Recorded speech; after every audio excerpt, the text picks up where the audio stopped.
Good afternoon. Assalamu alaikum wa rahmatullahi wa barakatuh. Peace be upon you, dear Muslims, believers, YouTube audience. We may be on Facebook also, and all those on the Zoom that have connected. Good to see you all. And happy to be here, happy to be a Muslim, happy to be healthy. And we're going to start the program. We apologize for starting a little late. I believe, I don't see Imam Elam. He's going to open up with a dua and we'll get started right away, inshallah. Welcome to the June Mosque Cares First Sunday community program. This is a program that was started and initialized by our leader, Imam W.D. Muhammad, who led us in our religion and in our community life for over 33 years up until 2008. And we continue with God's help, his initiatives with this program, the Mosque Cares First Sunday. Imam Elam? I think I see him now. Yeah. Assalamu alaikum.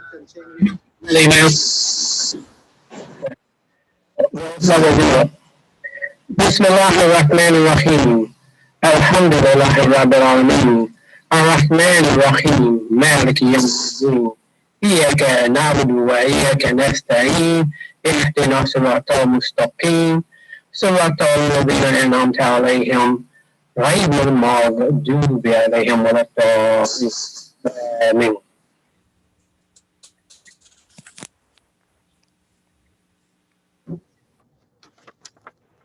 Okay, assalamu alaikum. As Imam W.D. Muhammad II mentioned, we welcome you to the Mosque Cares Ministry of Imam W.D. Muhammad First Sunday, the June edition of the First Sunday Community Program. We have a full lineup here today as usual, which will be beginning, which has just begun with the greetings from our president, and it was followed by the dua by Imam Elam Muhammad.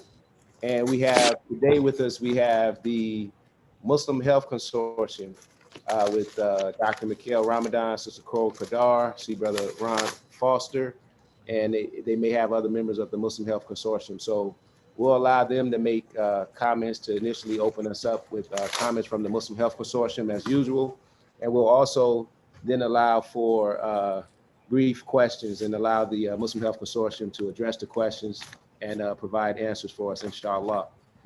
After the Muslim Health Consortium, the program will be followed by Imam Elam Muhammad with the Quranic Arabic discussion, which will then be followed by Brother Abdul Rashid Akbar in the business and technology segment of the program, to be then followed by Imam W.D. Muhammad II with comments from the Mosque Cares Ministry of Imam W.D. Muhammad, which will lead us to our featured presentation, our featured guest speaker with Sister Tahira Talabdeen, and she'll provide a much anticipated presentation.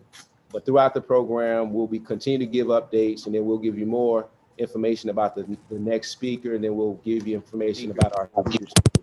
So inshallah, stay tuned. We look forward to another successful Mosque Cares Ministry of Imam W.D. Muhammad First Sunday. So at this time, we're going to turn the floor over to the Muslim Health Consortium.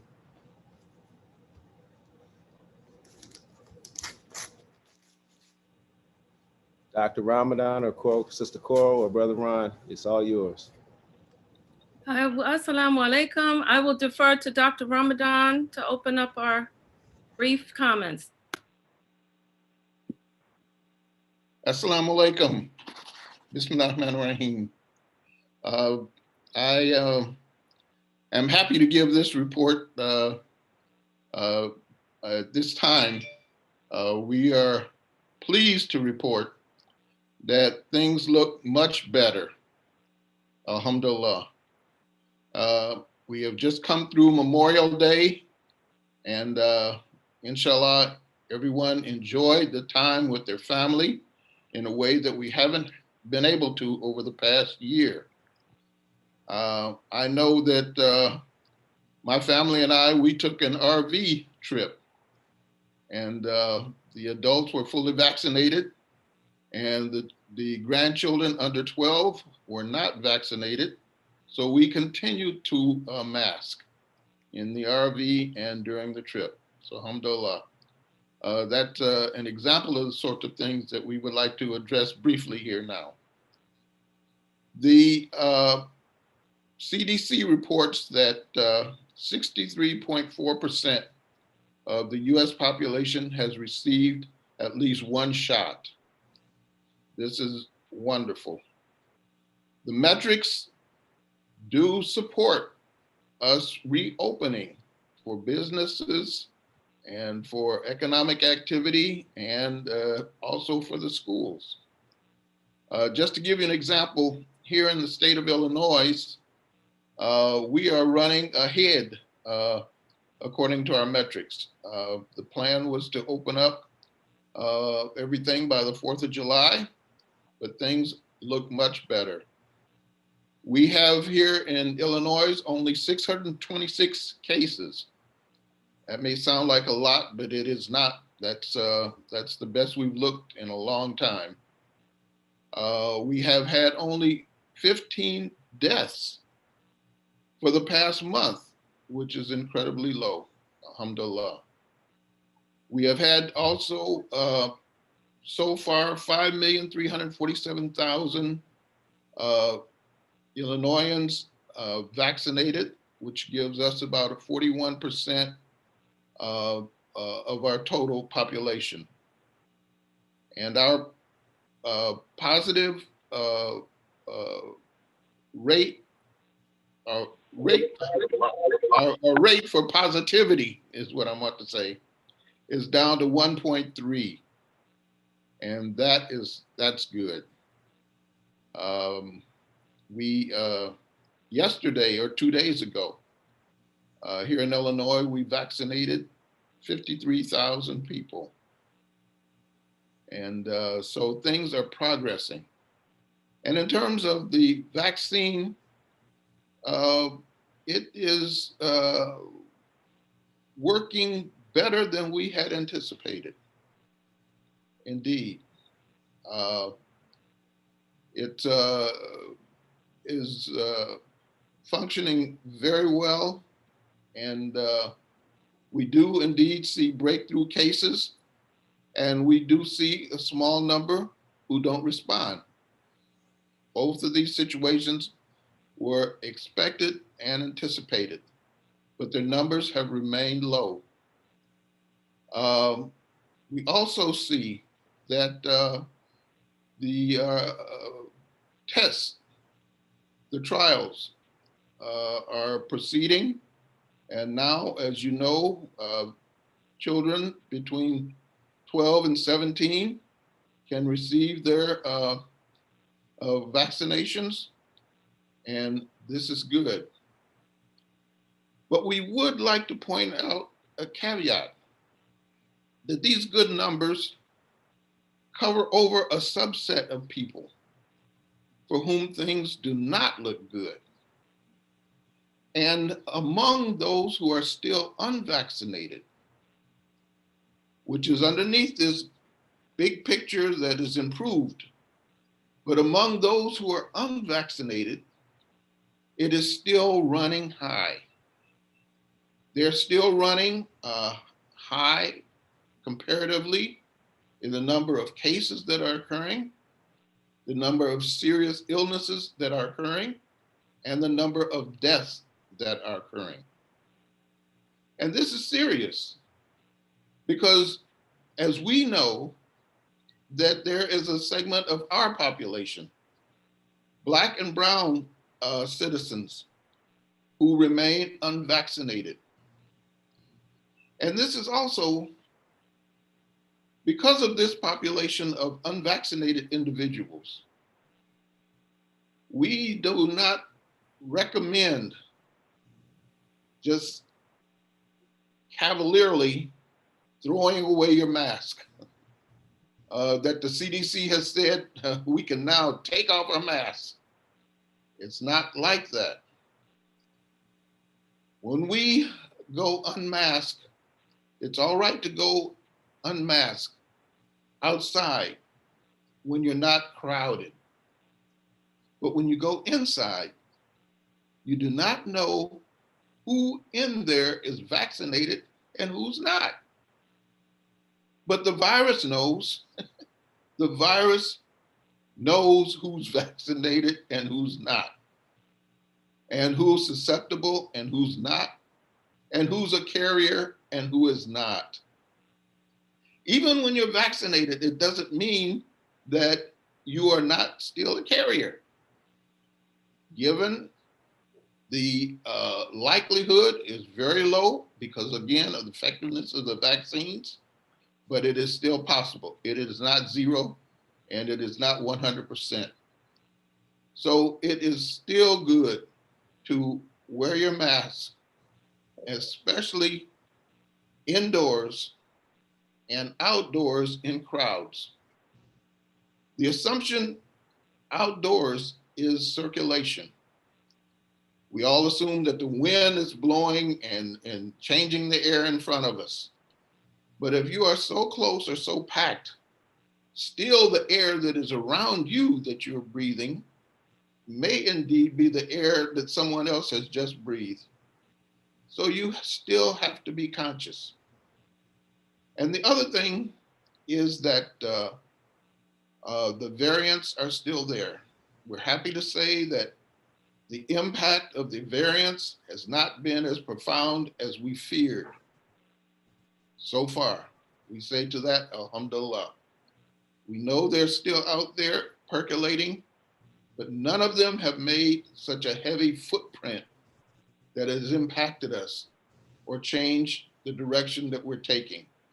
But we have to remain and are remaining vigilant to that effect.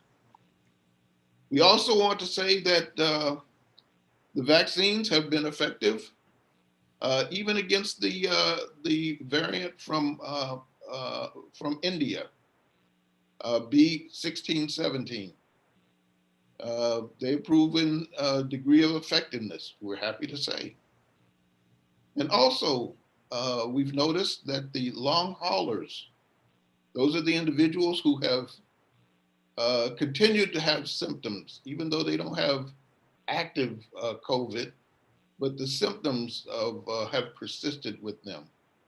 The fatigue and the mental fog and the pain and sometimes cardiac symptoms. We have seen, to our surprise, that when those individuals get the vaccine, some of them improve. They lose their long hauler symptoms. And this is great. This is indeed a blessing. So that we have seen. And we have also noticed that people seem to be responding to vaccine incentives. We have noticed that the number of vaccinations have been decreasing because the interested pool is getting exhausted. So we had to expand to bring in other people. And you've seen all of the promotions for the college students, the lotteries, the get vaccinated and get a free haircut, even downtown, get a shot and get a shot. They were giving alcohol and people would get their shots. So surprisingly, again, these almost gimmicks are working. And we are just happy to see that occurring because once you get the shot, it doesn't know what was the motivation for you getting it. It is just effective in your body as much as anyone else's. So we are happy to see minds being changed.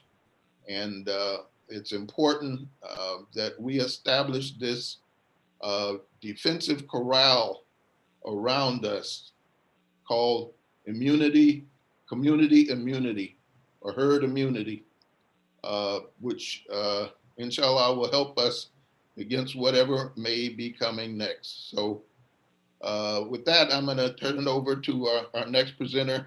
And we thank you, and we thank Mosque Cares for this opportunity. Assalamu alaikum. Sister Coral. Assalamu alaikum. I think you covered, Dr. Ramadan, the areas that I would have covered. So just continuing to be vigilant, and until we reach community immunity, I would not unmask, even if I were vaccinated for the reasons that you stated. 95% is not 100%. So that small percentage of people that may be immunocompromised, and some may not even be aware of it, could continue to spread disease among the unvaccinated population. So that would be my, that's my main, was my main message. And also just to encourage the different Masajid leadership team members, imams, shura board, trustee board members, to take advantage of this moment where we have a little bit of a breather to construct your health teams. You cultivate a health officer for your masjid, create a health team. Hopefully we'll put something in the Muslim Journal, just giving some advisement. Sister Tanya, one of our members, one of our nurse members, did a wonderful, prepared something for us that we can share with different masajid on how to go about creating a health team, because we know that this was like a warning shot. We can anticipate that some other virus is lurking, and we want to be ready. We know that if we had better leadership, we would not have had so much loss. But we expect that, inshallah, if this happens again, we'll be much better prepared for it. And we want all of our masajid to be vigilant about making sure that we have things in place so that if this happens again, we will be prepared to protect our members and our community. So a health team member, a leader, a health officer does not have to be a medical person. They can be, of course, a physician or a nurse or a technician. But if you have somebody who has a strong science background or who can really just interpret data, and if you need assistance, you can always reach out to the Muslim Health Consortium as a resource if there's some data that you need help. Not that we, can interpret everything, but we'll try to use our resources to help also. This is an area that I think we had in the past in our community in one way or another, whether it was a sick committee or some kind of aspect of this. Many of us have something like this already. So we just need to expand it and make it a little bit more sophisticated so that it's tapped into the local health department and whatever is going on in your local area. So that's all. I thank Allah, as Dr. Ramadan said, that we do have improvement in numbers, but the numbers are very deceptive in that when you look at overall averages and just say COVID is down such percent, you don't realize that it's raging among people who are not vaccinated.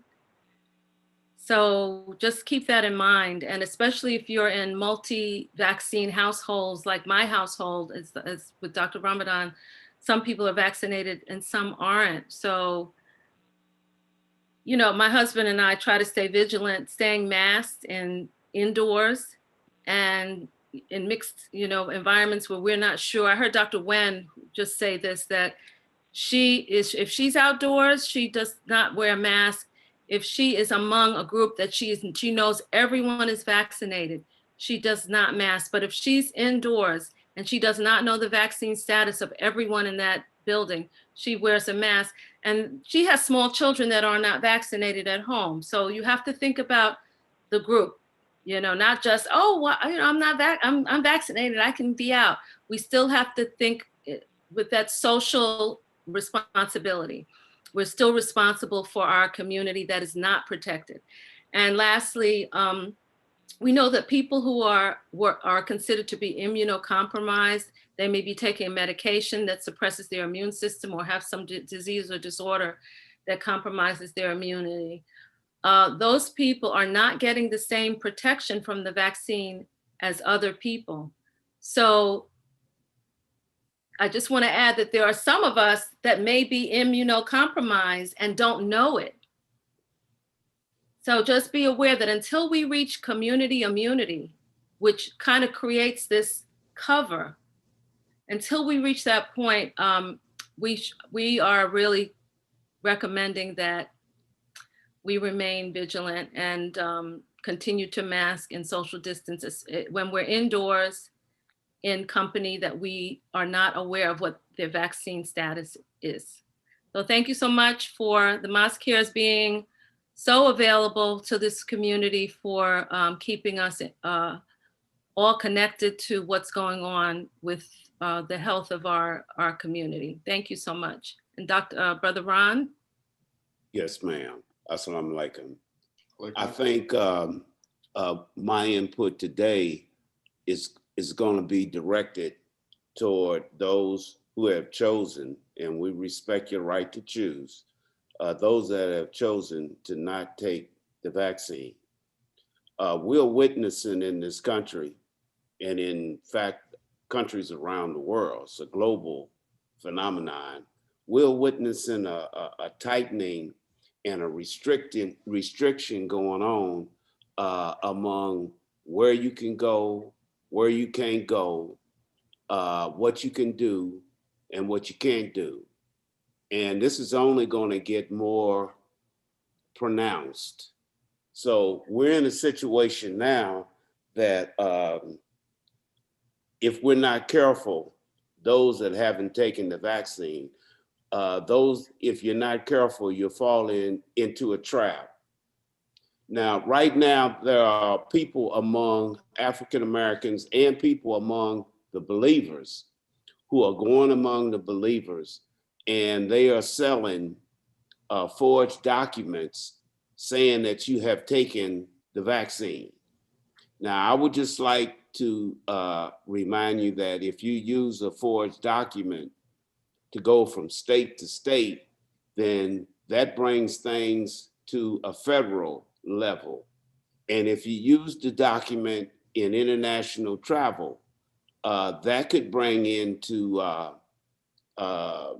focus a federal offense, not to mention if you get caught outside the country with forged documents. Now, they are selling these fake vaccination cards and whatnot, and it's a trap. You don't want to do that. I know that it seems like it's an easy out, but we really should resist that. And we should remember that we're no longer under the protection of the restrictive law that the Honorable Elijah Muhammad had us under. We're now under the law of the Quran. So if you get caught with these forged documents, you can believe at some point they are going to make an example out of whoever they catch to send a message that this is unacceptable. And you don't want to be in that crowd. And I just wanted to bring that to your attention. I'm not going to go into anything more than that because Sister Cora and Dr. Ramadan have already done an excellent job in updating you. Thank you. Assalamu alaikum. Alaikum assalam. Okay, wa alaikum assalam. Thank you.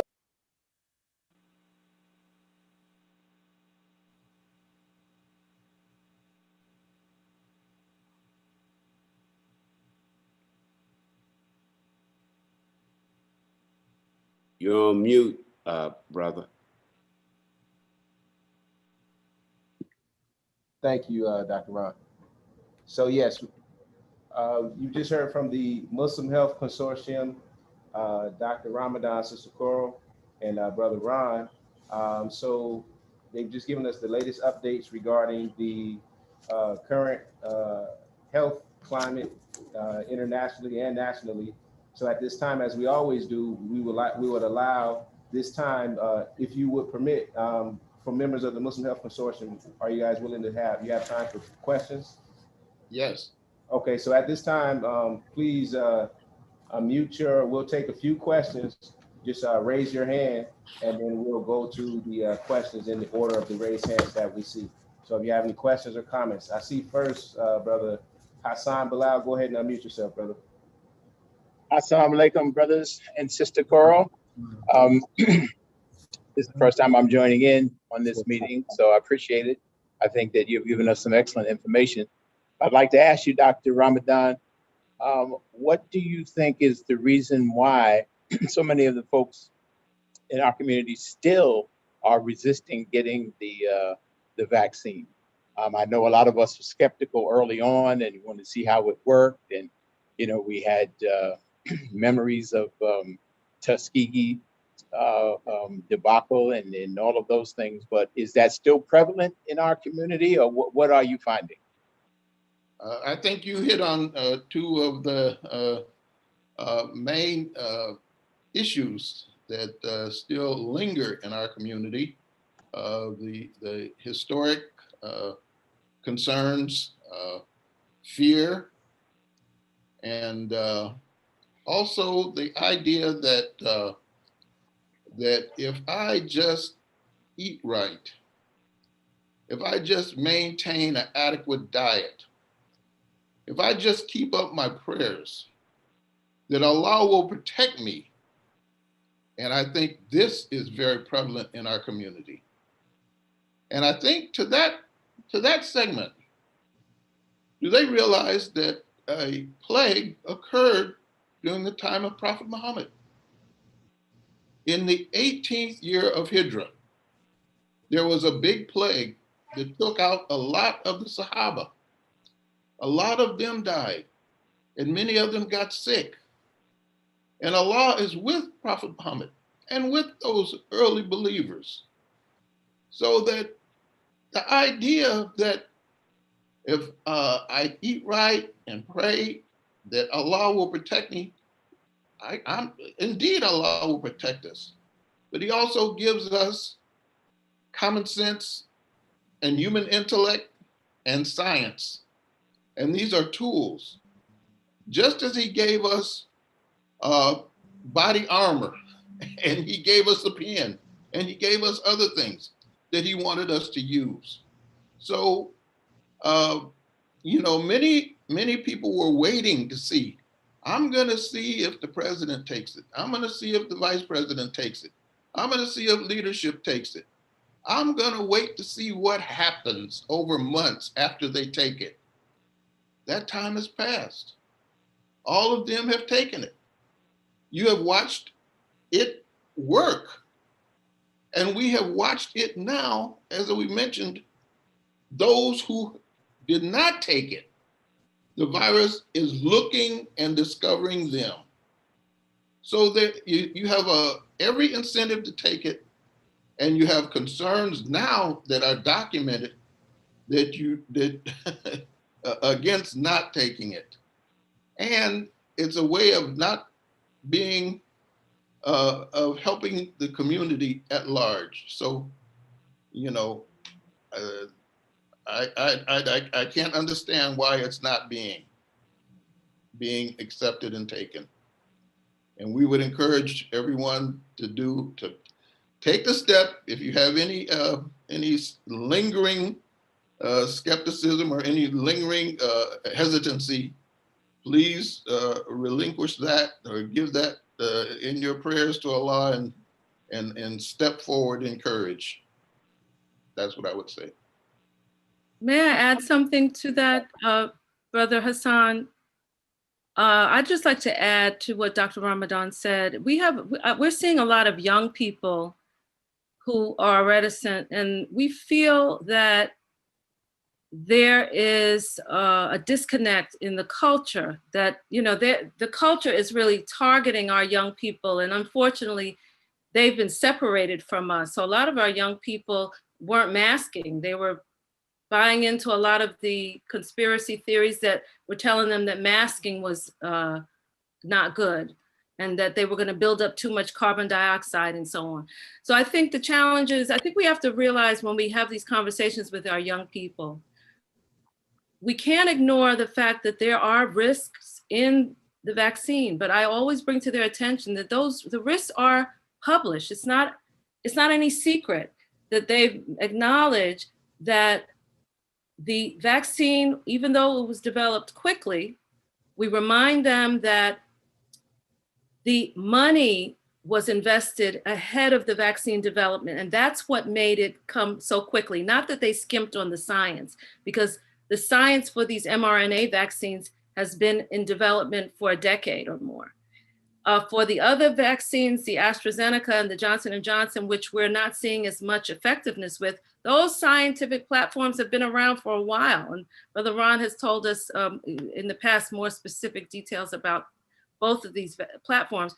But I try to be patient with the young people and let them know, yes, it is scary when you see something being brought to market so quickly. Acknowledge their fear and try not to make them feel that they're crazy for being concerned, because all the health consortium members had the same fears and concerns until we started examining the data and using our reasoning skills to do risk-benefit analysis. And when we came down with our review, we said, well, you know what, we're seeing good results from the vaccine, and we're managing our concerns about perhaps there might be some issues down the line against the fact that we're losing so many human lives. And so when you balance maybe against this is really happening and it's devastating our community, so much so that the life expectancy of African Americans has decreased by 3 years within a year. That's, again, these are statistics. When you look at the overall statistics of what's happened with COVID, you're missing that those numbers would look so much differently if you just looked at African American and Latino and indigenous people. So it's not that we're saying, no, there's no risk. You definitely won't have any problem with the vaccine. That's the other reason why we are focusing again on increasing our awareness about building our immune system and being ready. Now, I personally was caught off guard by COVID. I was run down, doing too much, and it caught me in a bad place. So now we all have to rethink being protected through our own natural immunity and using this time, as I said before, taking advantage of this time when numbers are going down. And in terms of the people who are hesitant, I know I can be very intense about it, but I'm trying to learn to be patient and to just talk it through and acknowledge that they have every right to be concerned, but try to help them to use their reasoning skills and to do their risk benefit analysis based on, what's really happening. That's great information. Thank you all. Okay, great. I see we have, thank you for the question, Brother Hassan. Up next, I see 2 hands. We have Brother Imam Alfred, and then we have Sister Mahassan. We'll start with you, Imam Alfred.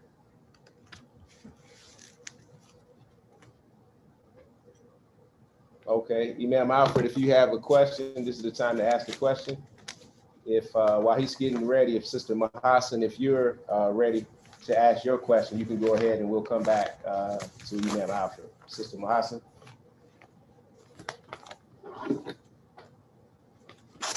All right, so if there are anyone else. Okay, all right, is that Sister Mahassan? Go ahead. Yes, it is.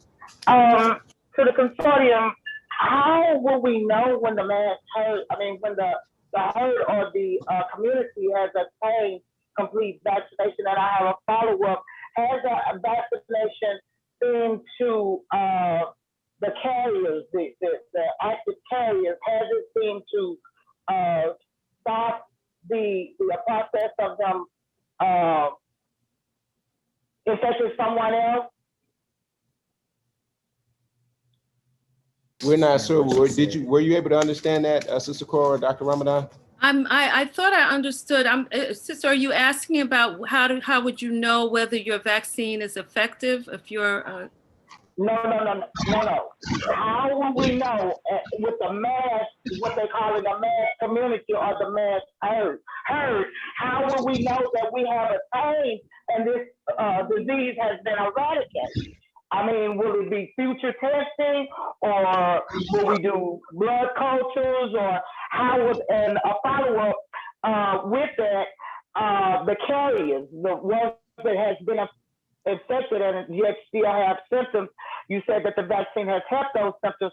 Did it stop the initial carrying of the disease or spreading of the disease as well within that person? Yes, that's a very good question. How will we know, basically, if I can rephrase it, how will we know when we've achieved herd immunity? We will continue on the same path of the numbers improving. The case rates going down, hospitalizations going down, death rates going down, and that's when we will know. It's not like a light will come on and you've made it. No, we will see evidence of it being eradicated or being present at such a low rate that it's no longer significantly impacting us. So if you notice, when we say what is the percent that has to be vaccinated, you'll hear everything from 70 to 85 to 90% because it's not certain. It's not certain. So when we achieve that uncertain number, we will just see it like fade away, just like the flu does when summertime comes. Just like when you get over a cold, it kind of just disappears. That's the sort of thing that will happen. And, alhamdulillah, it will just fade away into the background, inshallah. Did you want to add anything, Sister Coral? No, but since you mentioned the flu, just a note that we saw flu infections drastically drop because of the masking and social distancing. So just to put it out there, I know in my state, when they put up the opening strategy, they have a calendar. They put it out in a way that kind of anticipates that in the cold weather, we may have a resurgence of COVID. So in anticipation of that, and considering how well we did with the flu, even if our numbers come down significantly, you might want to consider when the cold weather, when flu season starts, to mask, to go back to masking and social distancing, just because we don't know, if COVID might take one more resurgence, or, we don't know if where the variants are going to go. But we definitely know that masking and social distancing improves the,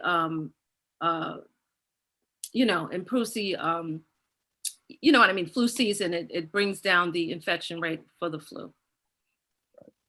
I would like to add something, and I think this is I'm going to address something that's operating in the background that's causing a lot of confusion and clouding the picture as to whether or not we take the vaccine or not.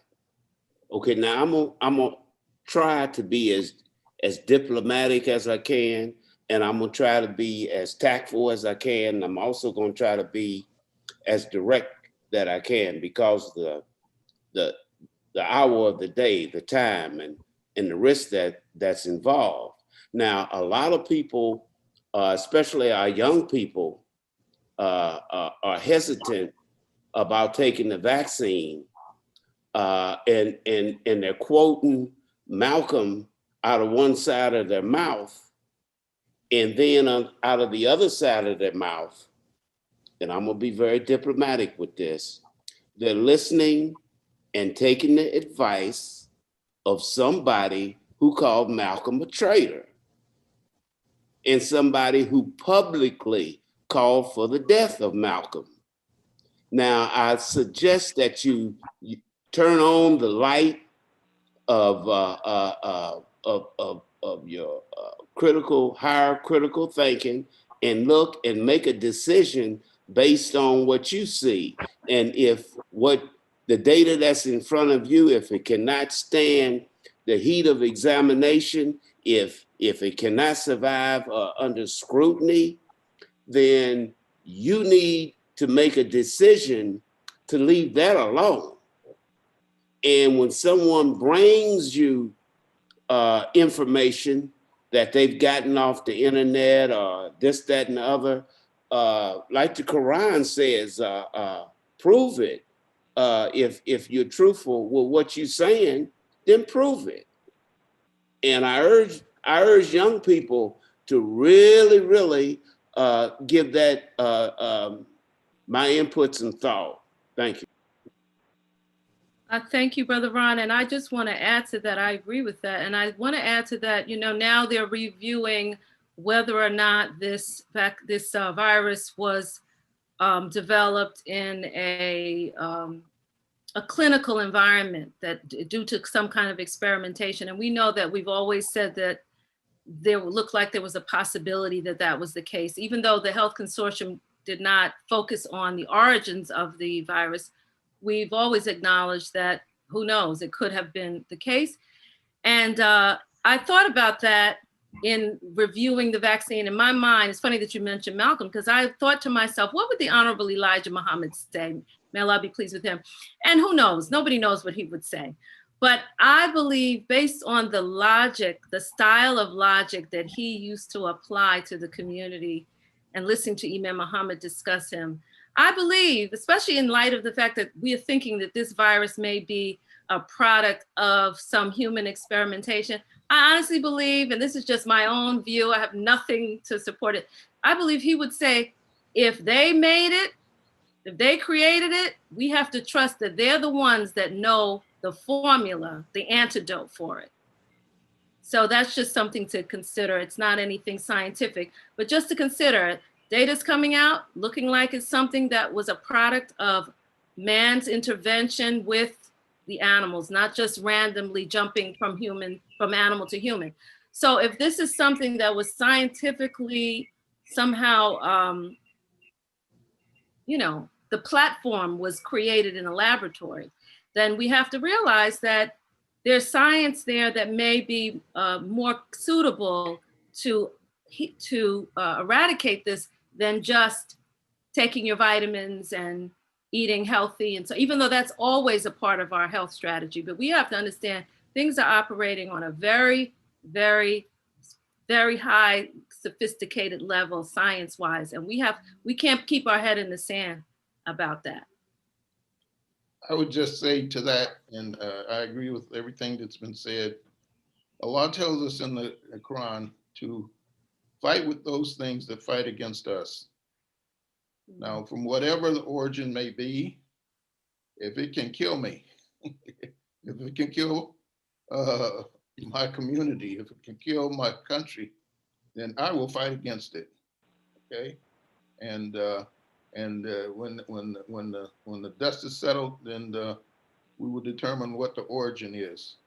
But in the midst of a struggle, in the midst of a battle, I don't have the time to get tied up with other things when something right in front of me is killing me, not just can kill me, is killing me and killing those around me and killing us faster than it's killing anybody else.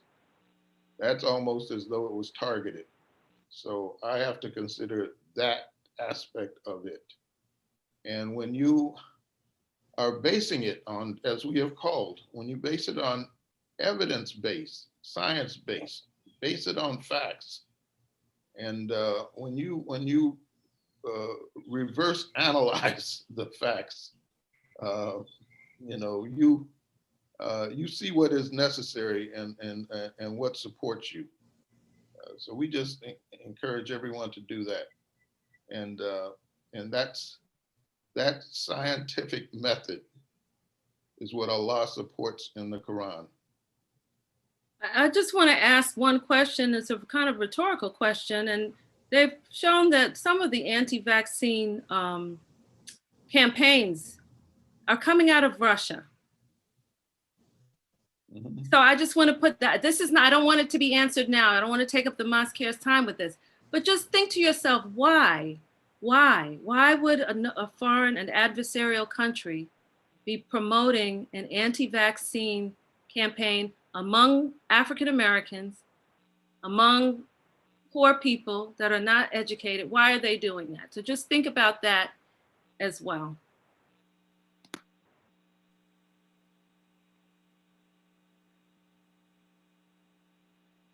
Donation. Okay, thank you. Thank you, you all for the questions. We're gonna allow for Imam Alfred, his hand is still up. So if he's ready to ask his question, go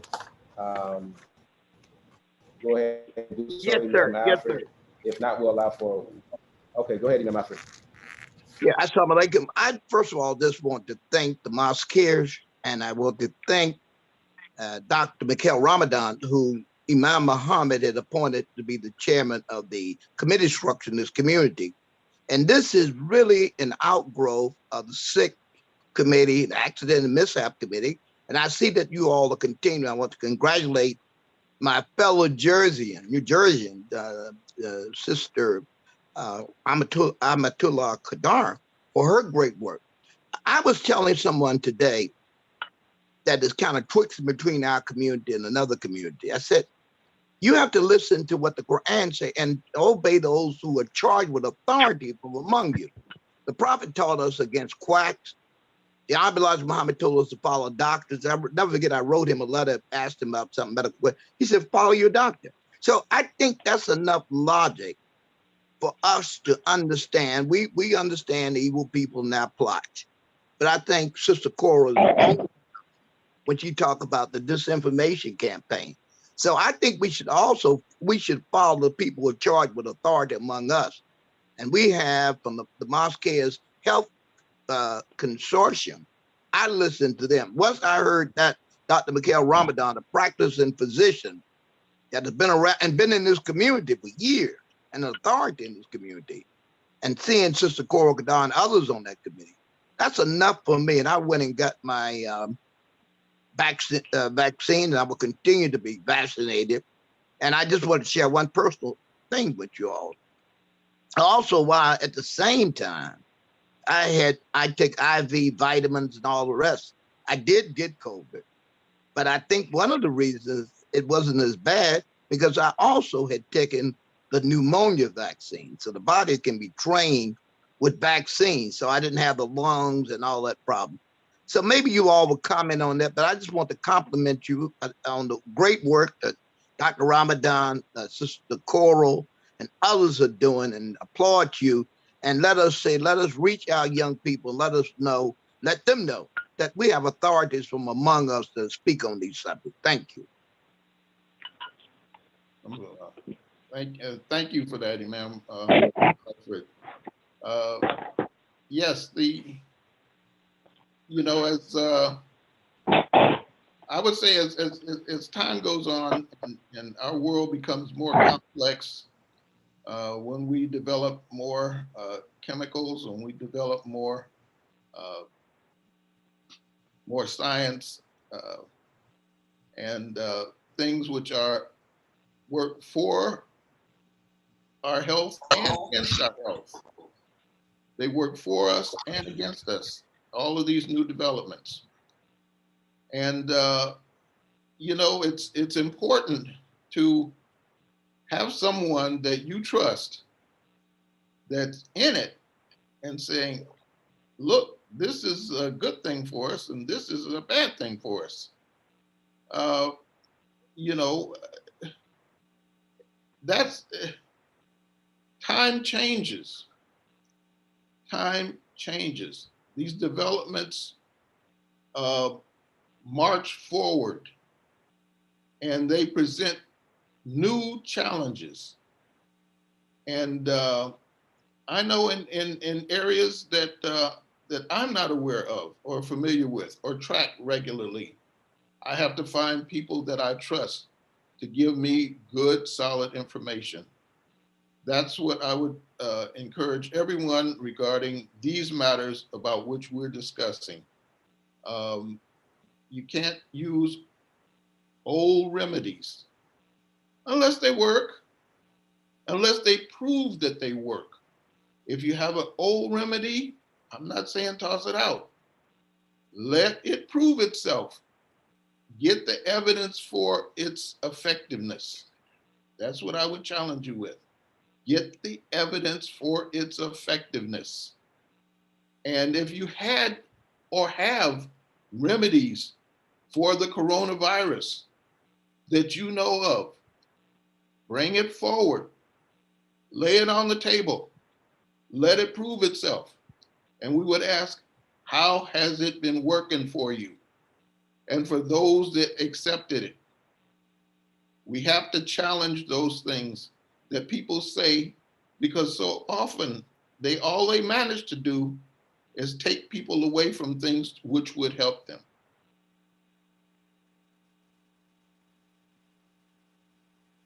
Okay, thank you for that, Dr. Ramadan, and thank you, Imam Alfred, for the question. I think I saw one more. We'll allow for one more comment. I saw one in the chat. I think it was from Sister Khalida Akbar. If you want to go ahead, you'll be our last comment / question for the Health Consortium. And in the meantime, Yes. we'd also like to thank our YouTube audience for joining us. We thank you for your comments as well in the YouTube chat. We are monitoring that as well. So those of you on YouTube, we do also have a Zoom audience. So you're not alone in the YouTube audience. We have two audiences, the YouTube and the Zoom audience. We thank you for your participation and for your comments. Go ahead, Sister Khalida. Yes, sir. Assalamu alaikum wa rahmatullahi wa barakatuh. With the last name and merciful benefactor, the merciful redeemer. I wanted to thank, first of all, the Moss parents for their excellent programming, and also Sister Cora Kadmar and the Muslim Health Consortium for continuing to provide information related to the vaccination and the coronavirus. I also wanted to just let everyone know that even in families, there is a divide in younger and older opinions, and people who are getting the vaccine may have young adults that refuse to get them. And one of the ways that we can continue to educate them, as we're doing now, and also validate their feelings, because there is a mistrust based off of historical facts. There's a mistrust based off of the social injustices that they still see that weren't addressed in a way that they would think should have been addressed years ago. So they have valid reasons for not trusting the system. But as you said, we can continue to provide education. We can continue to post vaccinations at masjids, as I know we did at Masjid al-Adam. And I know that they are doing around the globe at churches, synagogues. I know my parents went to a Jewish place that people trust. You know, they put their faith in Allah and their creator, and they get around believers. And I think that eases some of the tension. But I just want to make sure that we do validate, because we know we've had things in our history that happen, such as strategic experiments and things like that. Can't just not mention that. That is the basis for some of their fear and their concern and mistrust. So if we address those issues and then continue to educate them and make sure that we ourselves are being educated, I think that forums like these will continue to increase the vaccination rate, inshallah, if that's what people want to do. And just know that it is a personal choice, even between husband and wives. I know people who husband got it and the wife waited. But anytime you have anything medical, we just have to have that sensitivity. That is a confidential choice, because what impacts one person may not impact the other person. You may have a different reaction than even your spouse. And one way you can know is also look at someone who's a blood relative and see how they reacted to the vaccine. That is one way that you can get an idea of what may impact you, and just know your health, your history, your medical history. And thank you so much. Assalamu alaikum wa rahmatullah. Thank you so much for these reminders, sister. I really appreciate it. I need these reminders. You're welcome. Thank you. I think what I would like to also add to that is that historically, every single vaccine that has ever been used, if there were any complications associated with it, those complications showed up within 6 weeks of taking the vaccine. So keep that in mind. All Alhamdulillah. right. Thank you, Sister Khalida, for the comments and the reminders. At this time, we'll allow maybe 1 to 2 minutes for the Muslim Health Consortium to close out their comments, and then we will move to the next portion of our program, which will be the Quranic Arabic discussion with Imam Elam Muhammad. So for the Muslim Health Consortium, maybe 1 or 2 minutes to close out, make your closing remarks.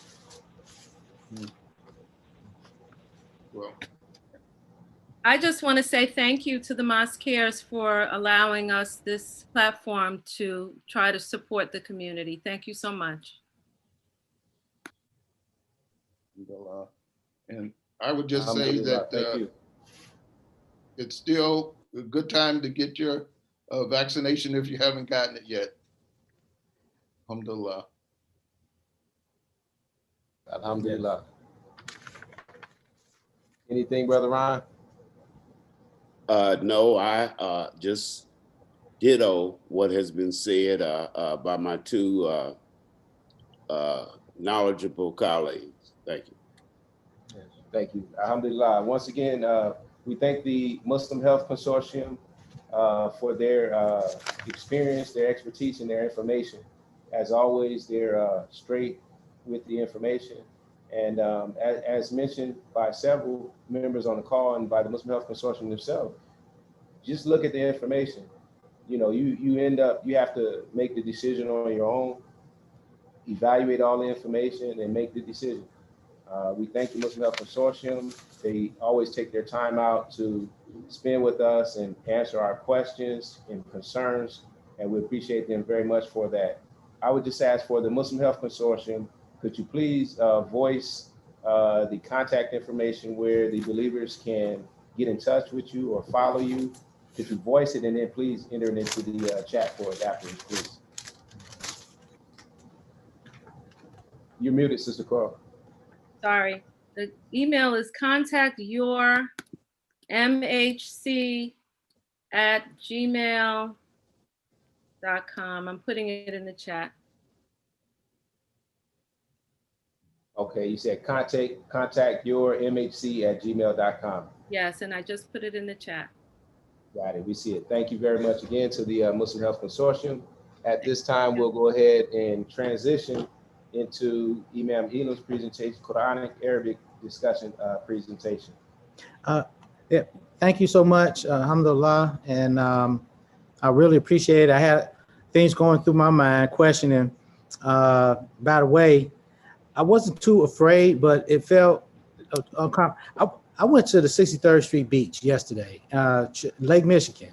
I took my children. They had the time of their life. They haven't been anywhere, vacation or anything for pleasure. School let out about last week. I think I can't think, but they've been out for a week, one school week.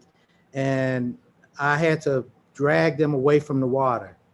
But in the back of my mind, I was like, we're going to have to quarantine or bleach, wash everything. So when I brought them home, I said, everything's going to the washing machine. Everybody's taking a shower. We're going to wash from head to toe. But should I have been fearful? I saw a lot of people, my son, that was his first time ever in any water other than a bathtub or a shower. So he said, this is why I didn't want to come here, because I knew there'd be half naked people. And I said, well, these people made a choice to do this. I said, if you look at them, don't look at them. I said, if you feel uncomfortable, I said, but they want people to see them. They feel comfortable. And I said, and never look at a person when they don't know you're looking at them. And if they're underdressed, if you feel they're underdressed, Muslims or believers are to lower their gaze, So, but he was reluctant. He resisted. He saw when Dad was at peace with it, then he went into the water. So he was okay with it. So, but there's a restaurant opened up. It reminded me of the East Coast. Chicago didn't used to be like that. Friendly. We're very segregated, kind of antisocial.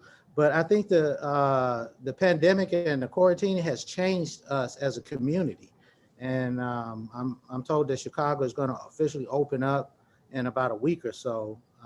So should we have any apprehensions about that? I know we wore a mask into the restaurant area. All this is outdoors. I hear some people outdoors, they say, well, you're okay. But are you okay outdoors, or are you okay with social distancing, 6 to 10 feet outdoors, you know? And so I kept my mask on, you know. What you think about that?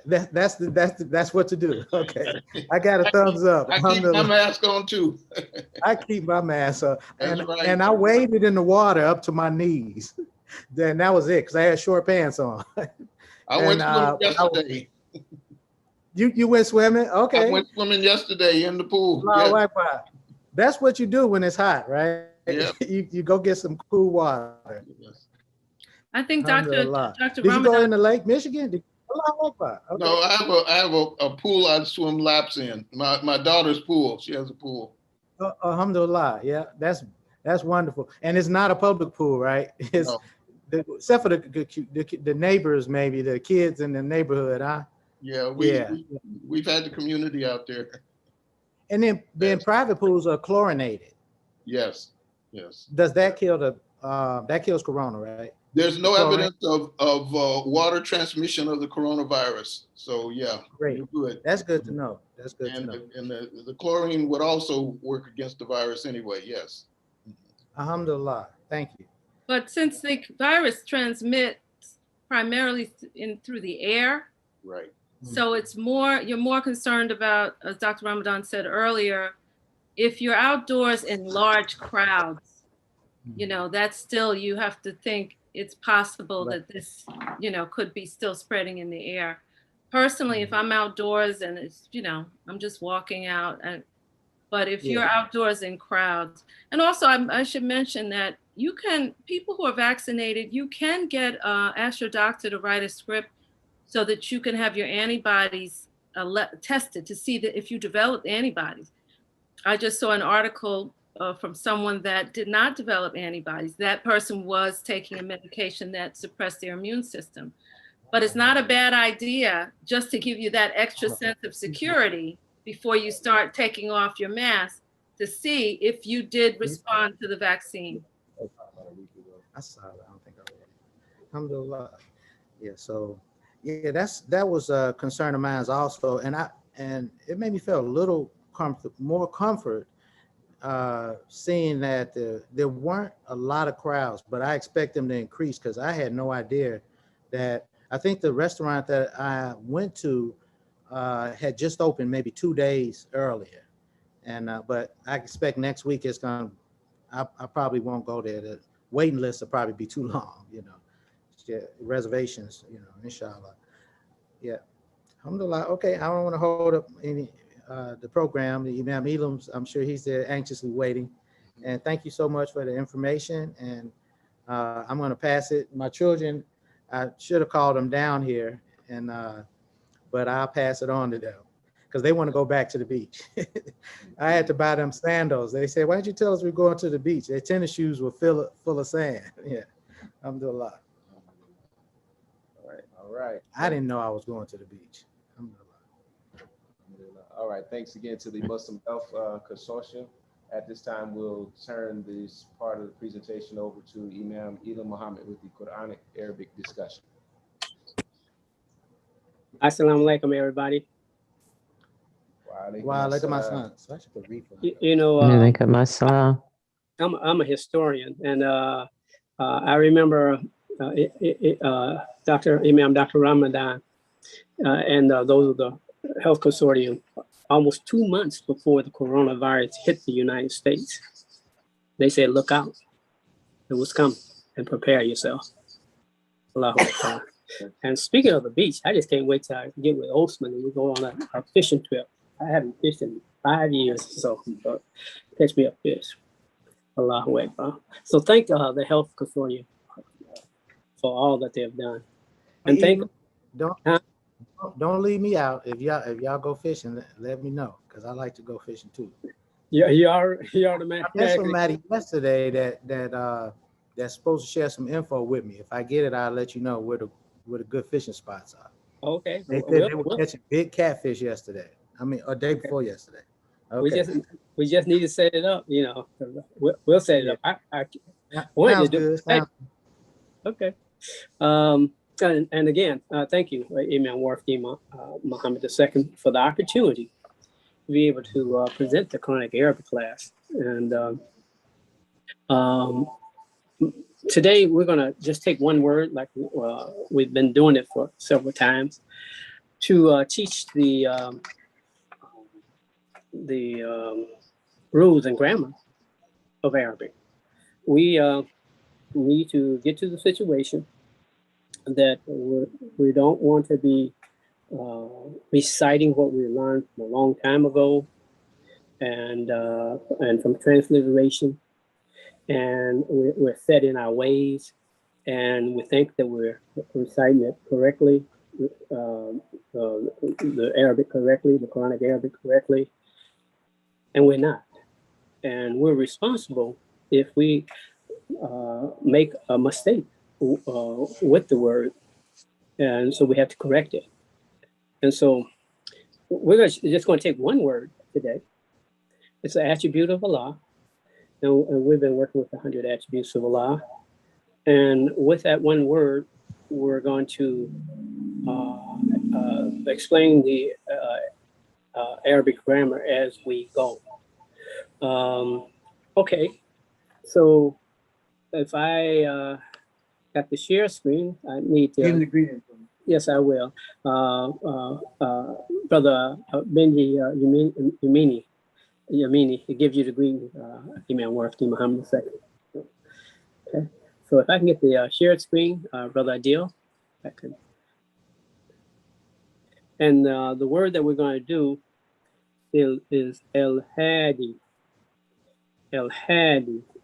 That's one of the attributes of Allah. And it means the guide or the provider of guidance. And let's see, still haven't got the share screen. All right, so El Hadi. Oh, thank you. Nope, that's not where I wanted to go. I have to go back again. Whiteboard.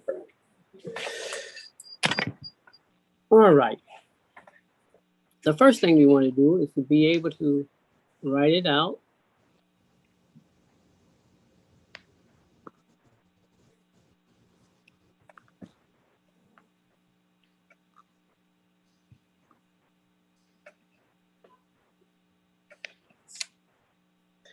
And the attributes of Allah, they're nouns.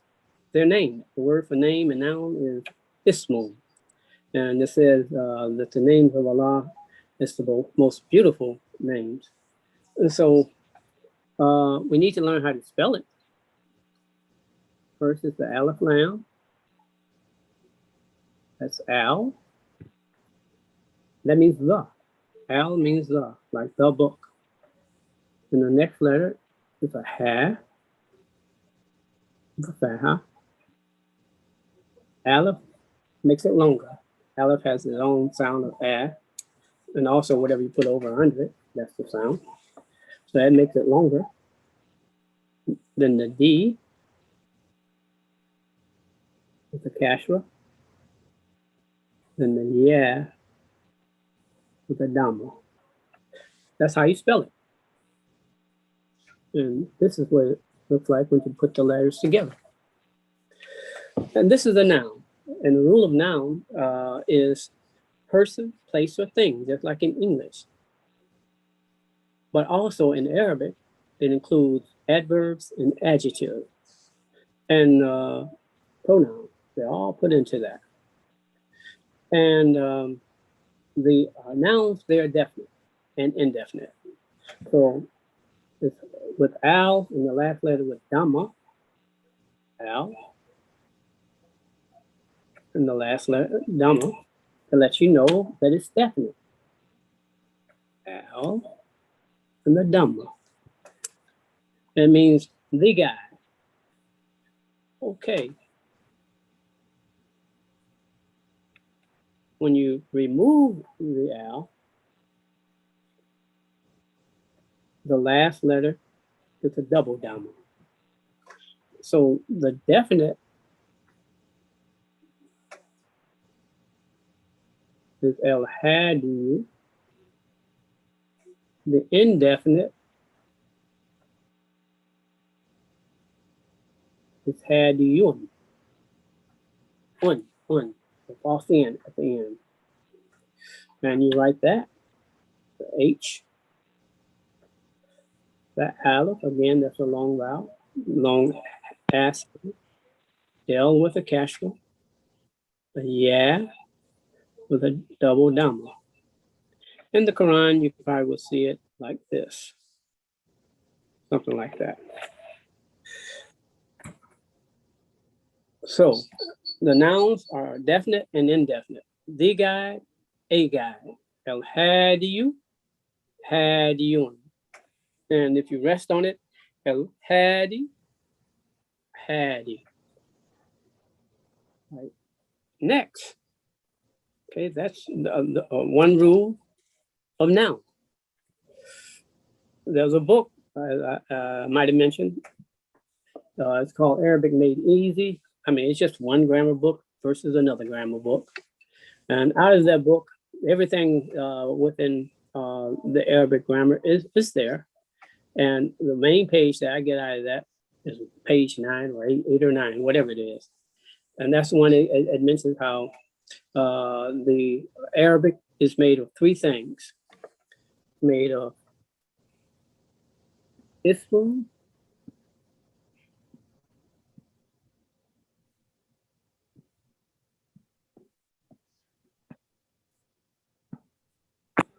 ism, which is aleph with a kasra, sin with a dhamma. The dhamma in the Quran you probably will see right here, but the circle is used in the college grammar and so forth, and Imam Muhammad, he used the circle. But basically the circle cut in half when you see it in the Quran. And the mean with a double dhamma, ismo. That means nouns or name and so forth. So it's ismu. The next one is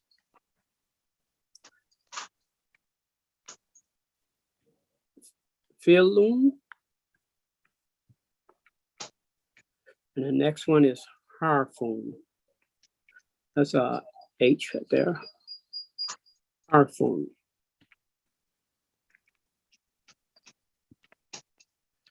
I don't put a whole lot of English on the board. Ismun means names or nouns. Fi'lun means verbs. And harfun means particles. Okay, so the Arabic language is made of nouns, verbs, and particles. The nouns, we already explained the rule to you, what nouns is. Fi'lun is verbs. And the model that is used to conjugate a verb is the past tense of the verb fa'ala. Fa'ala. So you can see that within the name fi'lun, fa'ala. The next one is particles. It's harfun, particle. And particles are prepositions. There's other things besides preposition, but the most common that you see is preposition, but you see the other ones also. Preposition like be, we know that one. Fee, which is in, be, fee, men, and so forth.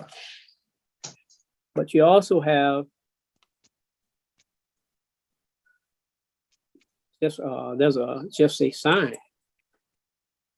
Just that says make a question of a sentence. There is a word. There's many of them like that. Means therefore, and it means certainly. Therefore, do it quickly.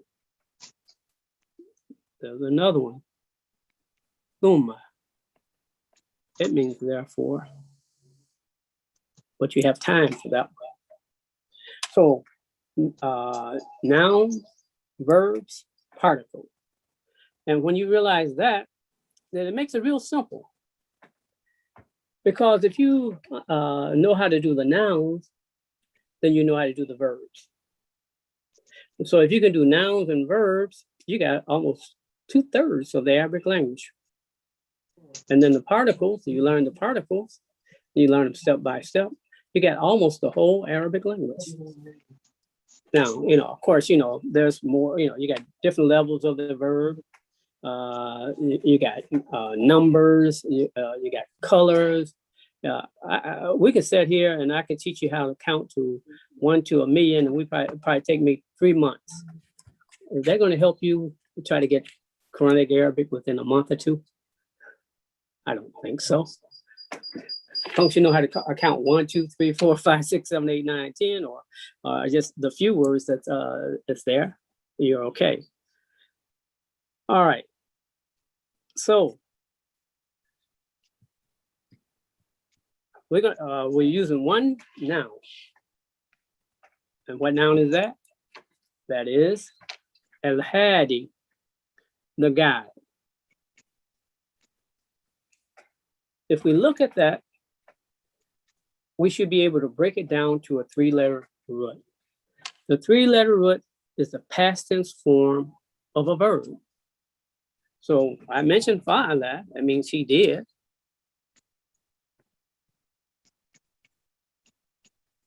And if you can conjugate the verb fa'ala in the past tense, you can conjugate any other verb with the 3-letter root. So what you do, you take the noun, you break it down to the 3-letter root. The easiest way to learn how to break it down to the 3-letter root is remove aleph lam. Al, remove that. So you remove al, you got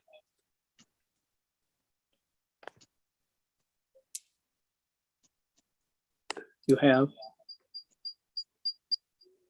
ha, du. Now you got 4 letters. We want 3 letters. So which one will we remove? It'll be this one right here, the aleph. Aleph is a long vowel. So you have to know the rules of long vowel. You have the short vowels is a, e, u. Long vowels are a, e, u. And to do that, you take an aleph and put a fatha over the letter before it, and you get the a sound. To get the e sound, the long e sound, you take a ya and put a kasra on the letter before, and you get the e sound. To get the u sound, you put a wow with a dama on the letter before, it becomes ooh. So we see 2 examples then. Long vowel of aleph, that's this right here. You see the fatha is over the letter before. Now, it's a little tricky with this other one because you see the del and the kasra and the ya. That's the example of the long vowel of e. However, it does have a dhamma over it. So it's hadiyu. But when you rest on it, it becomes hadi. Hadi. So to make a long story short, take away the aleph. It's a long vowel. Take away the long vowel. So now you have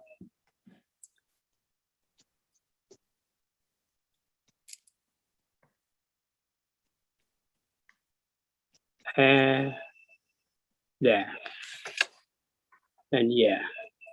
So hada, yeah, but it's pronounced hada. Hada. That's your 3-letter root. So with that 3-letter root, you should be able to conjugate it. And that's he guided. The pronoun for it would be huwa, Hada. So the next thing, if I can teach the Arabic language in about an hour, a good 70% of it in about an hour. So if I teach 100 attributes and the student is very consistent, I think that maybe after 10 or 20 times of saying the same rules over and over and over, I think they should get it pretty soon. Well, some of us might take 100, and some of us might take longer than that. But the thing is, you do it bit by bit. Now with Hada, if I did, I'm just going to use one part of the verb fa'ala. Ana fa'altu. That means I did. To conjugate Hada, you put it in that form right there. It will be Ana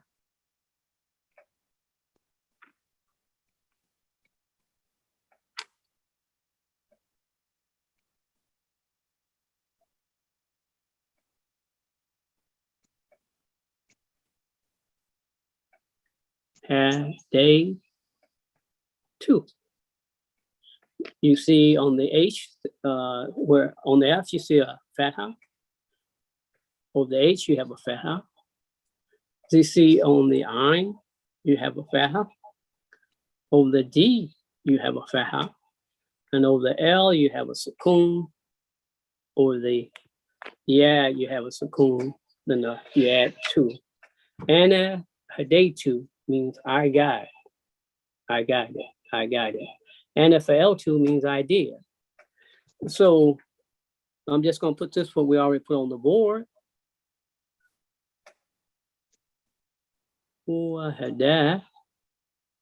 This one you have to, you don't pronounce the last letter, but that's okay. Hada. It's unique, this word, Hada. And so just the same as huwa, fa'ala.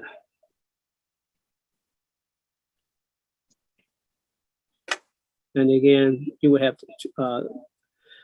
the two fathas, and if you look it up, you will you just see the letter, just a unique rule for Hada.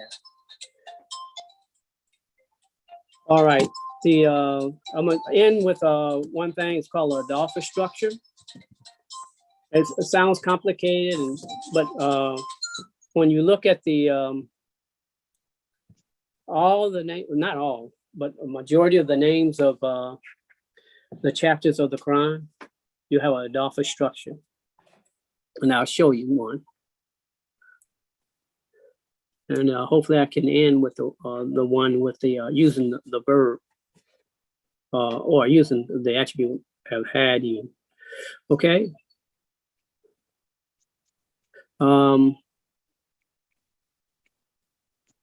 Simplest way to come up with an Adolpha structure is take two definite nouns.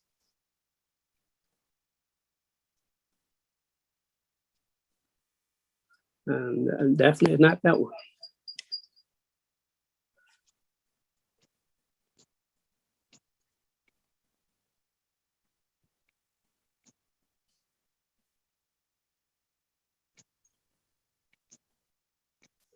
Oh, my handwriting's just not doing good today. Let me do it.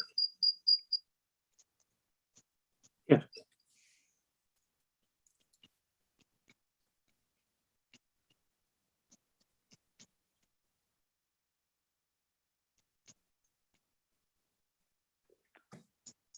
And I will use this one right here.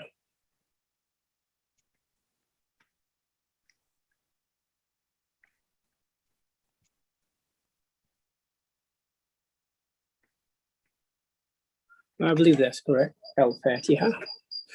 Okay, so we just take two nouns. Now we want to reduce them down to an Adolpha structure. And what you do is take the first noun, you remove the alif lam.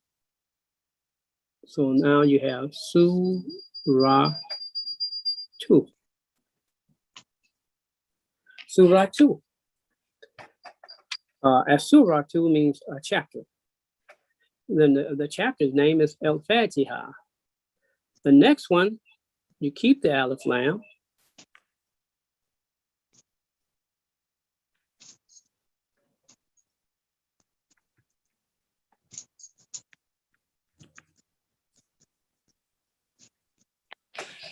You keep the Alif Lam, however, the last letter has to change. And it's changed to a kasra. And that's so when you read it, it says Suratul Fatihati. And really it's been reduced down from As-Suratul Fatiha. Well, it's two separate words. As-Suratul Al-Fatihati. Al-Fatihatu. But when you put them together as a Dafi structure, remove the Alif Lam. Last letter has a Dhamma of the first one. And the last letter of the other one has a kasra. Why? Because of is understood. Of is a preposition. You don't see it, it's not written. So it's Suratul Fatihati. And then nobody spoke up. I spelled Al-Fatiha wrong. That's why I have students who correct me. I'm not perfect. I make mistakes.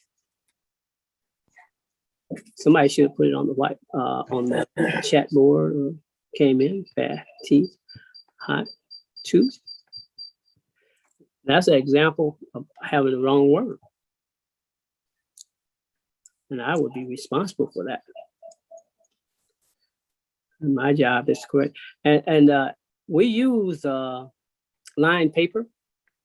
And Imam Muhammad says, use lined paper and a pencil with an eraser. He said the eraser is so that you can erase your mistake. And Allah allows us to erase our mistakes, especially if they're not done intentionally. So it's Suratul Fatihati. Okay, that's your Dafa structure. And you look it up, it will say Suratul Fatihati. I believe it's a Meccan surah, Makkiyatun. And that is, the Makkiyatun is an adjective.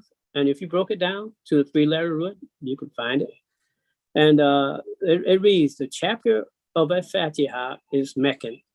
So is understood. Or the Al-Fatiha's chapter is Meccan. We see these Adafa structure when we say Rasulullah. Rasulullah is messenger of Allah. Okay. Rasulullah is messenger of Allah. Abdullah, the servant of Allah. These are Adafa structures. And if you handle the Adafa structures, get a good handle on it and understand it, understand the verbs, understand the nouns, understand the prepositions. And of course, there's more. Then let's see if I can get this back up.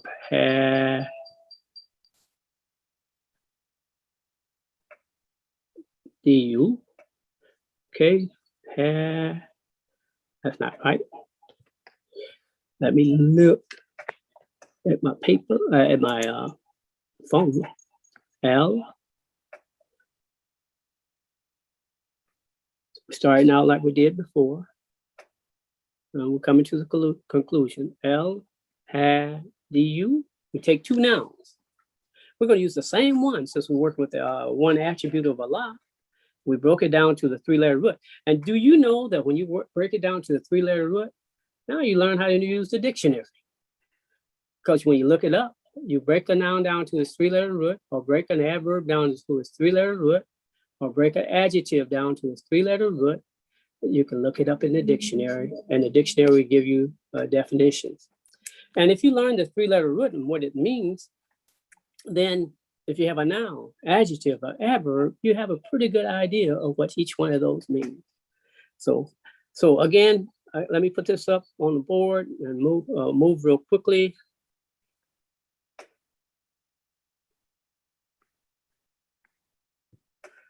Okay, so we got it twice. Al-Hadi. So we're going to make a Dafa structure with that. Remove the Alif Lam. That's all you do. You have had you, and the other one, you keep the same, except the last letter.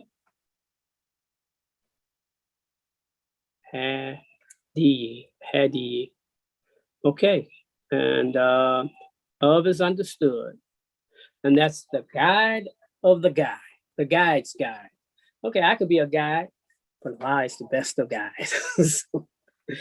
So Allah is the guide. So that's your possession.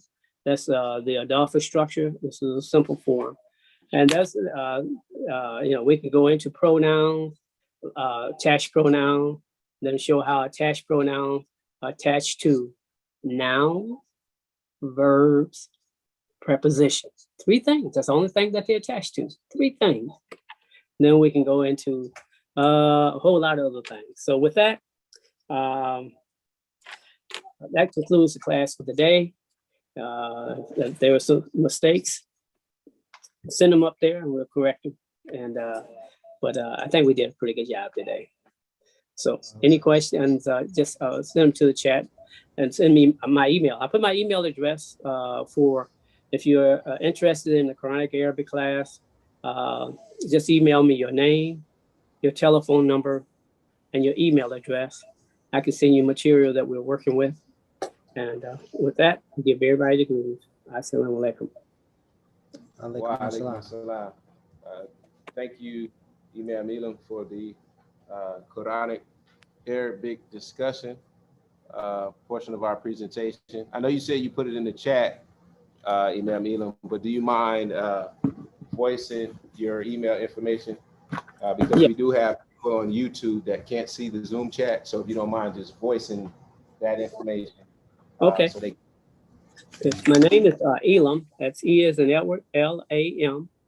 The last name is Muhammad with a U.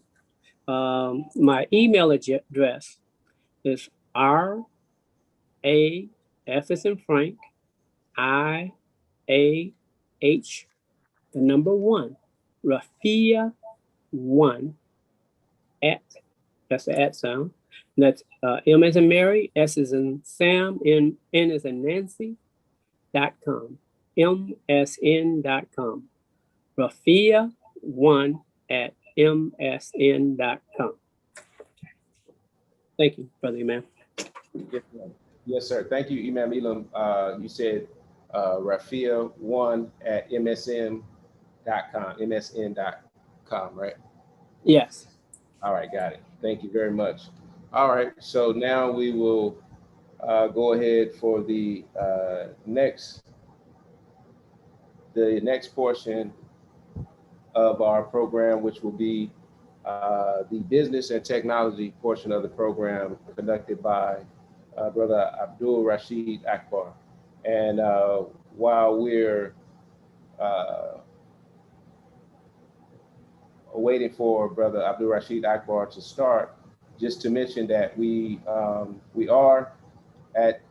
moving along in this portion of the program. We thank you all again for joining us for this June First Sunday, the Mosque Cares Ministry of Imam W.D. Muhammad's First Sunday Community Program.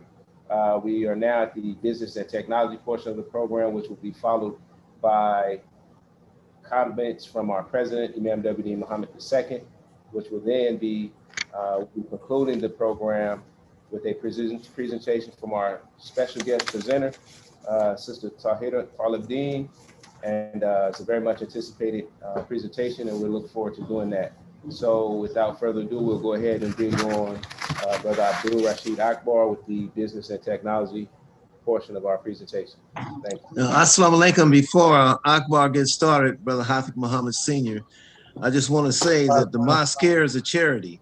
And don't forget to put the ducats in the bucket, okay? Put the ducats in the bucket. Send your money to the Mosque Cares, okay? Forgive me for interrupting, Akbar. No, that's okay. That's a good interruption, my brother.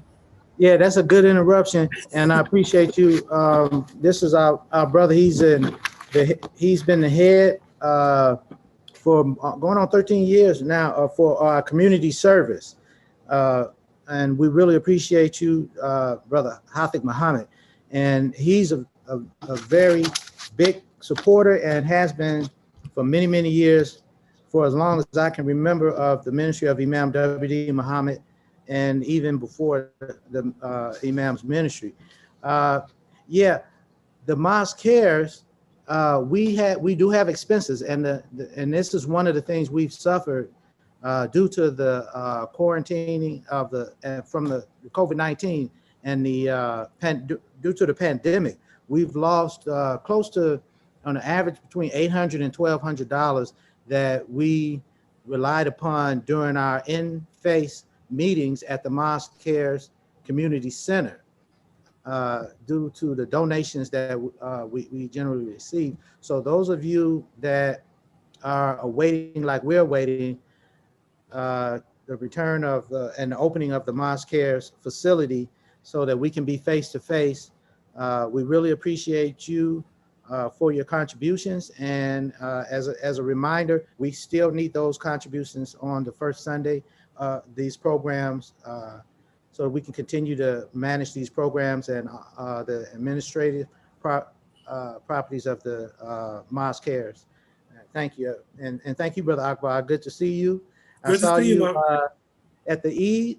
Yes, sir. I mean, at the, yeah, that was the Eid. It was the Eid celebration. Eid, At the Eid celebration. Always good to see you and your wife, and happy to have you back. We missed you. Thank you. Thank you. We missed him. We missed him one meeting. It ain't like he been nowhere. Right. Well, thank you. He's a hardworking brother. He travels. Alhamdulillah. So we missed him one meeting. Inshallah. Alhamdulillah. So alhamdulillah. Thank you. One more thing, Brother Akbar. As was mentioned, the donations, you could, if you look in the chat, it's a link. You can simply click on that link and you can make a donations to the Mosque Cares. Click on that link, it'll take you right to the ministry, and you can make a donation via PayPal through that link, as well as going to the mosquecares.com and hit the big red donate button, and that'll take you right there. But for the ease of access, you can stay right here and watch the program, click that link, be able to donate, and keep it moving. So yes, sir. Thank you, Brother Akbar. You can. All right. Thank you, Brother Adil. And you can give me the access to, excuse me, to share my screen. But let me begin by saying, giving the greetings to all the believers who are on Zoom and watching us on the live stream on the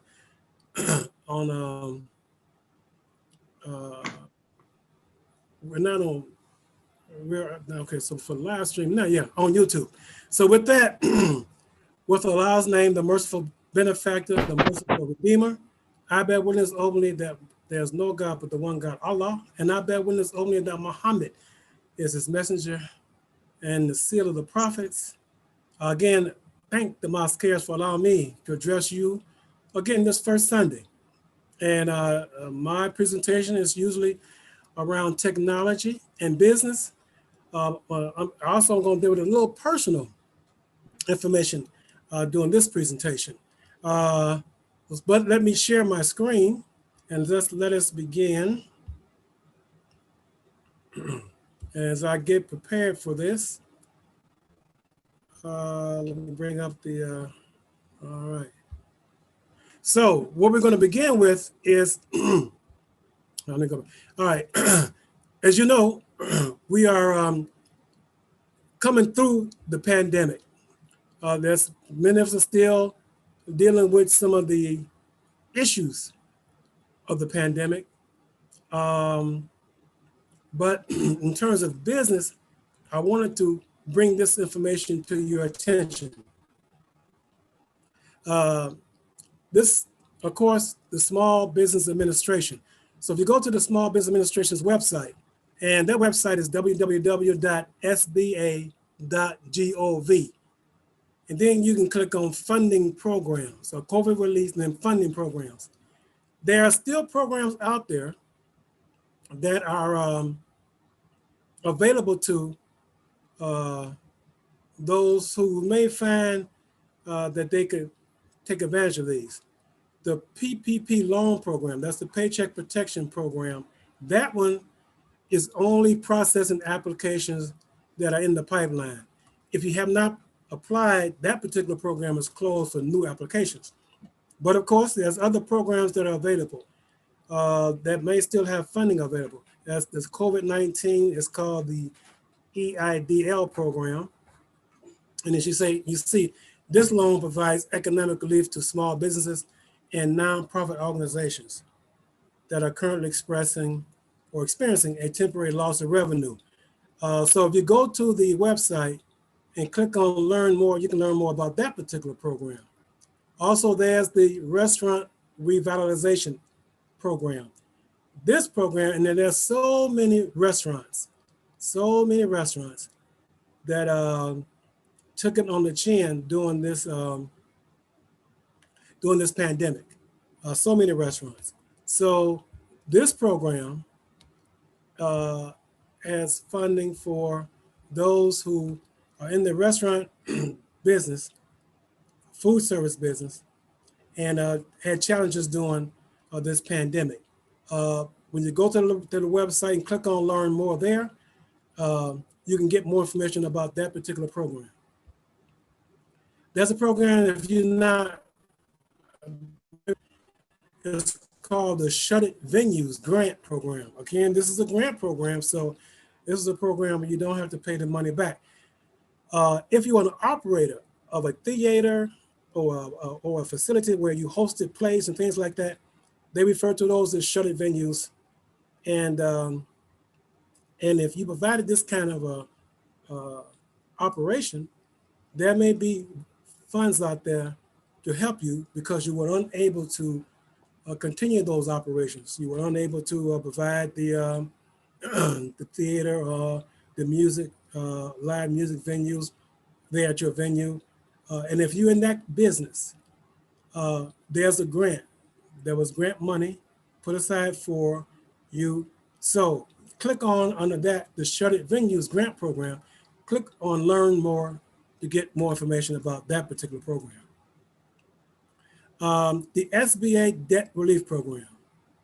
As you see, SBA provided a financial reprieve to existing borrowers during the pandemic. So now if you had borrowed money from the SBA and you were having challenges making your payments, under this debt relief program, there may be assistance for you. Click on learn more to find out more about that. And then there's this cross-program eligibility. And this is a summary of the criteria to meet when considering different funding options.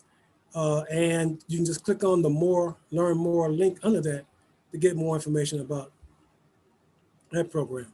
Now on the more resources, all this is available at the SBA website. You can find on the fund, and you can find other funding options. And they say right here, we have compiled a searchable list of recovery financing from other organizations. Then of course, reporting ID theft and fraud, that's something that the SBA is definitely involved in. And there's some other information. Then there's additional recovery guidance. And this is additional COVID-19 recovery information from SBA, including the program statuses. So I would encourage any of you to go to the SBA's website. I'll give you the website again. It's www.sba.gov. Go to their website, find out more information about funding that may be available to you or programs that you may be able to take advantage of. That's at the SBA, okay? Okay. Now, there's a lot going on, but let me begin with one of the areas that I want to speak about, and that's our president. Our president of the United States, President Biden, gave a presentation or a talk in Tulsa, Oklahoma. And I want to now provide to you information from that talk. And this is part of Marketplace. As you know, Marketplace is a program. I subscribe to their podcast. They're a good podcast to subscribe to. But I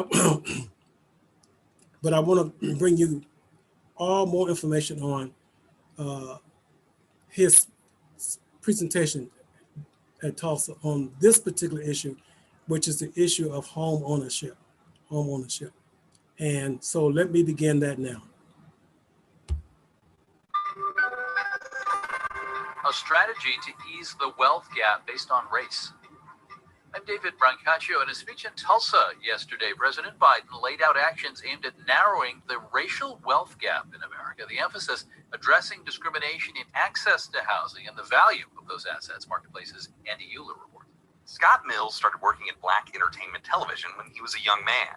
He's now BET's president. And he says there was a piece of advice that Bob Johnson, founder of the network, gave him when he started. Buy a home. Home ownership was something that you really understood that was important. Mills says he bought his first home as soon as he could and sold it for more than twice what he paid. But he says he's more of an outlier in his community. That absence of that equity, that wealth, creates a profound differential. Research shows that homes in Black communities are appraised at lower values than comparable properties in white neighborhoods. Some lenders are using computer-generated valuations instead of human appraisers to try to mitigate bias, but Michael Neal at the Urban Institute says computers also erred more in Black neighborhoods. Whether it's conscious or unconscious, discrimination that might be just in the appraisal process more generally is somehow getting built into these models. The Biden administration says it will use fair housing laws, regulatory action, and the development of standards to address inequity in home appraisals. I'm Andy Euler for Marketplace. Okay, let me stop it there, and let me just make a couple of comments, and then I'll go to the next presentation. As you know, owning a home is probably one of the easiest ways, one of the best ways to begin building what they call intergenerational wealth. And even if you decide that you may want to go into your own business, the floor of any investment should begin with home ownership, or they encourage, particularly in our community, home ownership, and try to, not just in the African American community, but in communities in general, home ownership. Because everyone has to have somewhere to live. You can rent, but if you rent, you don't acquire equity in where you're renting. So if you're able to purchase a home as early as you can, as the gentleman there was encouraged to do early on, and he was able to sell his home for twice what he earned for it when he sold it, that's one of the ways to build that intergenerational wealth. Even if you decide to pass that home on to your heirs, this gives them a leg up in starting on acquiring wealth for themselves. So home ownership is critical, all right, and it's something that we should all aspire to if we don't have it. And as you see, also the issue with appraisal or appraisals. And this is a big issue, particularly in the African American community. There are some appraisers that don't take everything into consideration, and I will share with you maybe in one First Sunday coming up, information about that appraisal process, what one family is dealing with it, has dealt with it, and how they are trying to overcome it. But this is an issue, as the gentleman said, even in computers, whoever is building those computer programs, they're building in bias in terms of appraisals of housing in African American communities, as opposed to that same comfortable housing in other Caucasian communities. So, but even with all those, still purchasing a home is a good investment and is a good floor of your investment. I encourage all who can to do so. And if you're not in a position to do it right now, try to put yourself in that position or work toward eventually achieving home ownership. It is the floor of building wealth, particularly as we call intergenerational wealth. Okay, so let me go now to the next thing I want to share with everyone this first Sunday. Now, I don't know if I shared this with you before, but I want to share it with you now. And if I done, it's always good to revisit it. More people started food businesses out of their homes during the pandemic. All right, and let me play that for you now, because there's still challenges out there. As a President Warthadeed Muhammad II said he went out to a restaurant because things are opening up here, and other people are going out to restaurants, but there's people who are not going out to restaurants or food eating out, and so there's still a market for those who want to start a business, a food business at their home. So let me play this now. This is Marketplace. I'm Kai Rizdal. Everybody's got one of those friends, right? Or maybe the friend is you with the special secret recipe for granola or marinara sauce or cheesecake, maybe, I don't know. Turns out a lot of those people have recently become new business owners. Registration for home food processing was up more than 65% in New York last year. In Minnesota, that number is up 30%. Marketplace's Kristen Schwab talked to some of those entrepreneurs about what it's like to run a micro food business out of your home. It's a few days before Easter, and Maddie Gartman is making royal icing, the first of many batches. She pours so much meringue powder into her KitchenAid mixer, she has to cover it with a towel so a cloud of white dust doesn't take over her tiny kitchen. There is such thing as overmixing, so that's why I have my timer going too, to make sure I don't overmix. Gartman is a stay-at-home mom in South St. Paul, Minnesota. She used to just bake for fun, but now it's about business. The icing she's making today will go into a few dozen cookie kits, $30 for 10 pre-baked cookies, 3 colors of icing, and the tools to transform them into Easter eggs, bunnies, and baby chicks.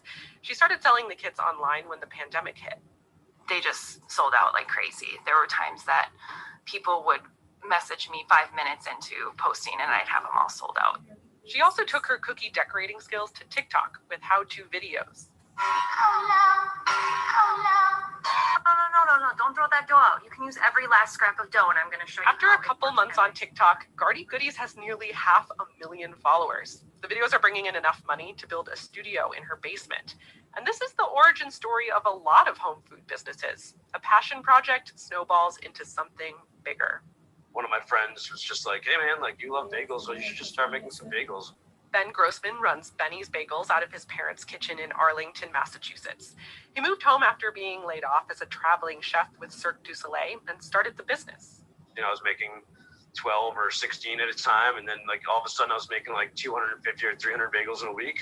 And I just kind of looked up and was like, I think I might like a... Benny's Bagels has all the usual flavors, plus Asiago Sriracha and broccoli cheddar. They go for $2 to $3 a piece, and Grossman does $1,600 a month in sales. It's about all he could manage from a home kitchen. You know, you only have one oven. I can only bake 24 at a time. I can only boil 6 to 10 at a time. When I'm having 200 bagels in a day, it just makes for long days. 5 a.m. to 5 p.m. Mom and Dad shut down the operation during dinner.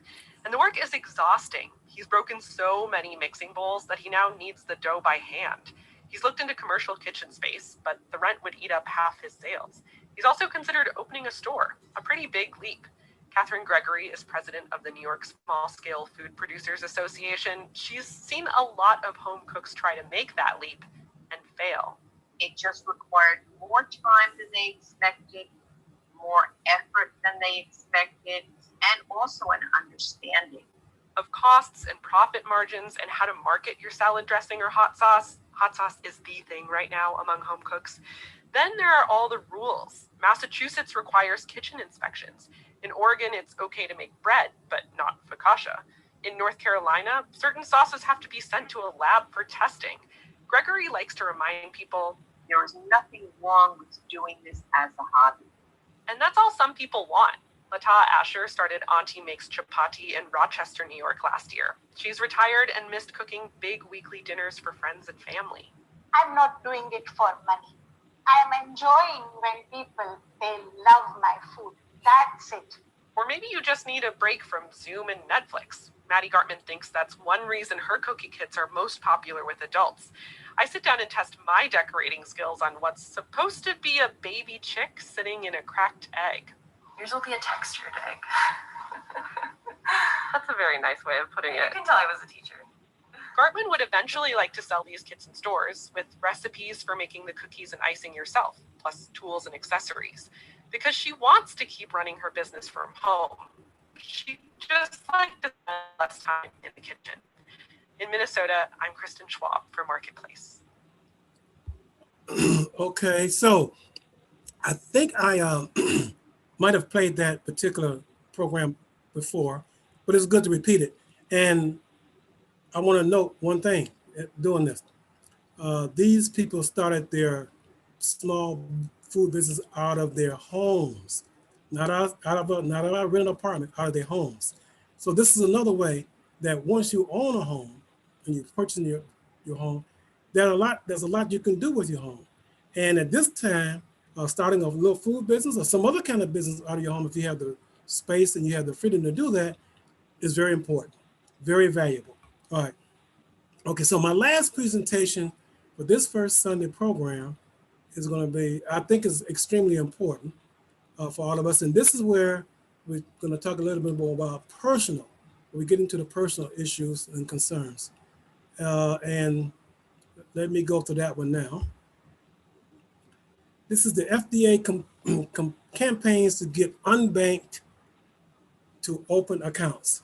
So let me play this one and then we'll go to some questions, answers, and comments. This is Marketplace from APM. I'm Amy Scott. There's an industry term for people who don't have a checking or savings account, the unbanked. More than 7 million Americans fall into that category, according to the Federal Deposit Insurance Corporation. And one consequence of that is not having a place to deposit those federal relief payments Nancy was talking about. Now the FDIC has launched a public campaign aimed at changing that. Marketplace's Justin Ho reports. Households that are unbanked tend to have lower incomes, more volatile incomes, less education. Leonard Chanin is deputy to the chairman of the FDIC. He says 2.5% of white households are unbanked. That's in contrast to about 14% of African American households and about 12% of Hispanic households who are unbanked. There are plenty of reasons why disadvantaged communities might avoid the banking system. They have immigrant communities where people come from countries where they can't trust the banking system like you can in the U.S. Robert James II is the chairman of the National Bankers Association, which represents minority lenders. You may have situations in the U.S. where people come from communities that have historically been underserved or been preyed upon by the banking system. Some minority-owned lenders have been trying to overcome that historical hesitation. Dominic Miarton runs Optus Bank, a Black-owned lender in South Carolina. It offers a checking account with no minimum opening balance and no fee if users keep at least $100 in it. We've intentionally designed that account to be very simple, very transparent, very easy to use. Through its campaign, the FDIC is trying to let unbanked people know all of the advantages of opening a bank account. Leonard Chanin with the FDIC says instead of taking a check to a check cashing service, paying a fee, then walking around with a bunch of cash, the funds are going to be in an insured account as opposed to a check coming in your mailbox or even a prepaid card coming in your mailbox. Plus, he says you have access to funds right away to transfer around or pay bills. I'm Justin Ho for Marketplace. This is Marketplace. Okay, so I wanted to, let me stop sharing my screen now. Okay, so I wanted to share those videos with you and information with you. That last one is of particular importance. People are unbanked. We'd be surprised. But in this day and time, even if you have an account at a credit union, the cost of maintaining that account is not as much as it is at a regular bank. And you can get a lot of the services that you can get at a regular bank now. Debit card services, use of apps now where you don't have to even go into the bank. You can have your retirement funds or your funds from your work direct deposited into that account, so you don't have to worry about going to the bank. And the biggest thing is that you can pay many of your bills right from an app, and you're going to have to incur those fees that you have to incur at a currency exchange, which is what you find many in our community, African American community I'm speaking of now, incurring those fees, or unfortunately having these people stand outside the currency exchange, or they watching people as they go into the currency exchange and then they leave and try to rob them and relieve them of their funds. Don't know why they went into the currency exchange. All those things, you don't have to take those kind of risk. You don't have to take those kind of risks, and you can manage your funds much easier with less cost. So I would encourage all those who are listening to us here on this First Sunday presentation, if you are unbanked, that you look at trying to achieve banking. And if you want some information, I have some suggestions that I can give you. I don't want to do it here because I don't want anyone to think that I'm trying to encourage one particular institution over another. But what I'm going to do is put my email address and my phone number. I'll make it available to you. If you give me a call, I can give you some ideas of financial institutions that I deal with. One of them is the largest African-American bank in the United States. Largest African-American owned bank in the United States, and it's all online. I'll be glad to give that information to you. So my number is my phone number, and I'll put it in the chat so that here we go. So my number is 312. 312-925-4196. Because I know there's some people that are on YouTube and they may not be able to see the chat. So 312-925-4196. And I'm going to put my email address in the chat. And that's A is in Apple, R is in Rashid, V is in Venus, A-K-B-A-R. And Venus is not the planet, that's my wife's name. Okay. At gmail.com. All right, so let me say it again. ARVAKBAR at gmail.com. Please feel free to call me or email me. Now, if you call, leave a message. Because if you call and don't leave a message, that means you don't want me to call you back. Okay? All right. So I hope what I've shared with you this morning or this afternoon, based on where you are, was valuable to you. It certainly was valuable to me. And I thank the Mosque Cares for allowing me to be with you here again on this first Sunday. And I look forward to our next first Sunday being together and presenting. Now, our next first Sunday, let me just say, no, the president of Mosque Cares knows, that will be on July 4th. And that will also be our Patriotism Day program. I think we're going to have a combination program, inshallah, for that next first Sunday. And it's up to our president, but I'm hoping we'll be able to be back at our facility then. You know, we may do something hybrid. But anyway, either way it goes, if Allah bless me, I hope to be with you, inshallah, our next first Sunday program in July. So with that, I'll open it up for questions or comments, Brother Adil. Yes, sir. Okay. Yes, at this time, thank you again, Brother Abdul Rashid Akbar, for the business and technology presentation. At this time, we'll take a couple questions or comments pertaining to his presentation. So go ahead and raise your hand if you have any questions or comments. Again, we're going to take a couple. I see one already. Go ahead, Sister Sharifa Muhammad. All right.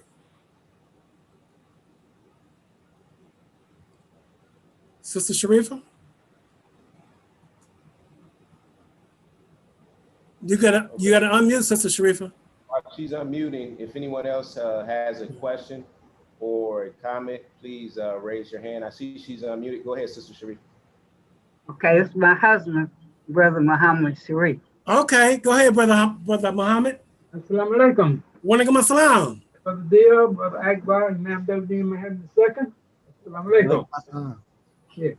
Yeah, I want to say, Brother Akbar, you gave two examples of home-based businesses. what I would like to do is, is tell people that's just a couple.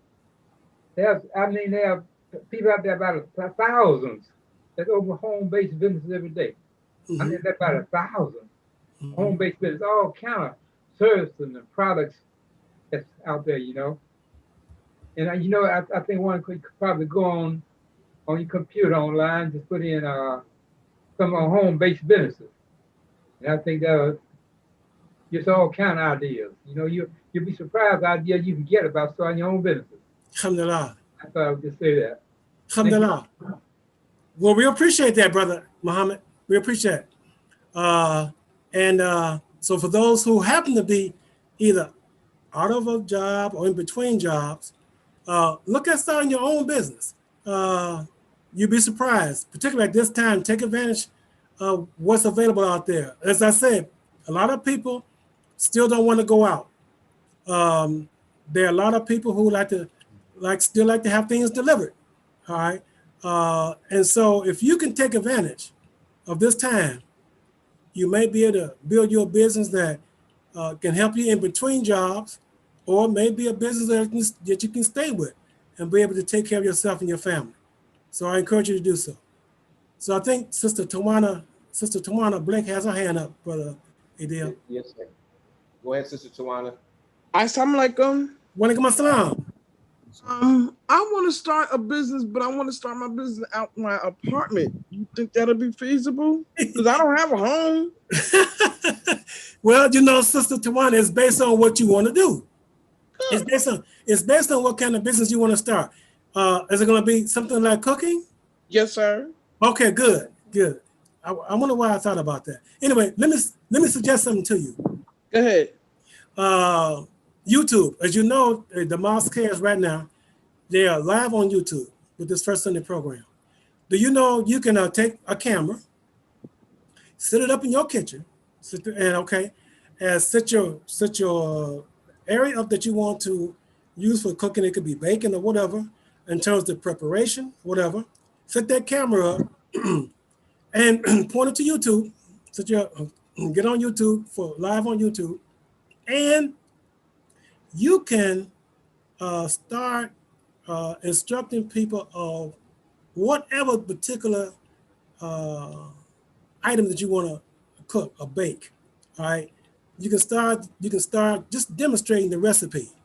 Okay, and you can demonstrate the recipe, and then eventually you can either upload that recipe and let people know you can get this recipe on my website, or you can make the recipe available for small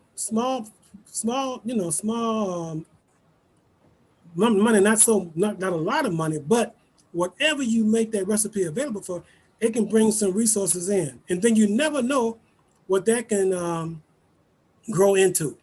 There are a lot of people, and I'm sure that's the way some of the chefs started.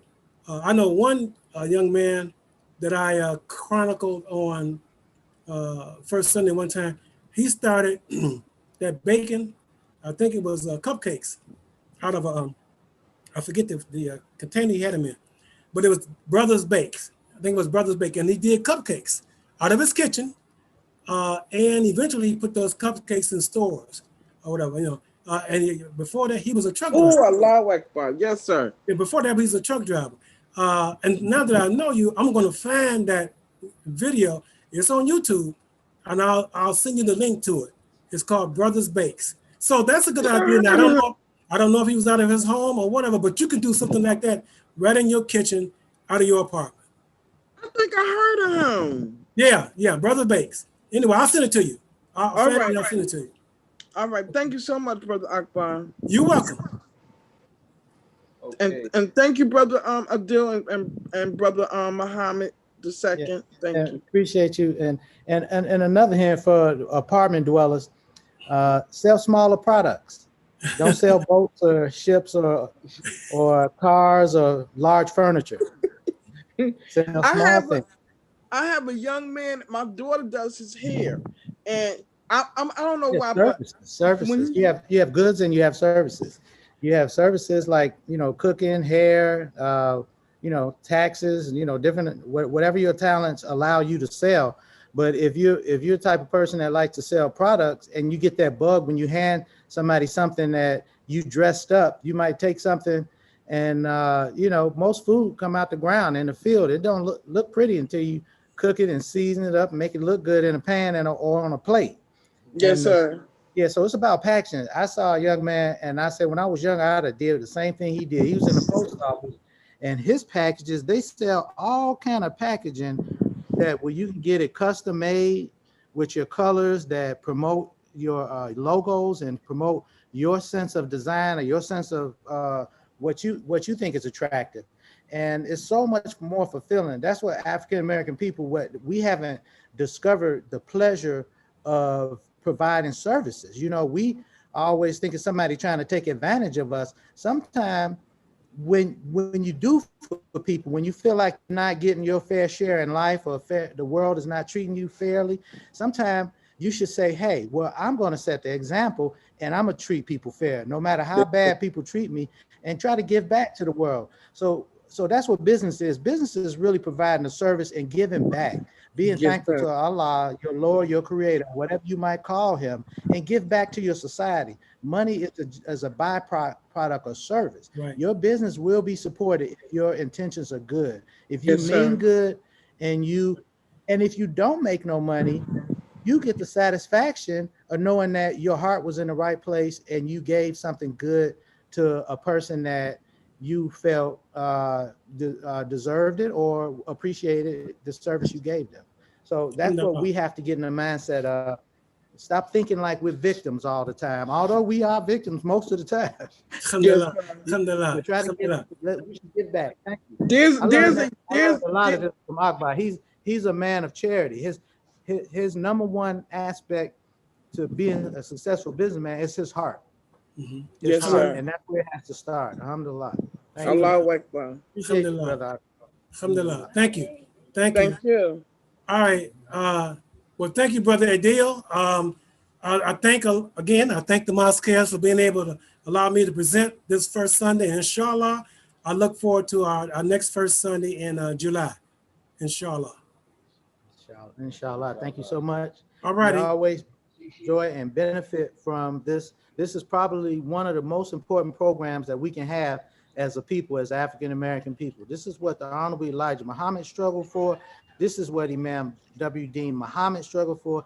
He established us as believing Muslims because he wanted to help the African American people that were disenfranchised and separated from their life as Muslims in Africa due to slavery. And in the latter part of his life, he made a very, very big effort to establish us in business. And business is very important and vital to the life. And as we know, our prophet, Allah's messenger, Rasulullah sallallahu alaihi wasallam, Muhammad, he was known as being a businessman before and after in his life. He was first and foremost known as being a businessman. So that obviously is a part of our makeup as human beings. And one of the things, probably the most important things that we suffered from due to the process of slavery and the process of the life that we lived as an African American people. The injustice the major injustice wasn't just the loss of family and community, but it was a loss of the ability to provide for the family and the communities we represent. Dignity and pride is based upon self involvement in your own welfare and of your own life. So I guess I'm gonna start talking. Yes, sir. Go right ahead, brother. I got all kind of stuff jumping into my head. And Right. for some reason, I can't get this out of my mind. When I was young, people used to see the Marlboro Man. He's smoking a cigarette. All the heroes on TV, they were smoking a cigarette. If you wanted to be masculine or tough, your hero, he had a cigarette in his hand or in his mouth. So you step outside your house, it's cigarette butts all over the ground, everywhere. You go into a public facility, you're gonna walk into a crowd. I don't care how sophisticated this public facility was, you're gonna walk into a cloud of smoke. But I still don't remember going outside on a summer day into the fresh air, expecting to breathe fresh air and smelling as much marijuana as I smelled yesterday driving around on the south side of Chicago. I smelled it on the highway. I smelled it on the boulevard. I smelled it when I pull over the park. I smelled it all over the lake. I smelled it in the neighborhood when I dropped my friend off at their house. And my children. So I asked my children, I said, what y'all think about those incidents that we smell? I didn't see nobody smoking. The air was filled with the smell of the smoke. So I should have asked the health consortium. So I'm gonna remind myself to ask them, what do they think about this extreme, what I discovered, prevalence of people smoking a lot more marijuana. I thought smoking was bad for you, anything, but maybe I'm wrong. African-American people, we should study the effects of the drug on us, because I'm out here in the fresh breeze. I didn't feel a contact, but I know I was smelling it, so I know it got into me somehow. It's in me. I'm breathing it. You know, it's just like car fumes. I didn't smell no car fumes. All I smelled was marijuana. So I asked my children, my 9-year-old, my 10-year-old, and my 12-year-old, and I don't think my 12-year-old heard me, but I said, my 9-year-old, she's listening. So I said, what do you think of them incense they burning? What do you think that is? I think is that like musk or is that some pine or something we smell, some type of, because she likes to pick the pine sap off of our pine bushes. If she can find some pine sap, and she likes the smell of it. And I told her one day, if we can get enough of it, I'm gonna show her how you can burn it and make a smell and appreciate the smell. So I just spoke to her about the smell of incense. So I knew she'd be tuned in, but I was curious to know if she knew what she was smelling was people smoking marijuana, and she didn't. So her first response was, she said, it stinks. She said, man, I said, yeah, it is kind of stinky, but I said, it's really strong. And to me, I don't see the people, but the smell is so strong. I'm just really curious to know, has our society just like dropped our guard and said, well, we're not going to smoke cigarettes, now we're going to smoke marijuana. And as an African-American people, should we be concerned with it? And if you know people, you don't have to talk about it, because I know people don't want to tell on people, but think about how it's affecting your life, and should we be concerned? And yeah. The other thing that's been on my mind is the welfare of our community. That I hope that we are remembering to check on one another, give phone calls, give wellness checks, and to make sure that we're all healthy and doing well, and that nobody's going hungry. You'd be surprised how many people that do without food because they got bills to pay. They say, oh, well, I can miss a meal here, miss a meal here. But a Muslim should never go to bed knowing that his neighbor or his brother is hungry. And we know that this is a part of who we are. And we should always be concerned with our family and our neighbors and their welfare. We might not be able to help them pay their bills, but we can share a meal or offer. Most people are ashamed to tell you they're hungry.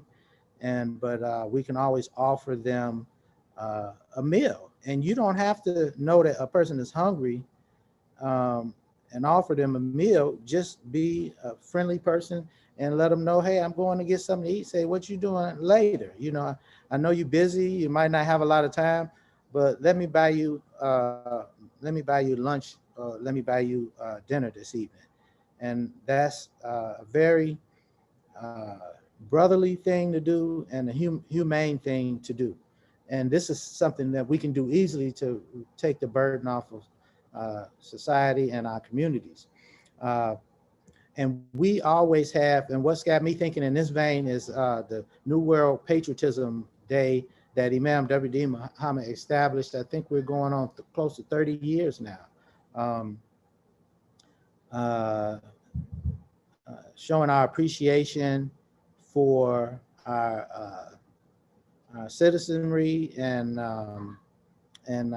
patriotism. Imam Muhammad, if you all haven't heard that lecture, he gave calling it, the title was A Healthy Patriotism. And for Muslims and for African American people at large, I remember last year, I know that African American people, we're quick to jump on the bandwagon when a person tells us we should protest something. But I can't forget the wisdom that Imam Muhammad shared with us that about the value of patriotism for African American people that are looking to benefit and to get our equal share as citizens of this country that we live in and share with the people of the Americans, other Americans, and of all different ethnic backgrounds. He said to us, he said, how can you, or I can emphasize, how can you expect to benefit from something that you don't yet accept as your own? So if we accept our citizenship and our responsibility as citizens, then we can begin to appreciate it, and the natural process of our love and our energy and our devotion towards our ownership of the country itself will motivate us and guide us towards appreciation and open up those many avenues that we may not be aware of that are here for every citizen to benefit from. And so New World Patriotism Day is a celebration of that, a celebration of life and of democracy, American freedom, and everything, and all the above. You know, I drove around the south side of Chicago, which is heavily populated African American people, last year. And I'm looking at the parks. We were trying to promote our patriotism. That might have been a year before that. 2 years ago, we were looking to promote our Patriotism Day outing, which we used to share meals with our community, and we actually sponsor and fund and sponsor the cooks and the food for the outer community, not just for the Mosque Cares members and Muslims in amongst our association, or not just for Muslims at large, but for the community that wherever our program is in. If we have it on the south side of Chicago or the south suburbs, we seek to invite that community out. And it's usually, we've been highly successful over many, many years, because people see you cooking food and having an outing, and the 4th of July usually is a community time, and we invite them in to share meals and conversation, and it's a very beautiful experience. It's a you know, it's you know, we all know that, you know, 4th of July, that's a backyard barbecue time for community and family.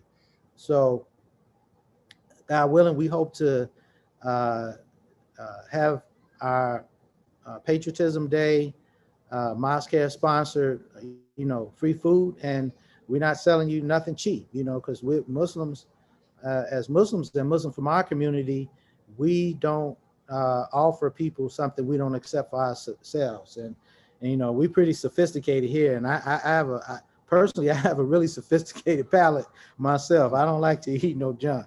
You know, if you knew how I ate, you might be a little surprised.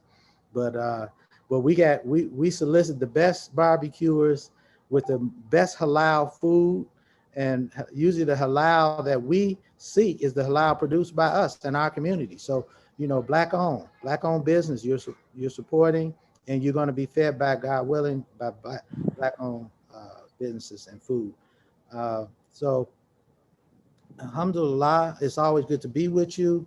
It's always good to hear from you, and we look forward to seeing you. We just recently, I don't know if it's a sign, received our refund for before the pandemic hit. The pandemic hit and caused us to not be able to we were well like 1/3 of our way into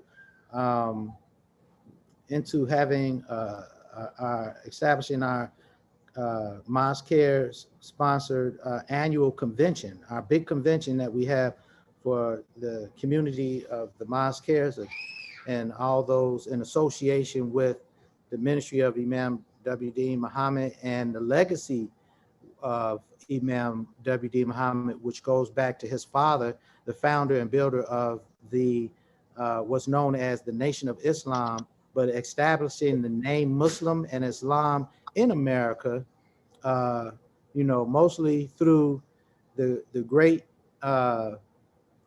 orators that came after him, after that, or students of his, like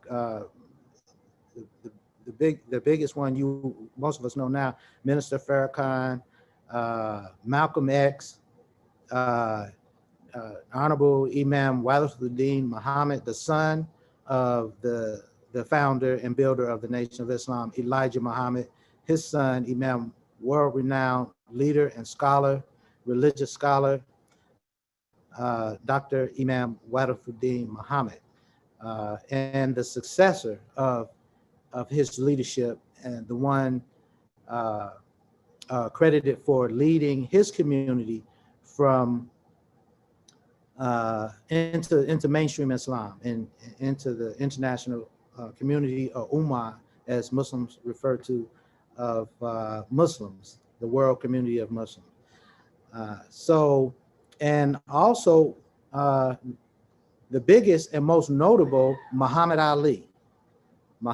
So this group that we associate with and identify with, we are forever grateful and thankful to Allah, God, the Lord and cherisher of everything that exists, for allowing us to be witnesses of his great power and majesty over over the human creature and over, humanity and life and existence of the material existence that we benefit from at large. We're truly blessed to be witnesses of this great work, and that has been or is what has established the name. And a lot of people are seeing now, after the discrimination that was seen towards the immigrant Muslim, you see doors opening. Well, you can give yourself some of that credit. It wasn't just the negative things associated with 9/11 and discrimination against. A lot of people see it like a Arab civil or immigrant Muslim civil rights movement. No, that was work you did, my brother and sister. You and I, your ancestors, your people who fell in love with the Quran that was revealed over almost 1,500 years now to Muhammad the Prophet, the Rasulullah, and fell in love with the religion, the Deen of al-Islam, and with Allah's messenger, and followed the guidance of the leaders that he blessed us with to guide us on the path of al-Islam, joining the great religions of the world, Christianity and Judaism, in the Abrahamic faiths, believing in all that was revealed before, all that was in the Bible, and the completion and the final message of the Quran as Muslims. So let us not forget that. It's not going to ever be on television in the forefront and on the front pages of the newspaper, because that's not how newspaper and television ads are sold. But you have a lot to be thankful to God and Allah, and grateful to those great ancestors of ours and those great pioneers. We call them Muslim pioneers, who sacrificed their entire lives. I witnessed my grandfather and my father, many of my family members, and now even my wife, give and sacrifice their entire lives so that we all could have a better life here in America, where we call home. and which is our home. And we hope to see you all out at the Mosque Cares.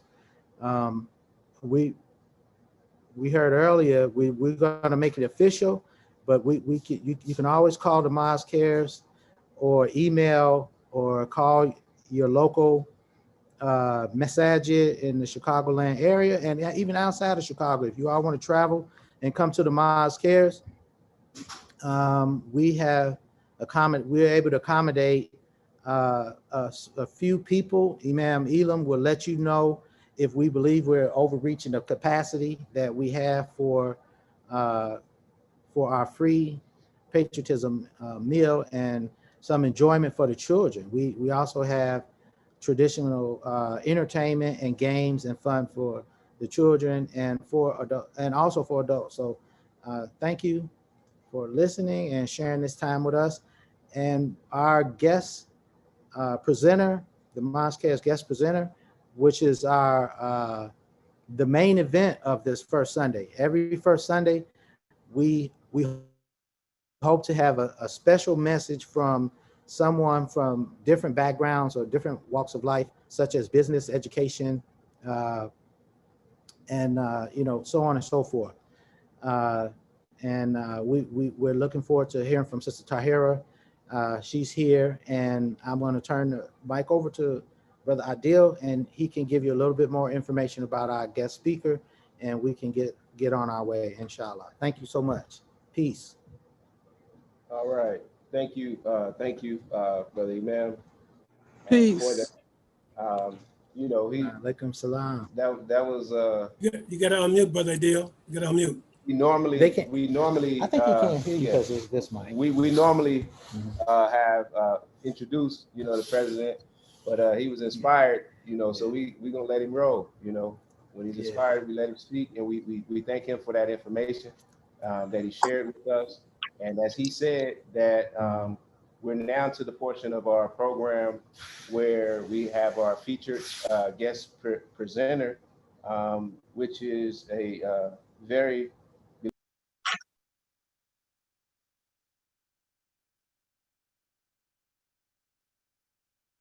You're on mute, brother. You're muted. We can't hear you.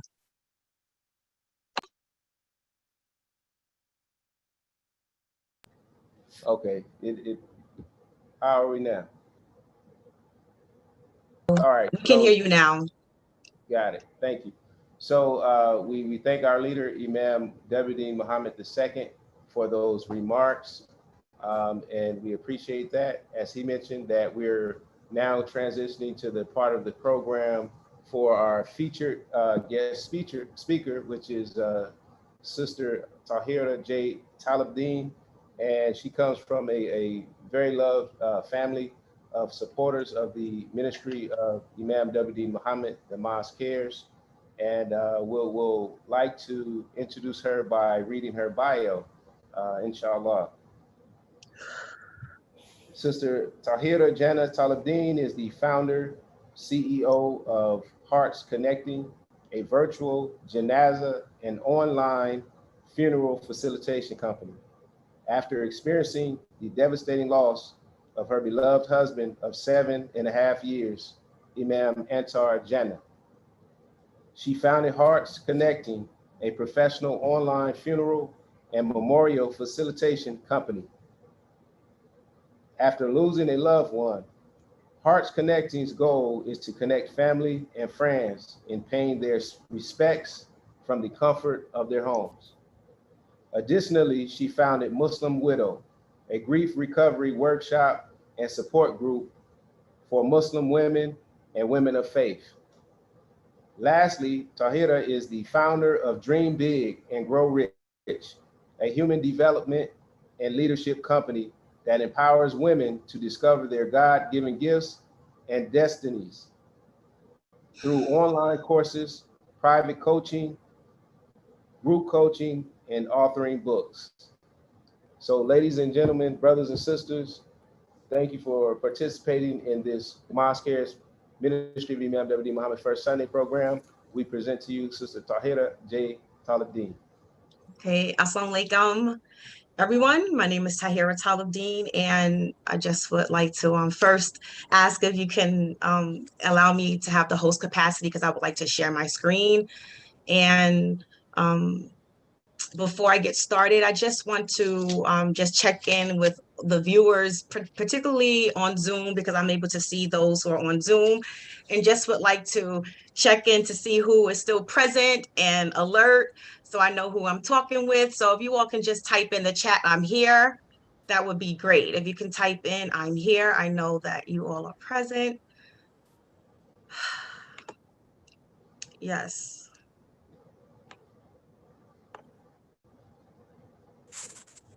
Great. Thank you, brother. Thank you. Thank you. Alhamdulillah. Great. Thank you. I see that. All right.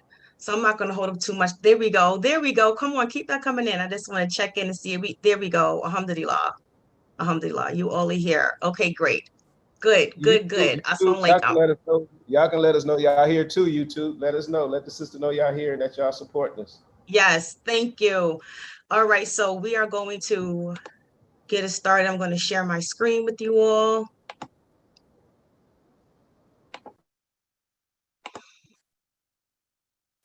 All right. So I would first like to say a special thank you to Allah. I would like to thank Allah for my life and for placing me here on this path to serve, and for opening the door for me to present to my community and just express my gratitude to Allah. I also would like to give a special thanks to Brother Hafiq Muhammad Sr. For making the connection for me to present today. He is a sincere brother, a loyal, faithful servant of Allah, and equally a dedicated and good friend of my husband, Antar. I also would like to thank Brother Adel Muhammad for facilitating the process for me to present today. And lastly, I would like to thank Mosque Cares, the Ministry of Imam Muhammad II, for allowing me to present to you all today. Okay, so this presentation is in the love and memory of my beautiful husband, Imam Antar Jana, and may Antar receive the benefits and rewards that come from this presentation, and may it benefit him in the grave and on the day of judgment. Ameen. So today I am sharing with you about my company, Hearts Connecting, the virtual Janaza services and widow support group, and sharing how I'm moving through devastation through my devotion to serve. So this presentation is two parts. The first part will focus on Hearts Connecting, the virtual Janaza and online facilitation companies and the services. And then the second part will be on the Muslim women and women of faith widow support group. So what is Hearts Connecting? I will share with you about my story. The presentation will be sprinkled with my personal experiences and also what we are offering through the services. So I'm originally from Harlem, New York, born and raised, and I met my husband, Antar, in 2011. He's lived in California and I was in New York. And I fell in love with Antar. And in December of 2012, I moved to California and we got married. And it was a beautiful union, a beautiful experience with a beautiful man. And in 2019, my husband got ill. And fast forward and to July 30th, 2020, my husband returned back to Allah. And my husband, when he returned back to Allah, he returned back to Allah during the height of the pandemic. And there were a lot of restrictions in place, gathering restrictions, travel restrictions. There was still that genuine fear and concern around this virus. So I come from a large family, active community, an active social life back in Harlem. And unfortunately, my family and friends could not travel to California to attend his janaza. My mom was recovering from COVID-19. My father lived in Morocco. My sisters, they worked full-time jobs, and in order to take off, they would have to put in a 2 weeks notice in advance, then travel to out of the state, and then they would have to wait like 2 more weeks to return back to work after quarantine for that 14-day period of time. My brother, his wife had underlying health issues. My other brother wife was pregnant. It was way too risky for my family and my friends to attend the services. So one of my friends who traveled and did as she chose during the pandemic, my family actually purchased her plane ticket to fly out here to be with me. So with that, Antar was such a loving person, well known, very active in the community, and a lot of people had love and respect for my husband. And I knew that the people who weren't able to attend, my family and friends and his family and friends, I wanted to provide space for them to attend or pay their respects while observing his janazah. So 2 of my closest friends, Saida Denise and Amatala, I asked if they would be able to host like a virtual service for the family and friends, and they did just that. And during the janazah that was streaming virtually, after the janazah was over, I came home and my friend actually recorded the janazah, and I was able to view the janazah after burying my husband. And watching the recordings like gave so much comfort. It gave great comfort in hearing the remarks and hearing people share their memories of Antar and offering their prayers and condolences to me, and making dua for my husband. And it was really just a great form of comfort.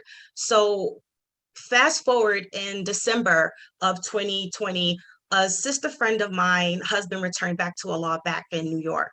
And her husband was actually like, my 2 younger brothers' uncle by marriage. And when he returned back to Allah, I knew what it was like being a widow and not having my husband, and most importantly, what my friends did for me and providing those services. I wanted to give that gift to the sister. So I got her permission and her K to just take the lead in organizing the virtual services for her husband.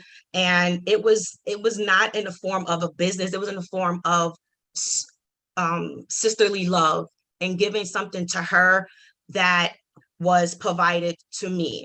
So with that, on that Zoom, on the virtual janazah, there was a sister in New York, a sister in New Jersey, who is an funeral director.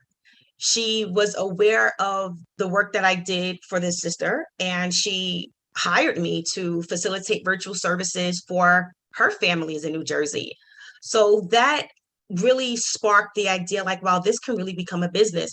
So this is where the story of Hearts Connecting began. Okay, so who are we?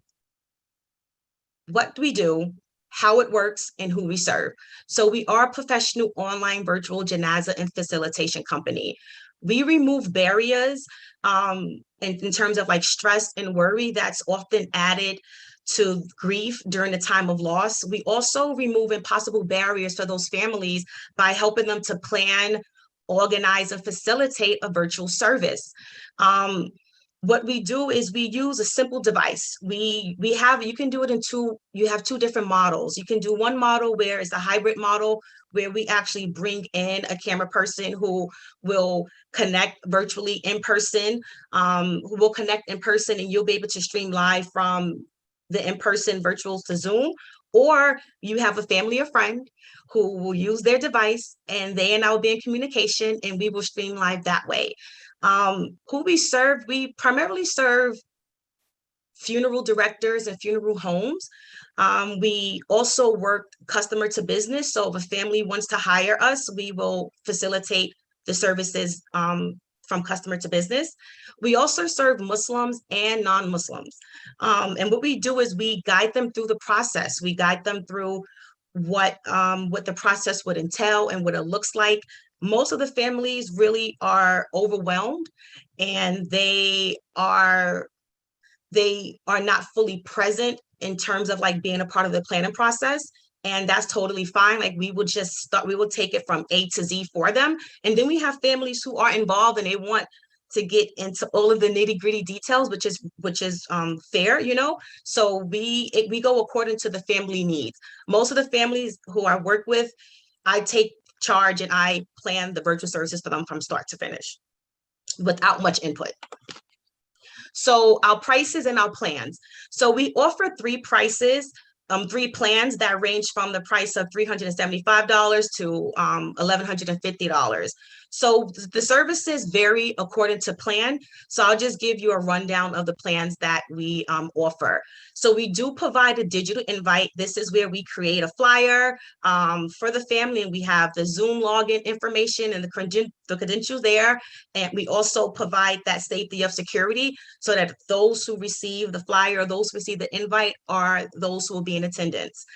We also provide a digital thank you card for those who are in attendance of the virtual service. After the services are complete, let's say around 48 to 72 hours, we send an e-thank you card. We also provide a moderator. So this, to me, like the moderator part is one of the most miraculous experience that the family, or though the family and friends who are in attendance virtually get to experience, because this is where after the prayer services are complete, family and friends will stay on. And this is where they have an opportunity to offer their condolences, express their fondest memories, and just share in what they're present to of the one who may have returned back to Allah, and they share their memories of the loved one. They offer condolences to the family, and through this is all recorded. And the recording is actually like a keepsake. So it is something that the immediate family member have an opportunity to view at their leisure. So we take the recording and we upload it onto our private YouTube channel, and only those who have the link are able to view the recording. And I want to go back to like that moderating piece, because this is something that really impacts the family and friends who are unable to attend. So one of the most devastating feelings that someone can experience is being unable to attend a janazah or a funeral. And a lot of us have experienced that during this pandemic. You know, there was gathering restrictions, maybe 5 or 10 people were only able to attend the service, or most of us were afraid to travel, or there was just restrictions in place to travel. So having the virtual service and providing that space for family and friends to share, it's the initial stages of the healing process, because this is where, in the initial stages of closure, because when we are able to share in those fondest memories and laugh with one another and cry with each other, and even express feelings and moments of regret with each other in a safe environment where it's okay to show up as you are, because you just experienced such a great loss, whether it's your mother, your sister, your brother, your husband, your wife, your aunt, your uncle, your cousin, your mentor, your best friend, wherever it may fall. This component, the moderation part, to me is one of the most miraculous experiences for those who are in attendance, and that's one of the great feedbacks that we receive. Also, we provide a Hearts Connecting Thinking of You gift. This is where I partnered with 2 small business owners. One of them are my sister, Danica, who's on right now, and she has, her company is Care Fields Essentials, and she provide top of the line, best of the best, high grade body butter. And she also have essential oils and sea salt bath. Like, this is one of the best products on the market. And I'm not just saying that because she's my sister. Like, I'm saying that because it's the truth, you know? So what we do is we send out gifts 2 families of the Shea body butter, and also my aunt Elmisa, she makes precious stones jewelry. So we send precious stones to the family. I chose rose quartz for the women, and we use, I think, onyx for the men, and we send those gifts out. And I really like the component of the gifting, because when my husband returned back to Allah, I didn't have like a house full of people coming to visit me. My family lived back east, and again, we're in COVID, so you are very cautious of who you're letting in and who you're letting out of your home. And I didn't let anyone in my home during that time. So there were moments during this journey where I really felt like, no, not felt, I was alone. You know, my family and friends were there virtually. Like, I had the best virtual support that one can ever have. But when it came to someone being in home during that process, that didn't exist. However, my sisters, my aunts, my cousins, my sister's coworkers, they would bring, they sent gifts to me. And during those moments where I just felt like I'm just like messed up, you know, like I'm totally beyond E, emotionally, psychologically, like I'm just messed up in the game, as we say in Harlem. So those gifts were like Allah's showers of kisses on me. Like, this is Allah's love, the gifts that the people are sending and bringing. So I wanted to give that same experience and feeling to the families who lose that loved one, like that reminder of that gift, like you are thought of, we are thinking of you, you are not alone. Optional, we also have the optional gift. This is where typically at a funeral or janaza, when you're in person, people tend to give you cards. They also tend to give you monetary gifts. Well, when you're doing something virtually, we don't have that access. So what we do is we actually set up, we get the primary family members' contact information, whether it's their mailing address or their Cash App or their Zelle, and we include that in the thank you email. And this is where people have an opportunity to send them a card or mail them flowers or send monetary gifts, whatever the participants who attended the virtual services would like to offer, that's an opportunity for them to do so. Okay, so in addition to our plans and our prices, we also offer a planning session up to 60 to 90 minutes with a planning event specialist. We also have a welcome slideshow, and we have a custom slideshow. And this is, again, one of the great features of the services. This is where we gather the photos of the person who returned back to Allah, and we create a custom slideshow for those who are attending virtually to experience. And this slideshow is later uploaded onto Hearts Connecting YouTube channel, and it's private, and only those who have access to the link are able to view the slideshow. And just so you know, we only send out the link to one family member, and it's that family member's at their discretion who they want to share that link with. Additionally, these are optional. This is meal train setup, and meal train setup is very special. And this is something that I received during the first 30 days after Antar's passing. So my editor, she's from Sacramento, but she lives in Pakistan. So she connected with one of her friends in Sacramento who I've never met a day in my life. Up until this point, she organized the meal train for sisters to prepare meals for me. And this is actually organized online, where they select the date and they read what your preferences are, your food preferences, and they bring your food to your door, or they will they'll have delivery. So this was something that really it just made me like bow down to Allah and just cry with gratitude, because these are sisters who I've never met. I think out of the 30, I only knew 3 of them personally. Everyone else that I've met a day in my life, they came to my home. They brought meals to my home. Sisters who looked like me, and most of them who did not look like me. And I was just saying, like, this is Islamic sisterhood. It's not a color, it's a behavior, it's a spirit. And those sisters were truly blessings to me. I mean, they made like some top of the line meals. It was amazing. So we offer that to families if they choose to take that services. Additionally, we have optional, we do crowdfunding. We had our first crowdfunding family this past month, the family in Sacramento, and I'll speak more about them later down in the presentation. Their daughter, a friend of mine, they lost their son. He was 20 years old, Emron. May Allah forgive him of his sins, make his grave spacious and filled with light, and give him the Jannah, Ameen, and may his family be reunited with him in the next life, Ameen. He returned back to Allah, and their daughter, 25 years old, she wanted to do something special for her parents. So we created a crowdfunding campaign, and we had the goal of $10,000, but we came a little under $4,000. So that was pretty exciting to kick that off for the first crowdfunding campaign.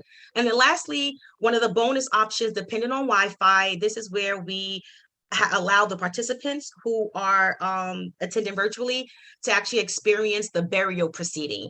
And they really get like an up close in person viewing of the family laying that loved one to rest. And this picture on the upper right is actually my grandmother. She returned back to Allah several years ago.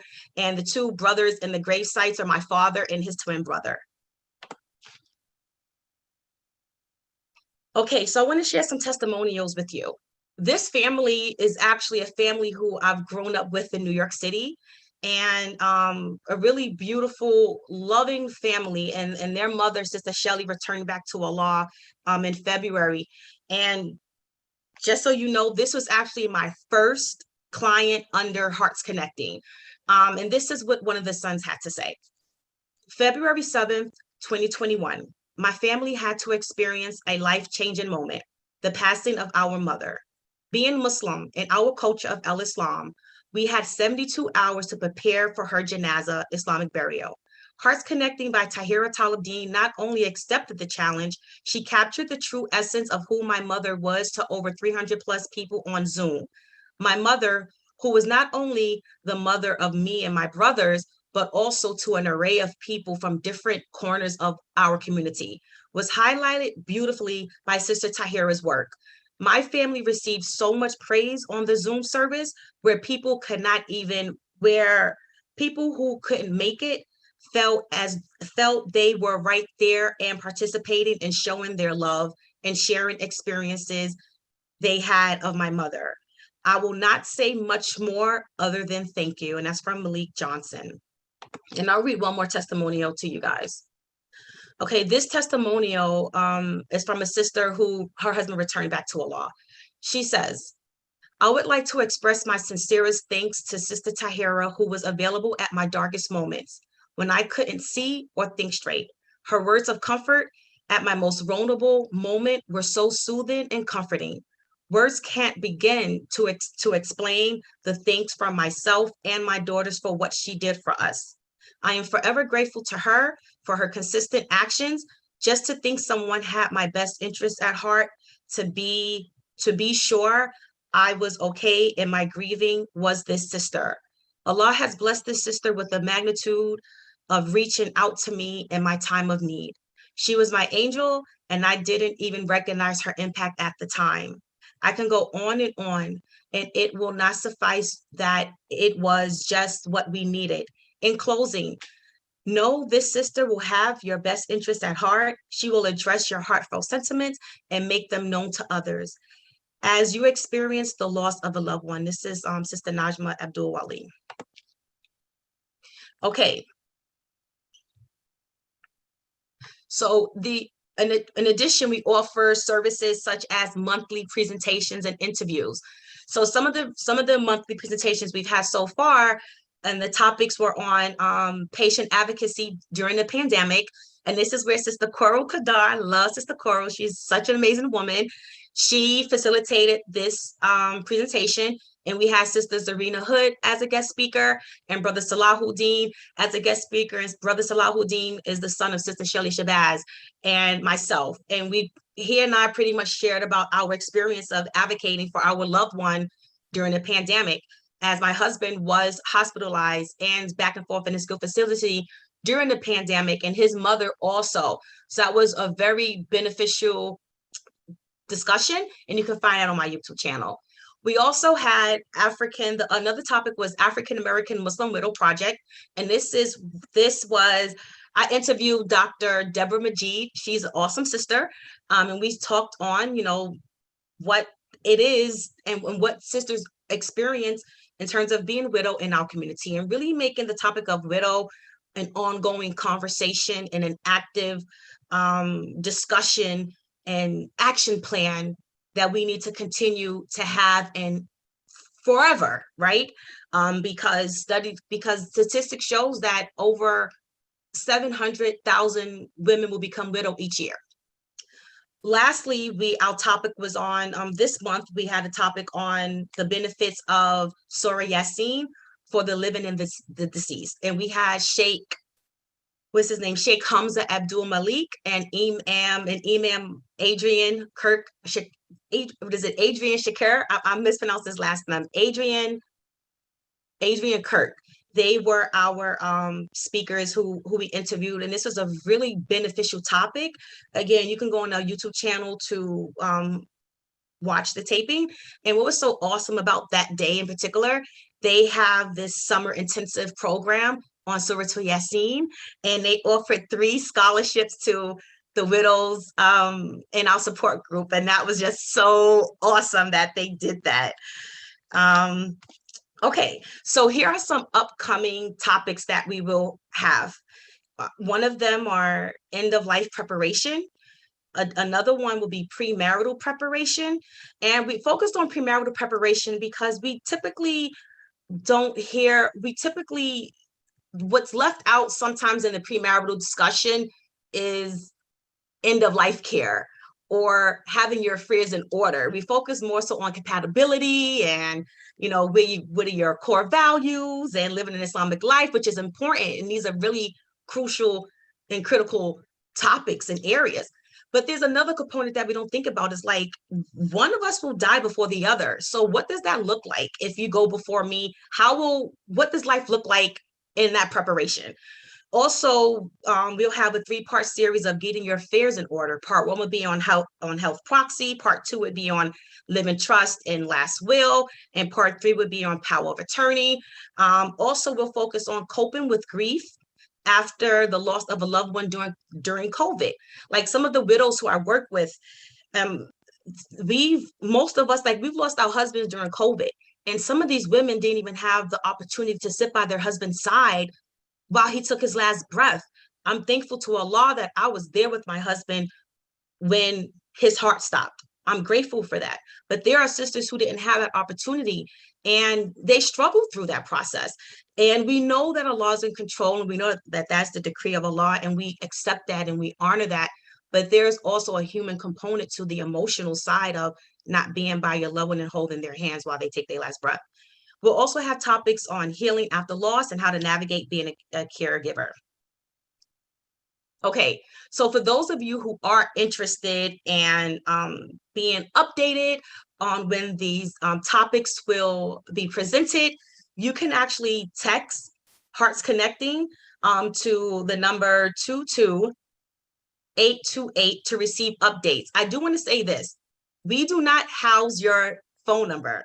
This is a system that just really captures your email address. So if you have any hesitation because you don't want to see daily annoying text messages, this is not that system. So if you are interested, you will text Hearts Connecting at 22828 to receive updates on when our upcoming events will occur. Okay, so to slowly wrap up this portion of the presentation, additional services that we offer, which are not presented on the website, but these are services that families actually contact me back to help organize and plan. I'm like, wow, this is really cool, and they say in business, if you have a recurring customer, like you're doing something right. So for families to want me to plan birthday parties for their family members or family reunion for their family or a memorial, another thing that's being planned is a basketball tournament. Like the brothers reached out to me and say, hey, we want to do a basketball tournament in honor of our mom. So I'm like, wow, I've never done one before, but let's do it.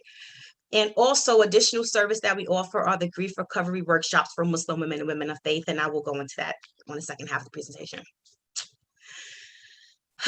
Okay, so to learn more, I just want you to know my intentions. One of my intentions is to form partnerships and business relationships with you all and those who you may know who may not be present on this live recording. So I'm interested in working with you and working with being the person you call in the event your loved one returns back to Allah. Or you may have leaders within the community who deals with janazas and know that they need these services for their family and friends. Like, I want to work with you. And if you want to work with me, you can, or to learn more, you can contact me. My email is right here, info@heartsconnecting.com. My office number is 970-8060. And you can also go to our website, heartsconnecting.com, and you can contact us that way. So I think now I'm just going to take a moment. I'm going to pause here. I'm going to stop sharing and see if anyone have any questions regarding this segment here.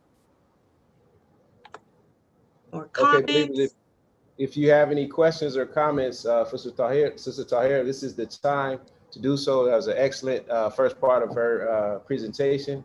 I have a feeling you'll have a lot of questions and comments here. So go ahead. If you have a question or a comment, please raise your hand so Sister Tahir can see and acknowledge your question or comment. There's somebody waving their hand. Okay, I see Brother Hassan Bilal. Go ahead, Brother Hassan. And I'm going to ask for my sister Daima or Danica or my friend Saida. If you guys can just type in my website and information in the chat, and make sure you post my business number in the chat, okay? Please. Thank you so much. Just post the website. Yes. Assalamu alaikum, brother. Walaikum assalam, Sister Tahira. I think that was an excellent presentation, and your business model seems fantastic. I do have a question for you. Yeah. On your business model going forward, since the pandemic hopefully is coming to an end, and the majority of your business is based on virtual presentations and allowing for people not being able to gather. Now that people are going to be able to get back together for janaza and just about everything else, hopefully, what is your plan going forward when it's no longer necessary to have to do virtual? Yeah, that's a good question. At this point, I know that there are a lot of people who are not going to go back to business as usual. There are a lot of folks who will, and there are a lot of folks who are not. I know that when it comes to janazas, some people are just they're unable to attend for various reasons, whether they feel uncomfortable going in person or may not have the finances to travel in such a short period of time, especially when it's pertaining to the Islamic community, because we is a time-sensitive matter when it comes to burying our dead. So that is part of the concept. Like, people will continue to need these online services because a lot of industries have shifted to online. Now, with that, I also have a business mentor who she and I work together in preparing for any shifts that the market has. So that's what I have for you now. All right, thank you, sister. You're welcome. A lot of the services that you highlighted, especially toward the end of your presentation, are services that will be necessary, whether people can attend a janaza funeral service in person or not. So I think that to concentrate on those things would be very helpful. Yeah. Thank you for your Thank question. you. Thank you again for an excellent presentation. May Allah bless you. I mean, thank you. Assalamu alaikum. This is Saida. I just wanted to say that before the pandemic hit, I've had it where I just can't fly out and get to a janaza or a funeral the way I would like. Yeah. So I really love that this would no longer be an issue even as we're coming out of the pandemic. Yeah. That really makes me feel better about being able to show up for the people that I love. So you're doing great work. I love you. Thank you. This is the friend who facilitated Antar's janaza virtually. She just did an amazing job, and watching her facilitate actually gave me tools and tips on how to facilitate for the family. So I love you so much, Said, and thank you for being such a beautiful friend. Okay, we have a few hands. Prior to going to those, Sister Tahir, if you don't mind, for the people in YouTube, on the YouTube side, they're asking for the information again with the text information. Yeah. Okay, cool. All right. So the text information, let me just pull up this slide for my own viewing purpose. You're going to text Hearts Connecting. It's all one word, no space in between, no space in between. Hearts Connecting. And the number is 22828. Hearts Connecting, one word, no space in between. Hearts Connecting to 22828 to receive email updates. Okay, got it. Now, is that case sensitive, the Hearts Connecting? I don't think so, but it is capital. So let's just keep it capital. I don't think it's case sensitive, but just to play it safe, let's capitalize all letters. Okay, got it. Okay, thank you.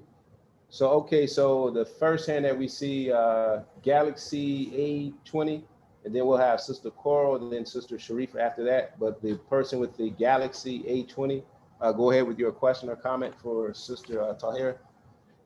Thank you. Assalamu alaikum. Alaikum assalam. Darling. Alhamdulillah, darling. Sister, this is Sister Mahasan Abdul Salam, presently out of New York. And I believe that Allah has blessed you to revolutionize the funerary services throughout our community. And may Allah cause it to make a complete, I guess you would say, revolution in the practice of funeraries. I know over the past experience that there are non-Muslims who've always been interested in the dignity involved in the funerary services. So thank you for being at the cusp of this revolution. And as you have talked about your services, they range so broadly that they clearly cover all of the needs that we may have and hope to have. And I look forward to working with you, supporting you continually as we broaden and expand these services and make life more convenient. Thank you so much. It's good to see you. Alhamdulillah. It's good to see you. Thank you so much, Sister Mahasan.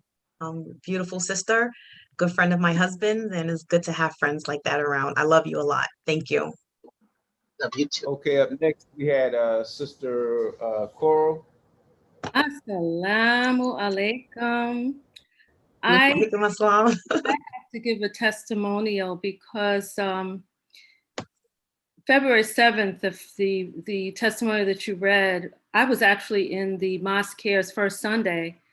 We were presenting that day when we found out that our dear Shelly Shabazz transitioned. And I was really just stricken. I mean, she's such a dear friend. And that service that you did helped me get through it. It really did. I mean, I couldn't speak. I was so devastated. But as you stated, being a part of that service and connecting, it really got me through a very, very, very difficult moment. And I mean, unfortunately, or fortunately, depending on you, I've been to 3 services that you provided. Yes. And they were such a blessing for my family because we couldn't travel.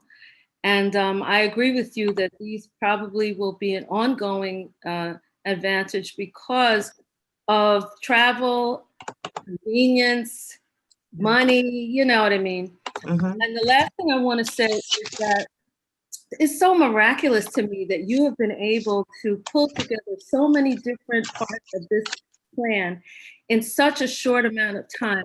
And I think that this should be a sign to this community, because I know that your motivation is love.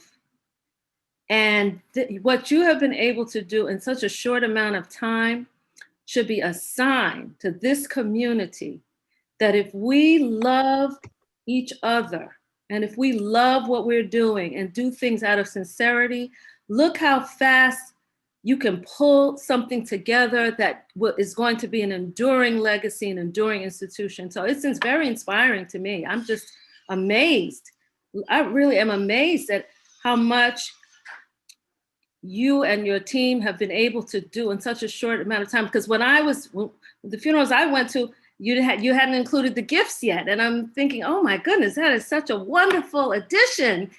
This is just so inspirational. And I just pray to Allah that we all take a lesson from what Allah will do for us if we move out of love and sincerity and really serving the needs of those who need help. So Yeah. Allah continue to bless you.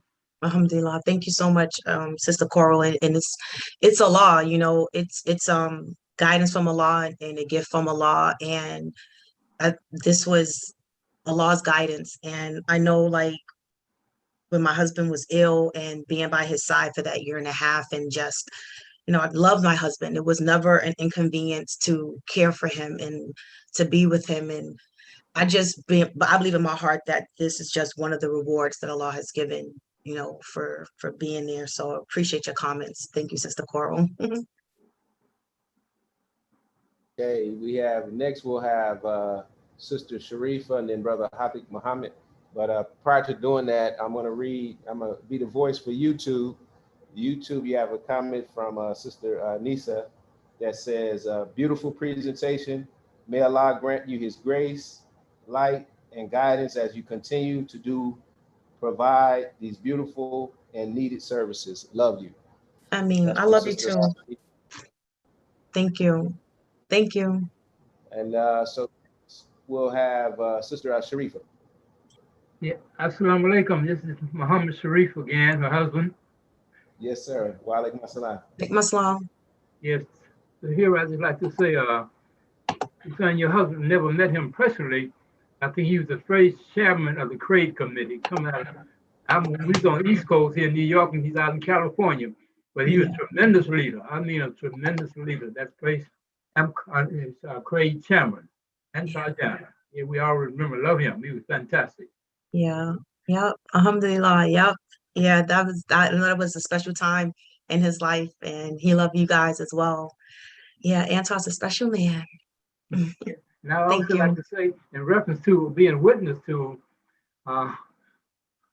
your program, Hearts Connecting, Dr. Sharif Wali, he was a close friend of mine. I knew him over 40-some years, when he was just, what he called a junior FOI. So anyway, we made a contact and we got part of it, and we saw the whole presentation.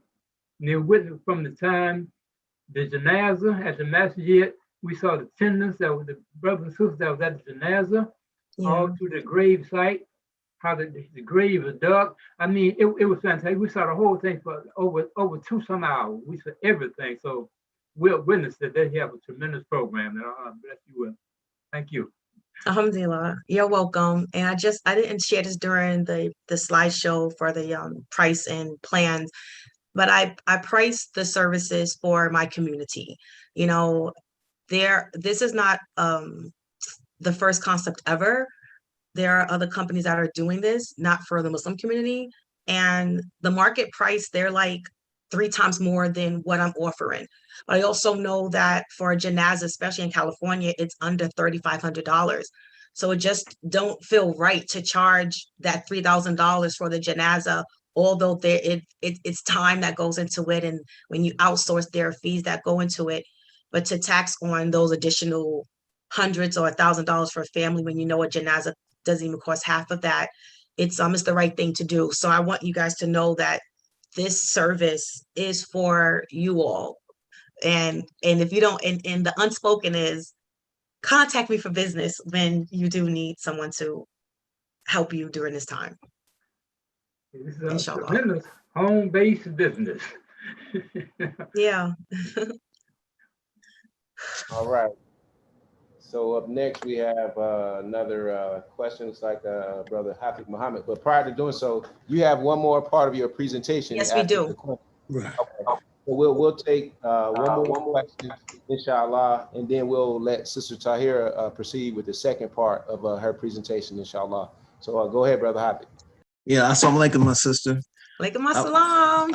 I was gonna wait to the end, but everybody started getting off. I said, well, I better get in here. But I just want to share with the believers that the last years of Antar's life, I'm just so thankful to Allah that he was married to you, because he was very happy and very much in love.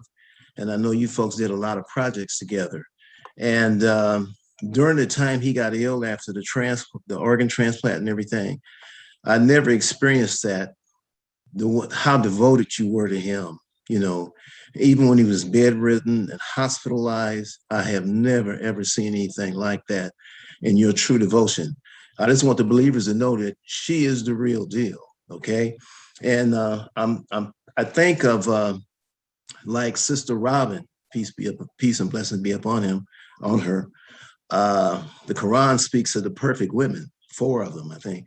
Khadijah, Miriam, Asiya. I got a granddaughter named that. I think Fahima. The scholars could correct me. But Imam taught us that the prophets and the figures in the Quran are types. And I would say, like Sister Robin, you are one of those types, sister. And I just thank Allah for you. And we're here to support you. I know I've been absent since Ramadan. I kind of go into the cave and, it's hard to get a hold of me sometime, but we just thank Allah for you. And so far, excellent presentation. Thank you. Alhamdulillah. I'm glad to see you, because I was worried, like, I hope he's okay. I hope he's well. So I'm glad to see that you're well. Thank you. Appreciate that. Yeah, thank you. Brother Hafik is just an amazing person. And on that note, I'm gonna greet Brother Hafik, but also he mentioned my wife Robin, so I'm gonna take this opportunity to mention the relationship that I had with Brother Antar. We were very, very close. He was like a family member to me. He and we used to hold long conversations, deep conversations, and you know what I mean.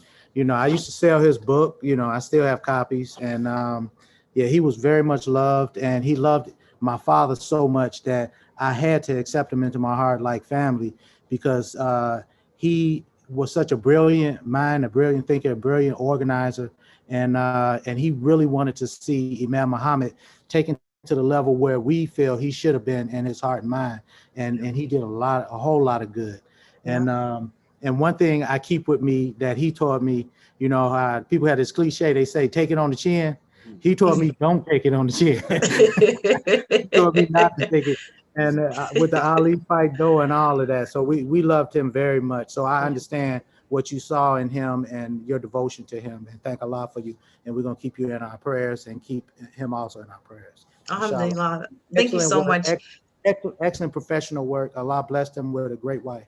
Alhamdulillah. Thank you so much. And Antar loved you and your dad equally. He always spoke highly of you and always emphasized like supporting you.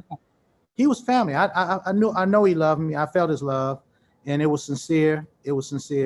And I thank Allah, and I'll be forever grateful for him.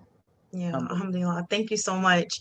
And I wanted to just say before we move into the next section, like really appreciate Brother Hafik, because when I had my moments of need, like to be able to call on one of my husband's friends who treated me like a sister in Islam and did what Allah says do, like you could only appreciate that. And you really see who, your husband's real friends are, and he's definitely one of those real ones. So I really appreciate you, Brother Hafik, and love you so much. So we're going to continue with the second half of the presentation. Give me one moment, just want to make sure I get the slides situated for you guys.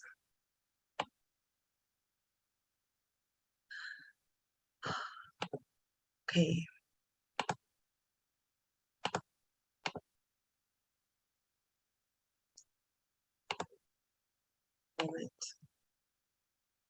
There we go. Okay, great. So the second half, we're going to focus on Muslim women and women of faith widow support group. So our mission is to provide an emotionally safe space for women to grieve and heal while growing through life after the loss of their husbands. Our intentions for this widow support group is to provide a safe space for us to cry, laugh, heal, grow, and share ourselves unveiled through our healing process, while honoring and respecting each other, however we may show up, and to hold space for each other to share in the memories of our beloved spouse. So why did I start Muslim Widow and Women of Faith Support Group? It was a need. I needed support. As I mentioned, my husband passed away during the height of the pandemic, and family and friends were unable to travel to be here. And as I mentioned, they were only a phone call away and a FaceTime away. Like I FaceTime my family every day, and they were just there for me, and my friends were there for me. But when it comes to grief and being by yourself with no one to hug or touch you, that's just a whole nother experience in and of itself. But I also recognize that that was Allah's plan. So it was perfect, right? But with that, I knew that I needed support. So I joined a locals widows person support group in Sacramento, and it consisted of a mixed group of men and women, primarily white men and women in their 60s, 70s, and 80s. Some were married for like 7 years with their spouse. Some were married for 40 plus years. It was a diverse group, and it very much so gave me what I needed in that moment. Because one thing I was very intentional about, I was very intentional about my healing process and my grieving process. Like I wanted to feel my pain. I wanted to feel the grief. I wanted to go through the sorrow and the sadness, because it only honors, in my opinion, the love that I share with my husband. So I needed and wanted to feel all of that. So this group provided great ease for me. It provided community and comfort, because what I learned was like, I'm not alone. And being in a space where you cry in your home and you may not have someone there with you, than to be on a Zoom with your peers who understands your hurt and your pain, and you don't even have to utter a word, but they see the sorrow and the ache in your face, and they understand because they too are there. Like that to me was ease. And it was such relief, like to just cry on Zoom, not uncontrollably, but to let the tears just flow, or to see that woman lose her husband and she can cry about her husband, or that man lose his wife and he could cry about his wife. Is like, it was beautiful, and it was so much needed. So one thing that I did observe is like, I'm the only Muslim woman in this group, and I'm the only African American in this group, and I'm the only African American woman Muslim in this group. So I knew that there was a need for this in our community, because I know, like, Islamically, we honor the sisterhood and the brotherhood, and we do a lot of things within like the same sex, what is it, like community grouping, like, so I knew that a lot of Muslim women would not feel comfortable merging in these healing environments with men. So I knew that this was a need. So I Googled and I searched like widow support group for Muslim women. I didn't find any on the net. I'm not saying that it does not exist, but I didn't find any. So I knew that this is something that had to be done. So I wanted to start this support group before Ramadan, because I was just thinking, like, there's a sister who's going to lose her husband 2 weeks from now, and she has no idea he's going to be returned back to Allah. Or there's a sister who lost her husband several years ago and may not have that space to just speak to her husband. I also want to just backtrack a bit. Like, I had tremendous support from one of my friends, Saida Denise. I mentioned her again, like, her father returned back to Allah. So she understood that loss and the devastation of losing someone so dear to you. She was such an amazing friend to me during this process, just allowing me to speak of my husband and no judgment on how I feel. Like, she was really such a great support. And I wanted to also provide an outlet for these women to get that support that they needed. All right. So in Sahih Bukhari, Prophet Muhammad, praise and peace be upon him, says, "He who strives to serve a widow and those in need is like the one who strives in Allah's way." The community norms that we set up in the group are this. It's a safe space. However you show up is totally fine. If you want to talk, you can talk. If you want to cry, you can cry. If you don't want to say anything, you want to turn your camera off, you want to be on mute, you can do that. Most importantly, it's confidential. So what we share in that space is not shared outside of that space, especially using people's identity. Secondly, we relate through shared experiences. And lastly, there's no recording. So this is like the only service that I offer where we do not record, because we want people to feel safe and comfortable in sharing and knowing that this will not be publicized later down the line. All right, so the widow's 6-week grief recovery topics are this. I'm going to go over the topics. I'm going to highlight maybe like 2 points within each topic. So the first week is orientation. This is a getting to know you. We share who we are about our spouses. We can share our fondest memories, what we love most about them. We can talk about how they return back to Allah, because there's healing and sharing. Week 2 is understanding grief, and understanding that grief is the heart's response to loss. So we focus on some normal responses to grief, and some of that can be the need to talk about one's spouse. So I want to just emphasize to you all, like, if you have someone in your family or a friend whose spouse returned back to Allah, and sometimes people may feel like, I don't know what to say to them because I've never experienced that. So what do I say? I tell people who ask me that question, like, you don't have to say anything. You just being there and your presence being felt is enough, because it's about the sincerity and your heart being felt. So allow that your friend or your loved one to talk about their spouse. There's healing in that, and that's a normal response to grief. Also, another normal response to grief is tightness in the throat and heaviness in the chest. That was something that I experienced when Antar passed away. I didn't know what this was. I thought I had COVID at one point in time, because I was experiencing really great body aches, but it was the grief. All right, so week 3, we focus on coping with stress and anxiety. This is something that I learned at the Widows Support Group in Sacramento that really just gave me so much oxygen. It's this study. It was 2 psychiatrists in the 1967s, Helms and Rahi, and they conducted a study on stress, a stress scale focusing on life-changing events. And the study's shown, and it's still supported to this date, that the number one life-changing event in an adult's life is the loss of a spouse. And it's the number one it's a number one life-changing event in an adult's life, because the routines that you created with your spouse, the day-to-days that you created with your spouse, the relationships that you created with your spouse is completely severed.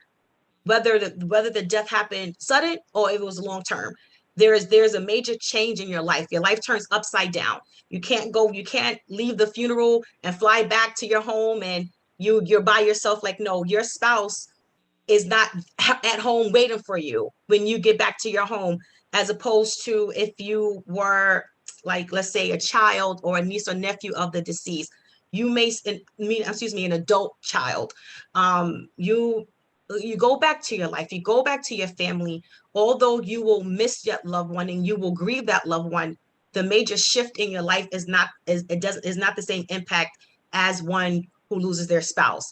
And on the flip side, the number one life-changing event in a child's life is the death of their parent. We also talk about stress effects on you, and there's 3 different ways that stress has an effect on you: is physical, emotional, and behavioral. We go into that as well. Also, we speak about how to lessen stress, and you can pray, you can walk, you can read, you can be in nature, you can go talk to a therapist, and you can visit their gravesite. I know what was my saving grace. What was my saving grace during the first 6 months of my husband returning back to Allah was the ability to go to the beach. Like, if I can just pause for 2 hours to give that its due, I would. I traveled to the beach so often, and it was just a mercy from Allah to be there. There was one time I went to Monterey and I was right on the Pacific Ocean, and it was fairly empty, so much space.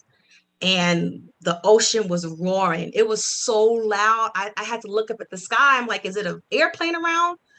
And in that moment, I was able to just yell at the top of my lungs and just get it all out. And in that space, it was just a healing. So going to the beach was very therapeutic. Some may not have access to the beach. You can go into the mountains. You can go hug a tree, whatever you need to do to be in nature, that is very therapeutic and very healing. And also visiting the grave site. Some widows, they haven't been able to bring themselves to visiting their husband's grave site yet, and that's okay. And for some, going to their grave site is very therapeutic and is very healing. Week 4, we focus on changing roles in relationship and overcoming loneliness. And some of the common changes that you will face, you are now in a place where you have no one to share decisions with. You live alone in your home.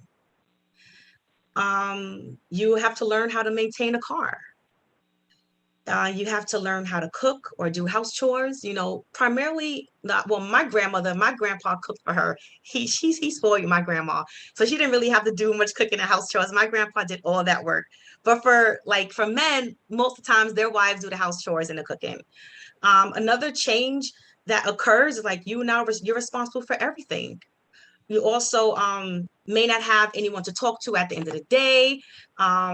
And for some adults who have adult children, they find this as a pattern, like their children try to run their lives. Like they want their mom to move from their home into their house, and they want them to move across country. So a lot of the widows experience trying to fight for their independence with their adult children. And also, one of the hardest things that widows face is being dropped by some of your friends. And primarily their husband's friends. They no longer consider them anymore, or reach out to them or check on them, or they don't hang out anymore. So that's something that's painful, and we'll go into that further into the presentation. Week 5, we focus on the next chapter and growing through. So the categories we speak on are moving through the grieving process, faith and belief, and overcoming. We also touch on post-traumatic growth, and we also speak about in their name and their legacy and acts of good deeds. So how do we take this loss and benefit our husbands, whether you start a foundation, or you give charity in their name, or you feed those in need in their honor, or you help pay for a child's tuition, or you give clothing to a clothes bank, or you purchase a well in their name overseas. So these are things that help with the healing process, but also helps to keep that ongoing blessings for our husbands in the grave and on the day of judgment, inshallah. And we also speak about remarrying or not, because you have some widows we don't want to remarry. Then you have some where we want to remarry. And then you have some where we have no idea what we want to do. So it's like we touch on those things as well. And this quote is a saying from the Prophet, and I got this from this amazing book. This book is The Great Women of Islam. And Prophet Muhammad, praise and peace be upon him, was speaking to one of the Sahaba's wives. Her husband was killed during the time of war. And he saw how grief-stricken she was. And he said this in response to her grief. He says, "The place a husband holds in his wife's heart could not be taken by any other." And I thought that was an amazing quote and amazing saying, and so accurate. Week 6, we focus on self-reflection and self-discovery. We dive deeper into post-traumatic growth. And post-traumatic growth, in essence, is taking the difficulties and seeing Allah's blessings in those difficulties and making it work for you. So, a good example, and I say this with all humility, is like what I'm going through right now. Like, I lost my husband. Antar was my best friend. Antar was my everything. Like, he was my family. We didn't have children together. We lived in Sacramento. Life was centered around he and I. So to no longer have that. So from that loss, Hearts Connecting was created, and a widow support group was created. So some may not be as extreme as that. Some may just focus on they're able to now connect even more intimately with people, or they value friendships and relationships even more after this loss. So it's taking a psychological suffering and turning that adversity into moments of growth to move forward in life. We also explore question as who are you becoming? How are you growing closer to Allah? Because the most sense you can make from a death, and I speak more so to the death of a spouse, is like the only sense you can really make from this is you're getting closer to Allah and you see Allah much clearer, because anything else can't equate to that. So that relationship growing closer to Allah is what we focus on while still honoring the grief and sadness. And lastly, we also focus on in which way have we evolved. So I want to just give 2 testimonials of sisters who have attended the workshop.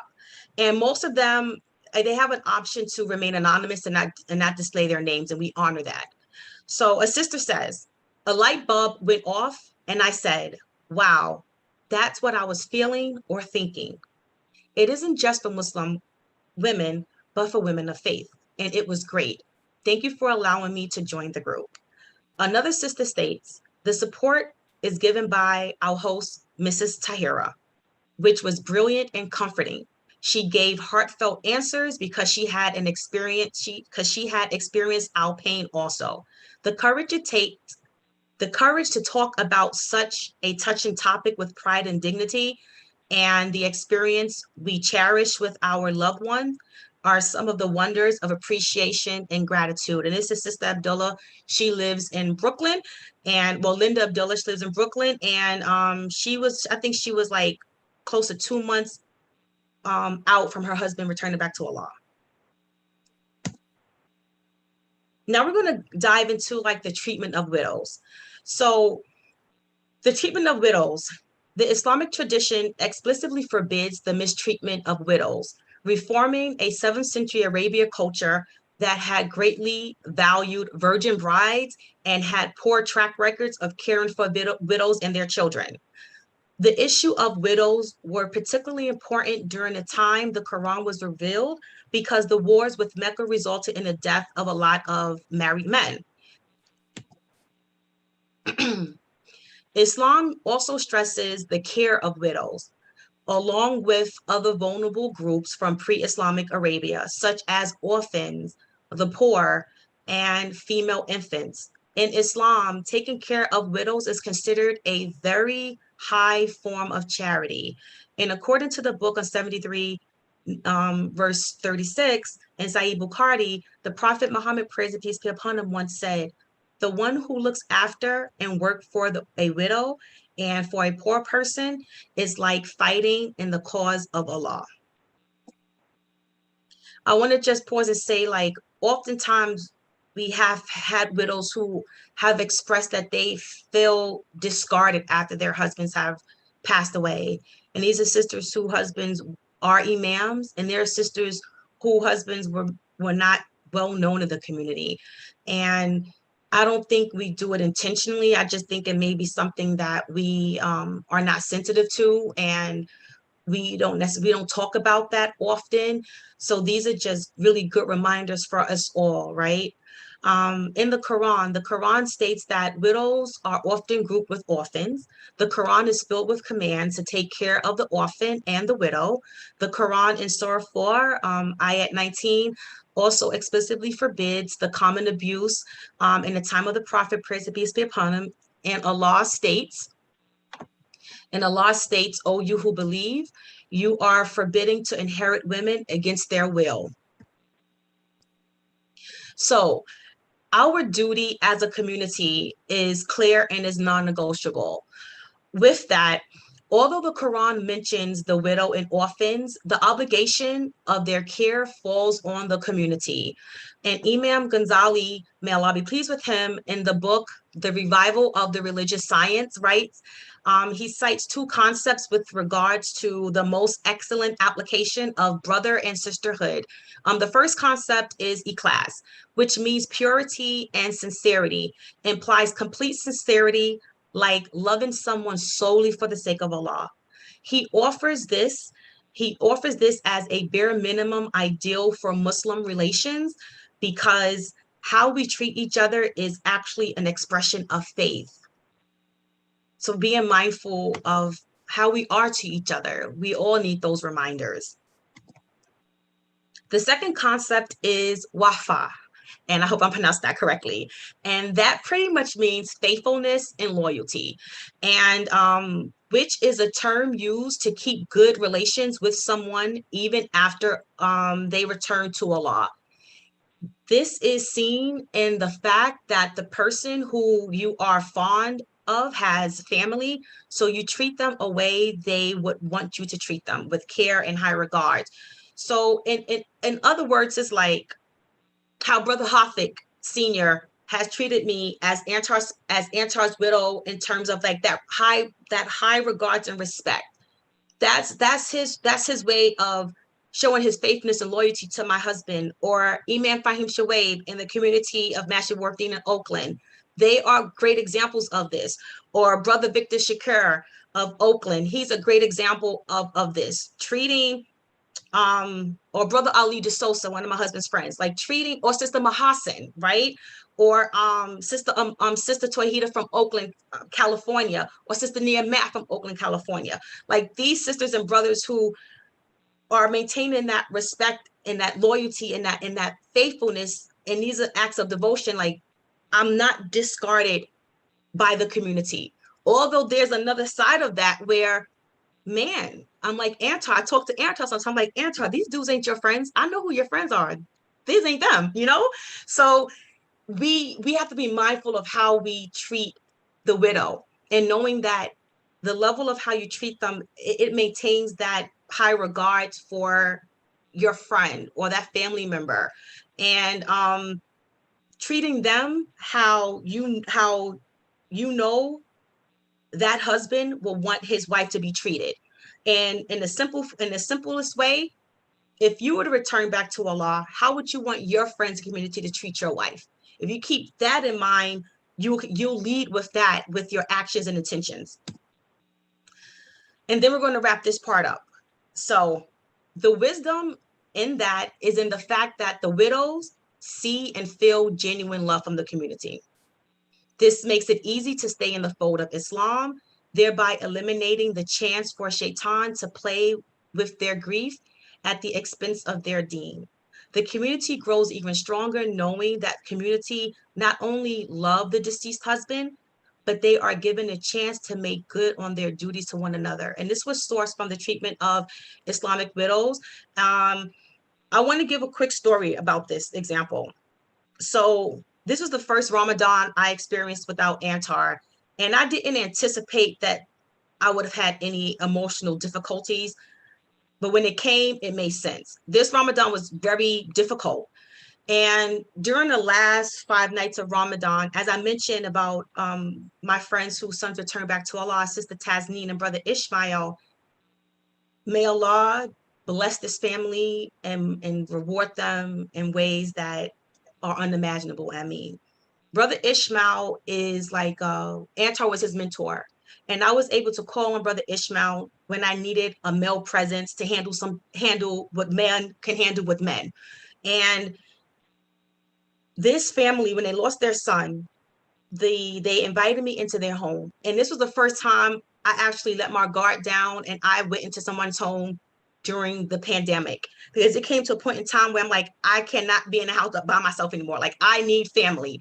So they opened their door to me and allowed me to be with them and their family during a sensitive time of losing their son. And the sister, I thanked her and I thanked her husband for just opening their doors. I'm like, I'm now your family. You can't get rid of me. I'm coming to Thanksgiving. Like, I'm in the family. I told my mom and my sisters, like, I found a family out here, y'all. So I'm their sister for life. And with that, Sister Tasneen invited me to Eid with her family. And she said, sister, my husband is leading Eid and come. I'm saying, what are you doing? I said, you know what? I'll come. I don't know where I'm going anyway. I'll come. So one of the difficult experiences when losing your loved one and dealing with grief is like, there are times you don't want to be bothered. You want to be in isolation. You want to just be in your bed because you're going through bad days. And these are really real. And on the day of Eid, I was having one of those bad days where I just wanted to stay in my bed, keep the blinds down. I don't want no light in. I just want to be home. And had that sister not invited me, I would have missed Eid. I would have not made it to Eid prayer because who was looking for me? No one was anticipating me to attend. So it was so easy to fade in the background. So I really appreciate this sister for opening her doors to me, letting me into her family and inviting me in. And it was truly for the Islamic sister and brotherhood and nothing else. So I say that to you all to say, to my sisters who are married and who have families, and you know of a sister who's a widow in the community, primarily in your local community, like consider inviting them to a community or private gathering. I know we have to be mindful of how we intermingle due to the pandemic, and you also want to be mindful of, you know, making sure the relationships are good relationships. They're not just letting a complete stranger in your home. Like, however you need to consider how you make your decision, do what you need to do to come to your own conclusion, but consider inviting that sister, because you never know what your invitation can do for that sister. Also, I say to the sisters who are widows, if you are a widow and you are hearing my voice, be open to accepting invitations, because there was a point in time where someone invites me, I'm not accepting the invitation. Like, I'm naturally a loner. I can be to myself. So to be to myself is easy to do. But then there's also great benefits when you allow yourself to be in community and come around and answer those invitations. And for the widow who is listening, I would like to invite you to join our 6-week grief recovery workshop. We actually kicked off the second group this past Tuesday. So you missed week 1, but you didn't miss a great deal. So there's still time for you to join. We do not charge the widows anything. These workshops are free for all of the sisters who attend. And they are provided with a digital workbook. We have a private Facebook group, and we also provide them with some gifts, because, you know, we love to give gifts to these women. And I also want to share with you all, now end with this, how you can sponsor a widow. We started a Sponsor a Widow campaign, and this allows for a sister to attend without worrying about any finances. And this gets her through her 6-week grief recovery workshop. And I wanted to invite you all to sponsor a widow. And before I go back, if a sister would like to register, you can go to muslimwidow.com to register. Okay. So for those who would be interested in sponsoring a widow, you can, a workshop covers, the workshop fee is $190. You can give as little or you can give greater than. It doesn't matter. Whatever you are able to do is accepted. And these are the methods in which you can pay. You can pay through Cash App, you can pay through Zelle, you can pay through Google Pay, or you can pay through PayPal. So this is the information that's there.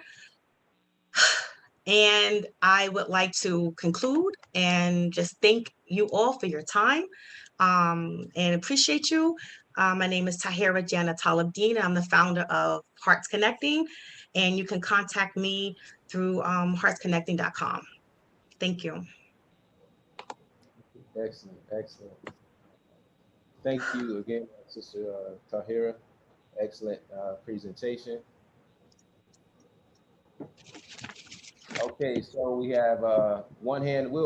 If Sister Tahira, if you would allow, do you have time for a few more questions? Yeah, I do. You're Absolutely. getting a lot of feedback in the chats, both on YouTube and in the Zoom side. So for the believers, thank you for staying with us for this June 1st Sunday, the Mosque Cares Ministry of Imam W.D. Muhammad's First Sunday Community Program. We just concluded the final presentation of today with our featured guest speaker, Sister Tahira Talabdeen.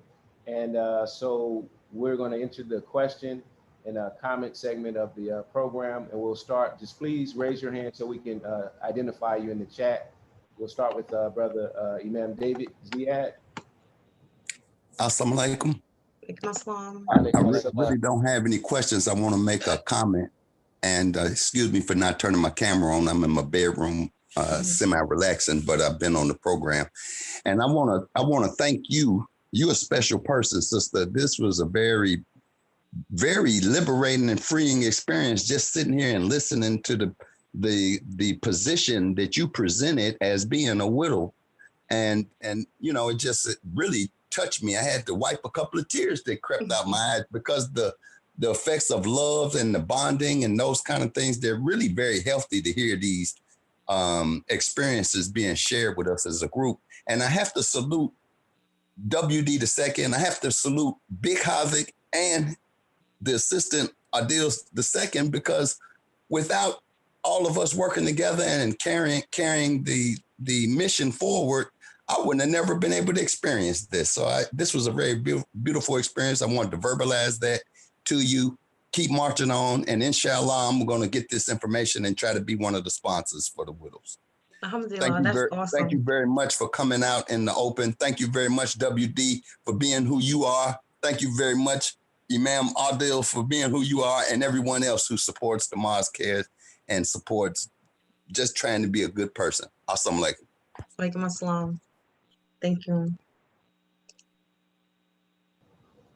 Yes, sir. Wa alaikum assalam. Yeah, wa alaikum assalam. Thank you, David. Alhamdulillah.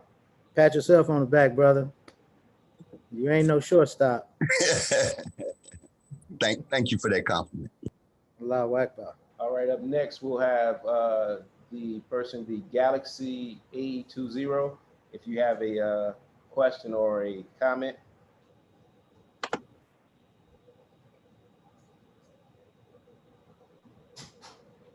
While they're unmuting themselves, we are reading the comments in the Zoom chat and the YouTube.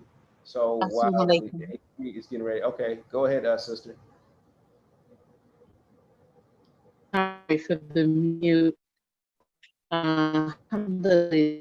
Assalamu alaikum. I'm so deeply touched here at the presentation, and this is awesome. Some of you may, including my former 5th grade student, Imam W.D. Muhammad II at Clara Muhammad School in Chicago. I was just telling Adil that. You read lips, don't you, sister? I was just telling Adil that. Alhamdulillah. It's always good to see you. You look so beautiful. Allah is merciful. You look just like you did when I was in 5th grade. I don't know how you do that. Oh, Allah. Pray Allah in that fortune.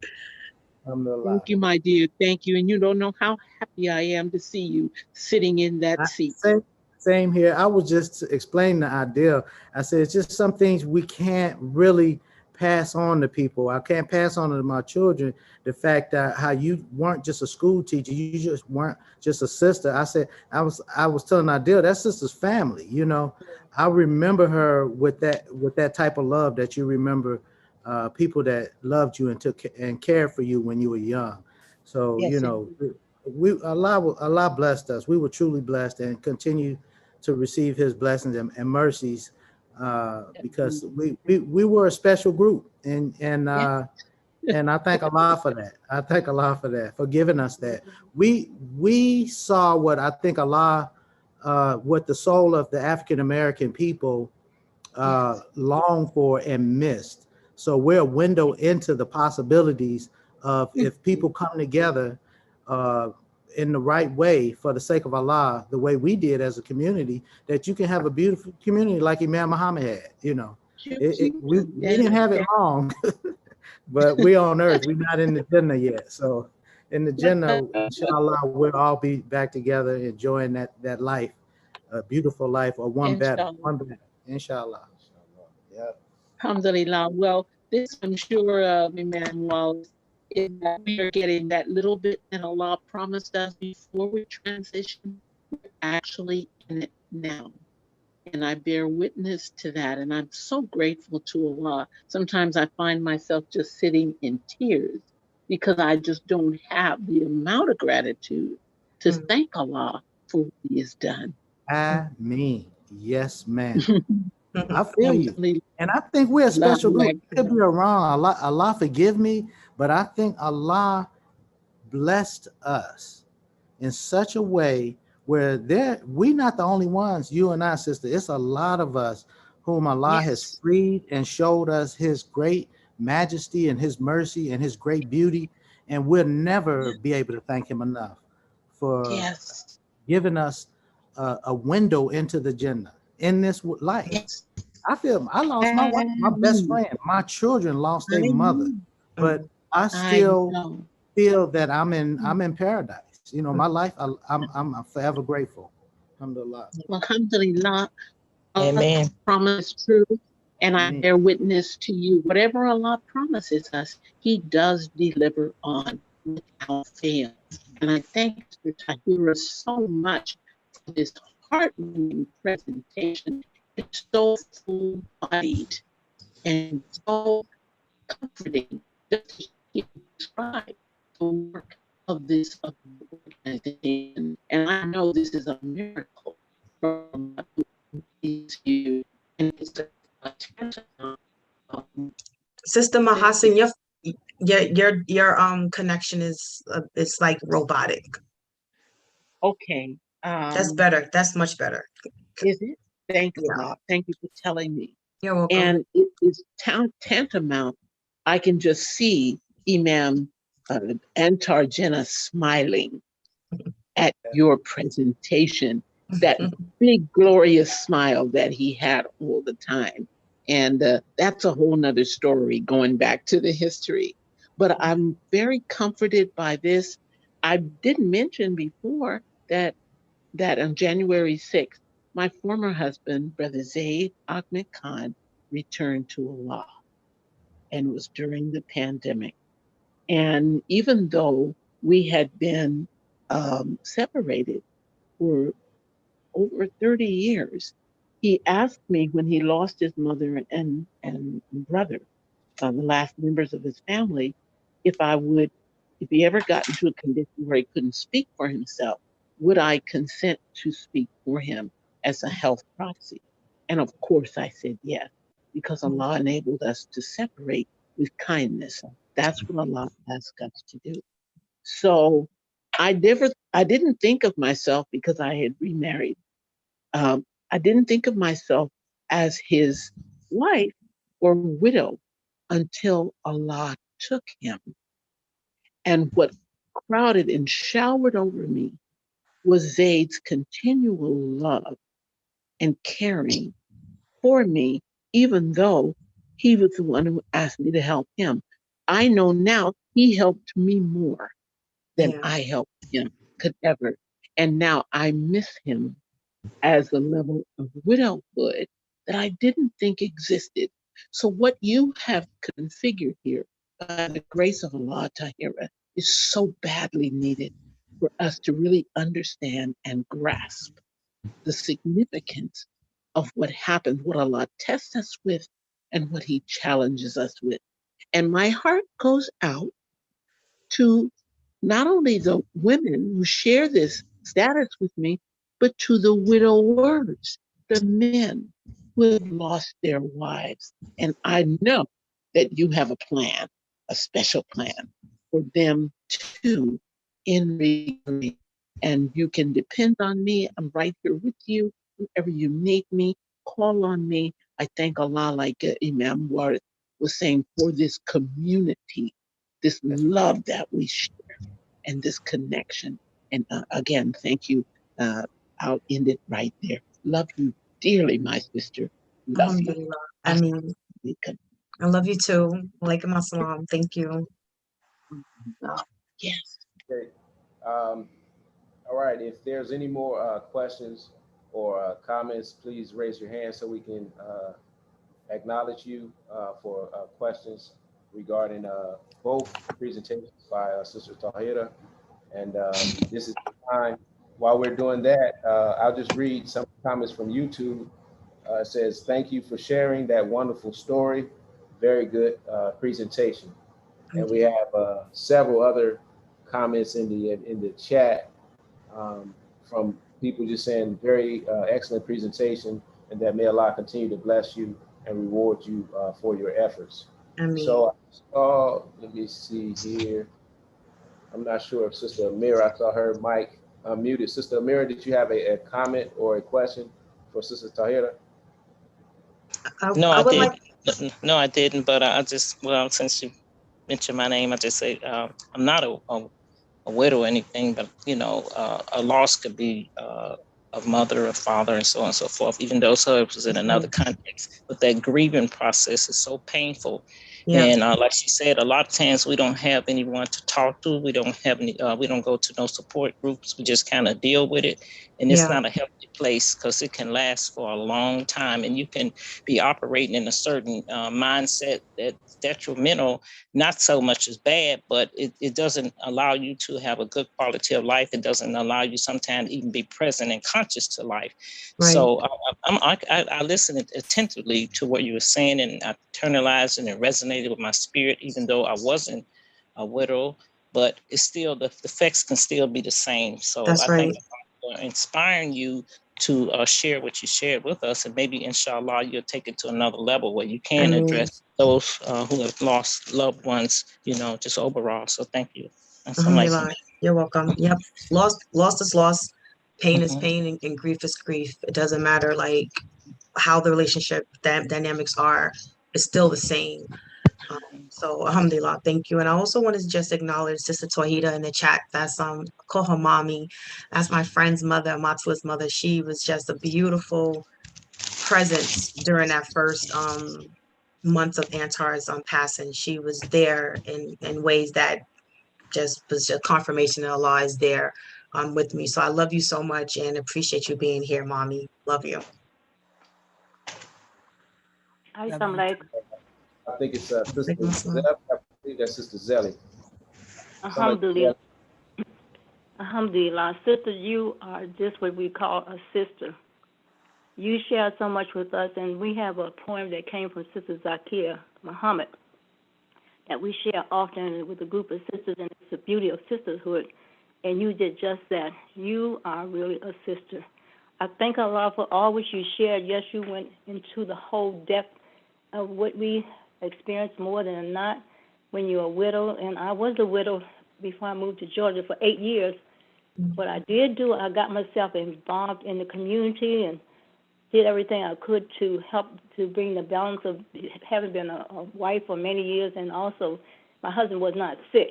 So when someone is not, and then they die suddenly from a heart attack, and Imam Muhammad explains to us often with a heart attack, that's another reality. When a person just has a big heart and wants to do everything for other persons, but sometimes we don't look for ourselves. So please look out for yourself, and I think that's what you're doing, sister, about opening up and sharing what you're doing with the community. And I want to thank Brother David Ziad, because he's such a special brother for me, young man, because I met his mother when they came to Chicago, and what he shared, it's just special how you talk to us. It wasn't like we came from slavery, sisters. It was like we real brothers and sisters. We have come to another level of loving and caring for one another. And what you share, I mean, it's just so many things you said to us. And I want to say, last but not least, I had a cousin. My family background is Catholic, but I've been with the community, praise be to Allah, for 61 years, thanks to Allah. And with that, she died during the pandemic. And her husband was a person who was killed overseas. And they told her she had to wait 10 years. Well, the family said she had to wait 10 months before she could be buried.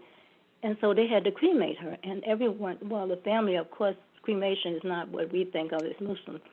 But the point is they streamlined, what you said, you mentioned the streaming.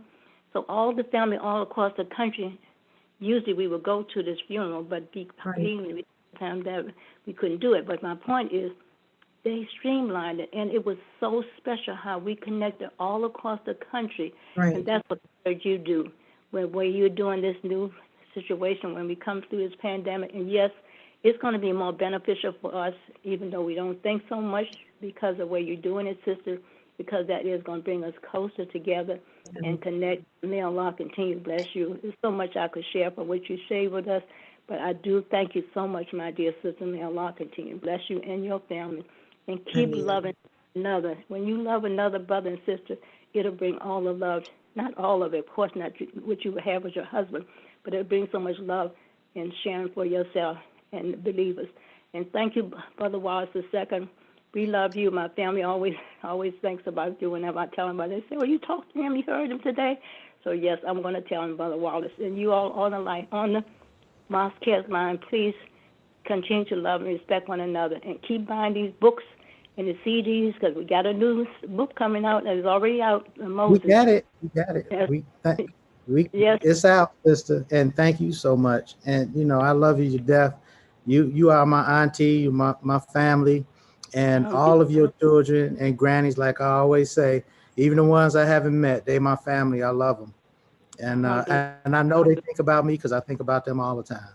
And we have a bond that can never be broken. Allah blessed us, like the sister said, with something really special. Those of us, the Chicago workers, I'm not slighting anybody else. So I know the whole country is here from East Coast to the West Coast. But you know, we the laborers. Chicago, we the front line, we the Ansars, you know. That's how we identify, you know. And we thank Allah for blessing us to witness what we witnessed, you know. And it lives on in us and in our children and our grandchildren. Alhamdulillah. Please enjoy that New World Patriotism Day, Brother Watts II. It was diversity in United Citizenship. I think that was one of the ones that you were mentioning. But you might want to go down to the park not too far from at 59th South Stony. If you can, it's a park there right near the museum. It might be an area there if you want to go that far. City. I would love to. I wish, but the Patriotism Day is going to be on July 7th, on the July 4th. Pardon me. It's on the 4th of July, and everything's booked. So, but we got a spot. Inshallah, we're going to do it in Hazel Crest at the Mosque Cares. Inshallah, and we're going to have a good time. As long as Brother Raheem, don't tell me, brother, don't bother that brother, because he just left. Brother Raheem's going to barbecue. He just left, Y'all don't brother. mess with him. Y'all make a dua for him. Make sure he be there and keep him healthy. He can cook. That brother can cook. Alhamdulillah. That's the halal, right? Yes, he does the halal. You mean the one halal. Yeah. I remember him. Yes, sir. Yeah, the halal. He's got a real rich history in our community. He served Honorable Elijah Muhammad at the Salam, and he served the entire time Imam Muhammad has been here, but really close. He was a business partner of Imam Muhammad also, and you know, and still here with the Mosque Cares and us. He's a treasured asset. Yeah. Well, you're gonna I be just with the love mentioning him because y'all know me. I like to eat, so. Alhamdulillah. Yeah. Alhamdulillah. Thank you. Good to hear your voice, and give your husband my regards. And I will. He's working. He's another working brother. I know. Sunday, but he anyway. I know he worked with you last. What was that? What was that? Savior's Day, trying to get that. He got you on the Zoom. Ramadan session. That was the Ramadan session. Yeah. Yes, sir. He worked with it. He didn't give up. I was listening. I was over here eavesdropping on y'all's conversation. Thank you. Thank you so much, sister. Alhamdulillah, you're welcome. Continue being the good, beautiful sister I can hear you are. Ameen. Thank you, Sister Zelly, for that comment. I heard what you said about me. You're one of my special brothers in the community. Alhamdulillah. You and your family. I have pictures of you all in my backyard, in the swing, pushing the lawnmower and all those good things, having lunch. It was a beautiful thing. I just that's what I do, look at pictures. Sister, that's another good thing, if I may say.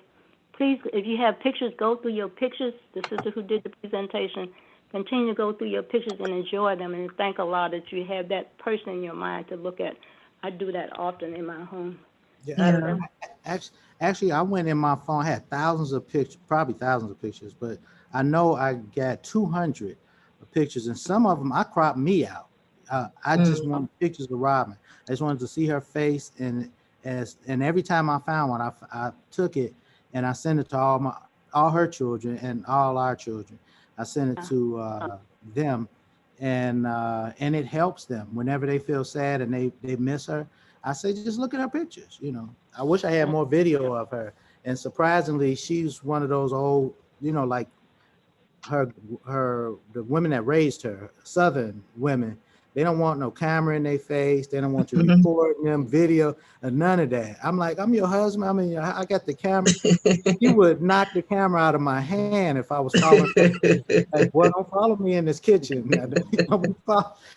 And you know, so I don't have a lot of video because I had to obey mom. You know, I had to put the camera down. Yeah, but I got photos. She can't stop. She couldn't stop them.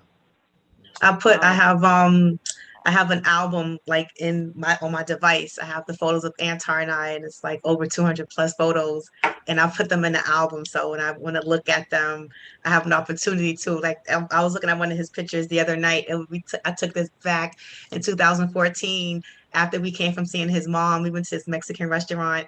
He just looked so beautiful. He was just sitting there, just looking so innocent and beautiful. It was his spirit. But also he was handsome and he had a killer smile. Yeah, right. He was blessed. Yeah, he had a killer smile. He was dynamic. And a spirit. Man, you all are gonna have to write some love story books. These are some these are that's actually the plan.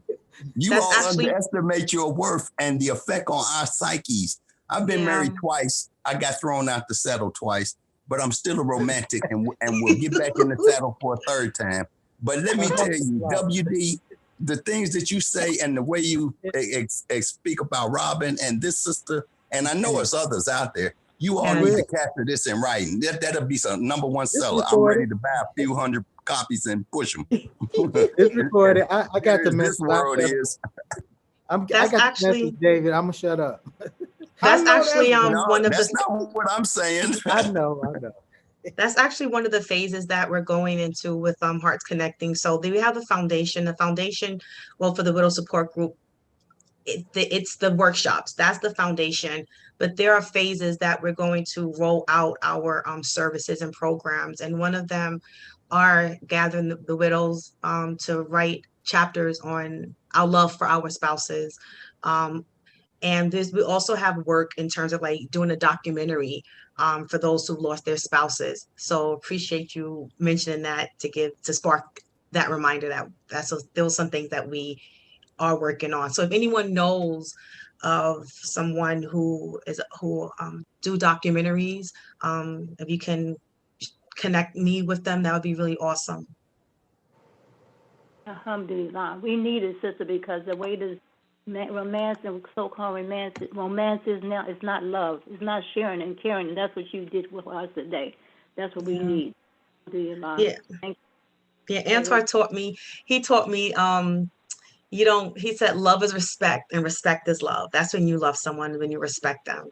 And he would say, you grow in love. I'm like, no, I fall in love. He's like, no, you grow. That's how you do it. You grow in love. So I learned a lot from Antar, and same as these sisters who we work with. We learn so much from our husbands, and the love is still there. It was just that it was their time to go back to Allah, but it doesn't stop the love that we share, and it definitely doesn't stop missing them. Alhamdulillah. Alhamdulillah. Sister here, we want to be respectful of your time. We do have another question if you have the time to answer. Okay, Sister Tawhida. Yeah, assalamu alaikum. Yeah, it's just a quick. Salam. Yes, sister, I appreciate you coming in. I'm learning a lot. Got a lot more to learn. I want to know, you all may have spoke about this. I don't know, because I'm doing a lot right now, multitasking. You ever been a part of estate planning? Can you be a part of estate planning? When you want to. No, I've never been a part of an estate planning. I'm dealing with my husband's estate, but I haven't been a part of the planning. I know that one of the monthly presentations will focus on estate planning. Did that answer your question?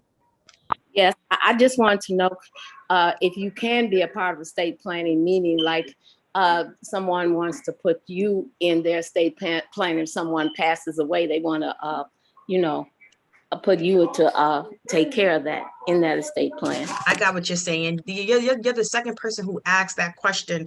I'll give you my email address or I'll give you my contact number. or you out and send me a message, and then we can talk about that. You Because don't have- currently, I got it already screenshotted. so I cool. got Then reach out to me, and then we can discuss the details further, because that's something that I currently do not have in place within my business, but I would like to get that in place. So I understand your question, and we can talk, inshallah. Okay, thank you. Thank you. Alhamdulillah, you're welcome. Okay, great. Okay, so I don't see any more hands raised for questions and comments. But we'll make one last call for any questions or comments for Sister Tahira. This will be the time to make that last question or comment. If not, we'll allow her the opportunity to make closing remarks, and then we'll close out our program for this first Sunday. Assalamu alaikum. Just a brief question. Shahira, could you put in the chat area the screenshot of your contact information? There was one slide that had all of your contact, please. Thank you. You're welcome. Let me get back to that. Let me get to that real quick.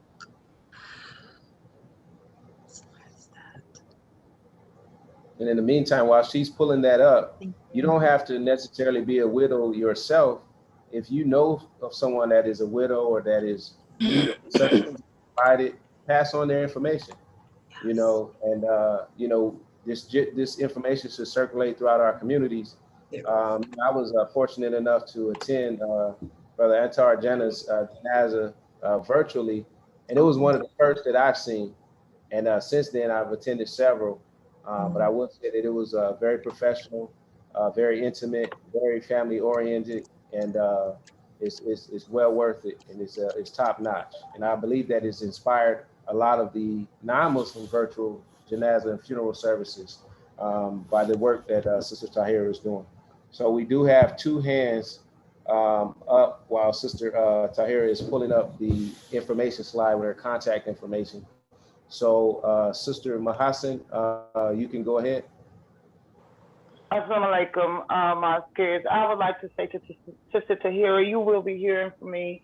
I lost Brother Imam Ajini Muhammad on the 19th of August, and I have not been able to grieve because of the children Mama, we don't want you to be there. And I've only visited his gravesite a couple of times because of the weather and the different things. But it has really took its toll on me because we were the best of friends. And I have had a few people of the community to continually to reach out, but a lot of times we see that there is lack of communication. And with me coming from the Christian faith and just being in it for 7 years, being married to him, even though I had studied the basics of Islam, but he gave me the instruments and the tools to further my education if I so desired. And when you spoke of how that you can honor them and the ability to be able to go back and see some of these things that is necessary, to help you to continue to heal.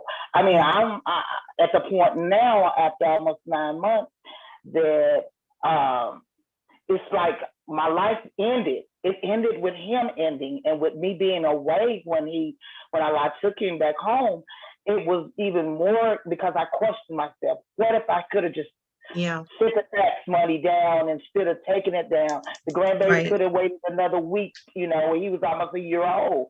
And I wanted to see him, and he sent me away. I know, and last night in reading, and I'm gonna make this brief, in reading and studying Surah 258, where it was said, Prophet Muhammad, peace be upon him, said that, do you not know that God he sends life and death?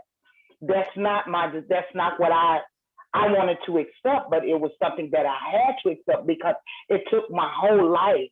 It took my heart because of the love that we shared, and the time was brief, but we had 100 years of physical love in 7 years. So that became a problematic situation, or as Sister Muhammad could say, it put me in a funk.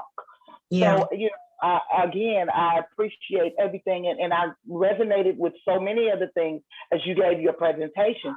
And I got your information, and you'll be hearing from me because this workshop I need. Yes. In order to put my life into the proper perspective where Allah wants me to be and has a calling for me, I am interested. So you will be hearing from me within the next 24 to 48 hours. And I thank Allah for you. I thank Allah for this community. And I thank Allah for His presence and all His work. May God give him the ultimate happiness in paradise, that one day I might be able to meet him as well. Thank you so much. I mean, alhamdulillah. You're welcome. Yeah, please register. Go to muslimwidow.com and register, because you can register anytime. We just started last week, and there's great support there, and you're not alone. You know, one of the natural occurrences that we do have moments of regret, like, oh man, that argument we had, or should I have done this, or should I have done that? So that's a very normal response to grief and loss. And when we move through that and we get to the understanding that everything that happened was perfect and it happened how it was supposed to happen, and knowing that that was Allah's decree, then that allows us to have a bit more freedom and more compassion towards ourselves during that.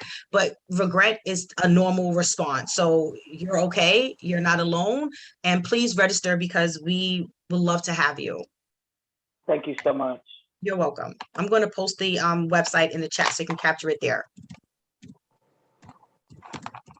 So we have another question or comment for the Hafiz Muhammad.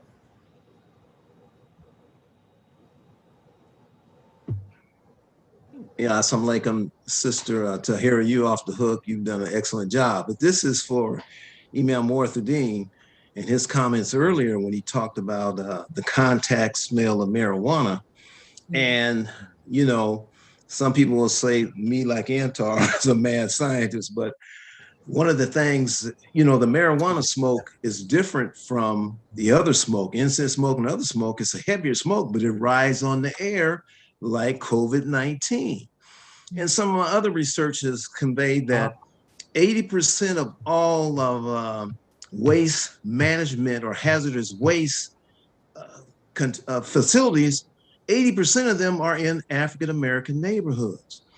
The highest concentration of toxic waste. There's a company called Waste Management, and this is a disclaimer. This is me, it's my research. We're not talking about waste management. We're just using that term. I think we were using the term before they named the company. Okay, and they have a subsidiary called Chemical Waste Management.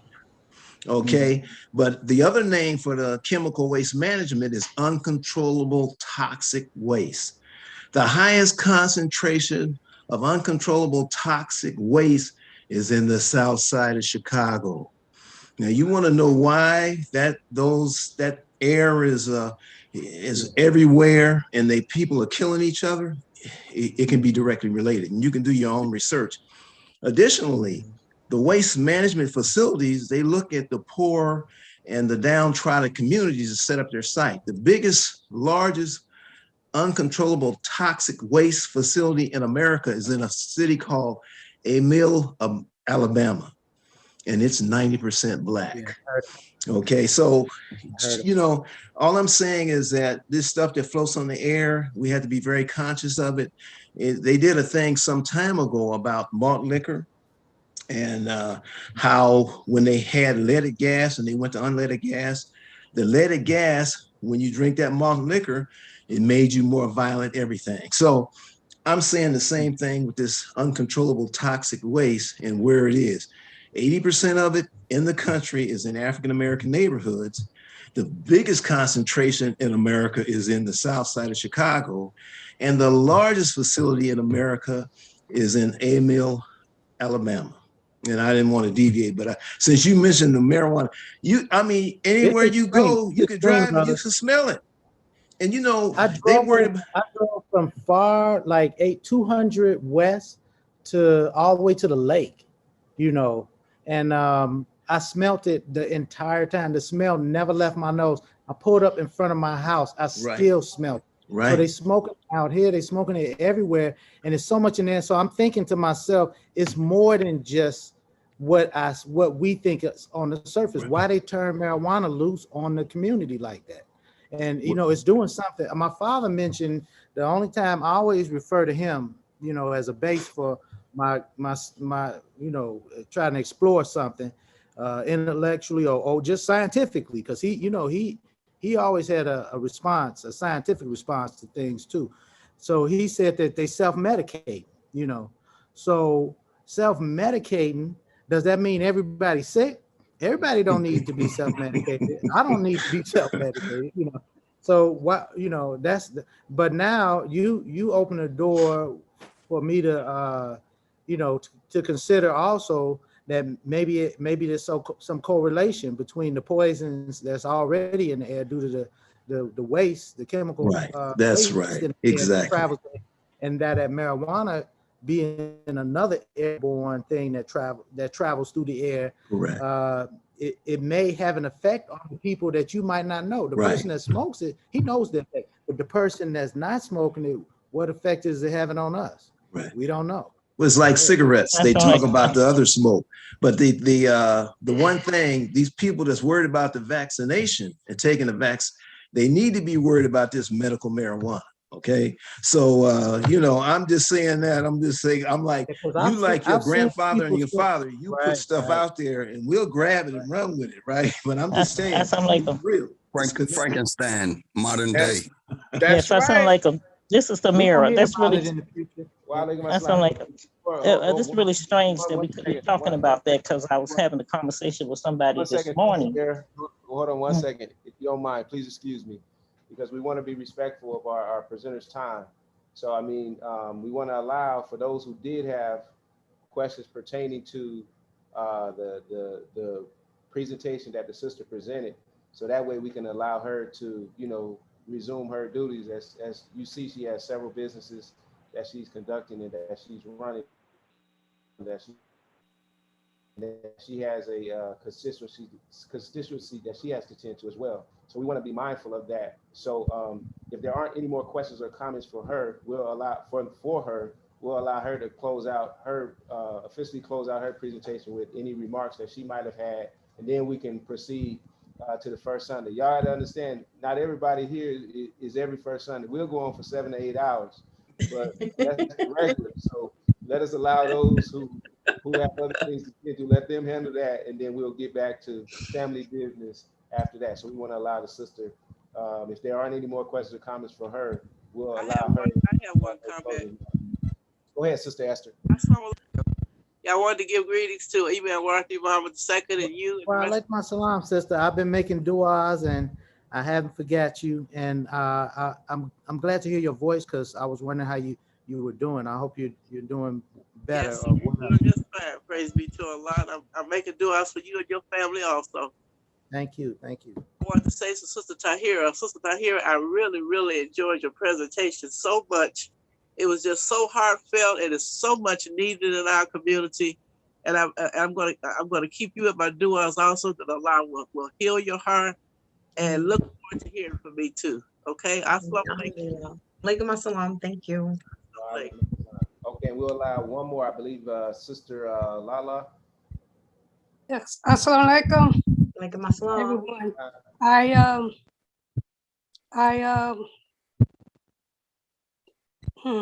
I was, oh Lord.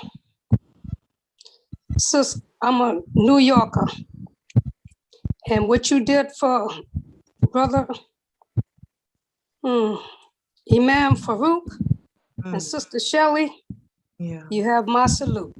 You did a wonderful job, sister. I know your work. So, alhamdulillah, may Allah reward you, and you continue with what you're doing. You're doing a fantastic job for the community. We all gonna need you one day, inshallah. And I know you're doing a good job, so you'll probably continue to do a good job. And if I can support you in any kind of way, let me know. I'm a former New Yorker. right? Once in New Yes, York, yes, ma'am. always, right? Always. Yes, ma'am. Yes, ma'am. Assalamu alaikum. Thank y'all. Oh, Alaikum assalam, Sister Lala. That's our auntie. She's always yes. supporting, very strong supporter of the Mosque Cares Ministry of Imam W.D. Muhammad. And I think that's a very fitting way, you know, to end Sister Tahira's presentation prior to her making her closing remarks. She said that she knows your work. And that's how we want to be as servants of Allah. We want the believers to know our work. And that's what this ministry of the Mosque Cares of Imam W.D. Muhammad is all about, is continuing the work that he established, that he started, and he followed in the tradition of the Prophet Muhammad sallallahu alaihi wasallam, and you know, in the tradition of his father, the Honorable Elijah Muhammad. And now we had Imam W.D. Muhammad. Now we have our leader, Imam W.D. Muhammad II, continuing in this line of work. So that's what we want as servants of Allah. We want the community, the world, our families, and everyone to know our work. So at this time, Sister Tahira, will allow you an opportunity to make any closing remarks for your presentation. And then family, y'all can start making all the comments that we normally do. So go ahead, please, Sister Tahira. Yeah, you're welcome. I mean, thank you. I don't think I even planned closing remarks. I guess I'll just say that like to keep this topic as an ongoing conversation within the communities, the treatment of the widows and keeping widows in mind, thinking of those who have children, you know, a lot of sisters who have children, or now we mentioned to the brother who has children who also lost their spouse. Like if you're going clothes shopping for school, because school is occurring, like maybe buy some supplies for that sister's child, pencils or notebooks. Or if you are going to a sporting event or some social gathering, like reach out to the sister and invite her children with you, you know, like just being mindful of that, and keep hearts connected in mind. My business, it's a new business. It's a growing business, and it's only going to be successful through the support of you all. So please support my business. I really want this to be a success. And I will also say, for those who are dealing with grief, it's okay to go see a therapist. So you can seek counsel. Prayer, meditation helps, but also if you need to speak to someone, you can go to a therapist and get that additional assistance. And thank you. You can go to heartsconnecting.com to learn more. And if you would like to sponsor a widow, you can go to muslimwidow.com to sponsor a widow. And I really appreciate this. This was really, really a great experience, and I'm very grateful to be here with you all. So thank you so much, and may Allah continue to bless us, and remember those who have returned back to Allah by doing deeds that will benefit our loved ones in their grave. I mean, assalamu alaikum. Wa alaikum assalam. Thank you again. Walaikum assalam. Here, we appreciate the excellent presentation. You're welcome. Okay, at this time, we'll go ahead and prepare to end our this First Sunday community program. So I see we have a hand with Sister Amira Muhammad. Now, also, we want to be mindful of our leaders' time too. We have to be considerate, because the ministry is a 501c3. It's a charitable nonprofit organization, and it has international responsibilities and national responsibilities. And your donations help to continue the work of our leader, Imam W.D. Muhammad. So our leader, our current president, Imam W.D. Muhammad II, he does have ongoing 24-hour responsibilities. So we want to be mindful of his time too. We know we usually on the first Sunday, we do allow for a few questions and comments. So we want to try to keep them brief if we can. And I see one hand, we have Sister Amira. So we'll have a couple questions and comments, and then we'll close out with Imam Elam Muhammad after we have comments from our leader, from our president, inshallah. So go ahead, Sister Amira. Okay, Sister Amira, Sister Amira, I see her hand raised. Maybe if that was from earlier. If there is anyone else that had a question or comment for the president or had comments about the program, please do so. I see Sister Brenda Shakur. You can go ahead, Sister Brenda. Assalamu alaikum. Are you able to hear me? Yes, ma'am. Wa alaikum assalam. I have a question. Since our last convention,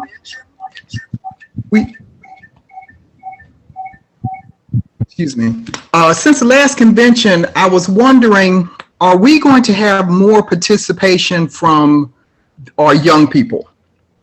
Are they going to have maybe the Sister Claire Muhammad schools could kind of get together and get input from the students about some things that they could participate in with the convention? Is Imam Elam on the line? Well, Ideal is here. He's Yes, also on the convention calls. Could you share with the sister the meetings? And we have committee meetings that organize. We're about a couple of weeks into the planning of the convention. And the convention, it determines on the persons that are committee chairs for different projects that are different aspects of the convention. And we call them chairs, not chairs, or people that have responsibilities, you know. So if and the youth are always welcome and always involved. I hate to bring up the negative, but when Imam Muhammad passed, a pioneer before he passed had shared something very, very wise with me. And my babies, they're grown men, they're married and have their lives and adults now, but I was actually holding them in a double stroller. They're not twins, but Pioneer approached me. He said, you know, Brother Wallace, and he knew me since I was a child, and has passed many, many years earlier. But I always remember what he said. He said, you know, the devil, or he may have said Shaitan, I'm not sure what he said. He don't want you and I. We stuck in our ways. He said, you know, who he after? He want them. And he pointed at my stroller. And he knew that would have a profound effect at me because he just announced to me a threat to my babies while I'm holding them in my stroller. So he got the hairs up on the back of my neck standing. I'm looking for where they at because I'm going to cut them down before they get close to my babies. And so I never forget that. So when Imam Muhammad passed, I heard all this talk about separating the youth from the ministry of Imam W.D. Muhammad. And they did a job on our community. They formed youth organizations. They renamed the youth. They had a couple of names for them, the children, the students, the this and that. And they all had venom for the leadership.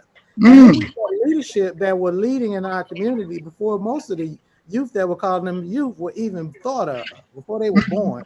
And they condemning our leadership, condemning the imams or the older people need to get out the way because the youth need to do this and that. And so I hope some of them have had the time to sit and think about the actions that they took when our leader, Imam, our beloved leader, Imam Wallace Muhammad, passed, the position that they took when it came to leadership.